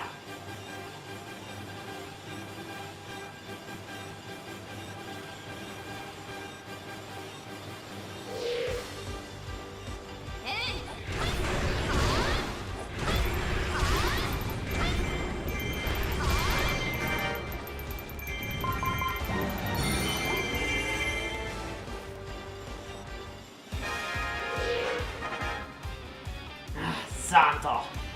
I forgot to mention Zant is my actually. Never mind Wizro. Like Wizro is the second least favorite character to play as for me. Ah. Zant's my number one spot. Really? I do not Okay. like playing Zant.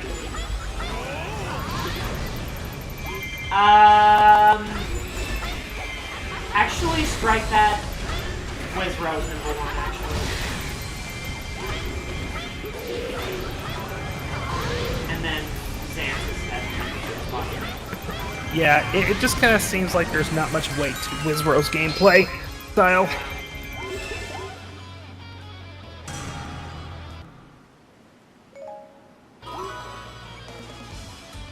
Should be good.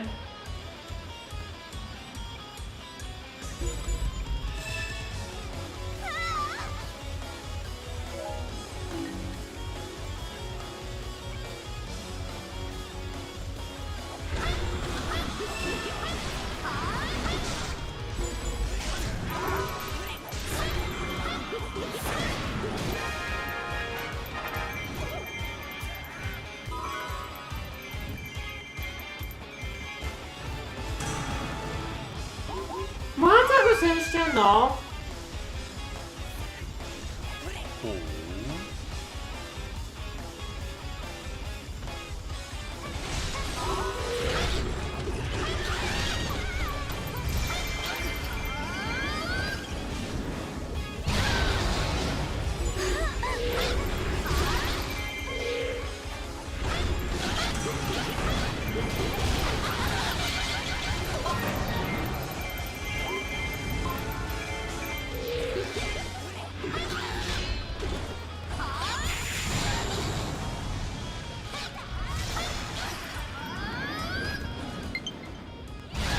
？Oh no. There goes the battery.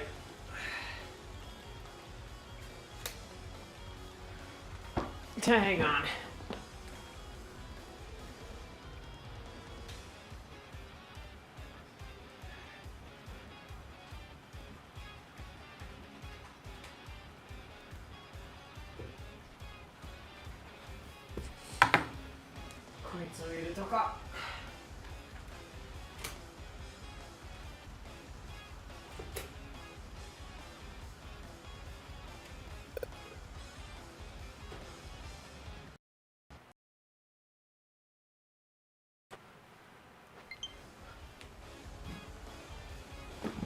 Oh, please tell me it's still on.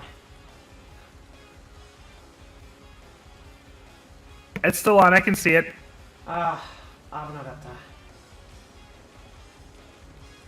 Okay. Cool. Nah, none of these are charged. Okay. So, my right Joy-Con's completely dead. Oh God. Gotta charge it. Oh, okay. So I guess this is it for the stream? Yeah. Alright, we had a good stream though. We did, yeah, that was fun. Mm-hmm. Alright, so yeah, that pretty much sums it up. Thank you guys so much for watching again. We really appreciate it. As always, be sure to like and subscribe to the channel. And I wonder what's for dinner.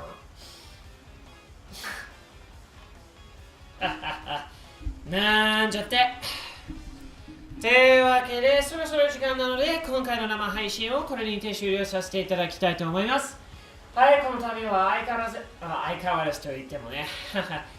今回もまた最後までご視聴いただきありがとうございました。もしよろしく、超楽しかった。超楽しい配信を過ごしてもらったんでね。本当に嬉しいと思う。なぜかというと、俺が一番好きなゲームの、なんか俺が好きなゲームタイトルの中の一つなんで、のうちの一つなんで、久しぶりにやったんだから、超楽しかったんや。この配信もしよろしければ、高評価と登録ボタンもよろしくお願いいたします。